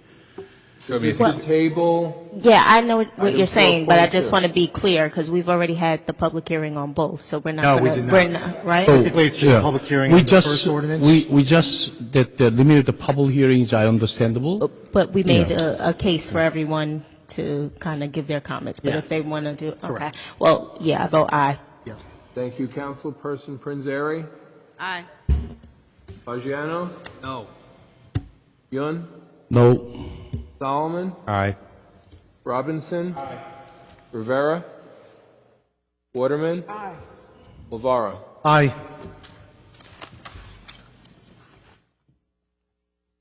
At 2:26 a.m., I hear a motion by Councilman. Second.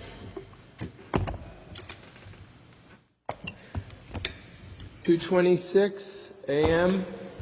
Motion by Councilperson Rivera, seconded by Councilperson Prinzary. By acclamation, at 2:26. Thank you all. Thank everyone this evening.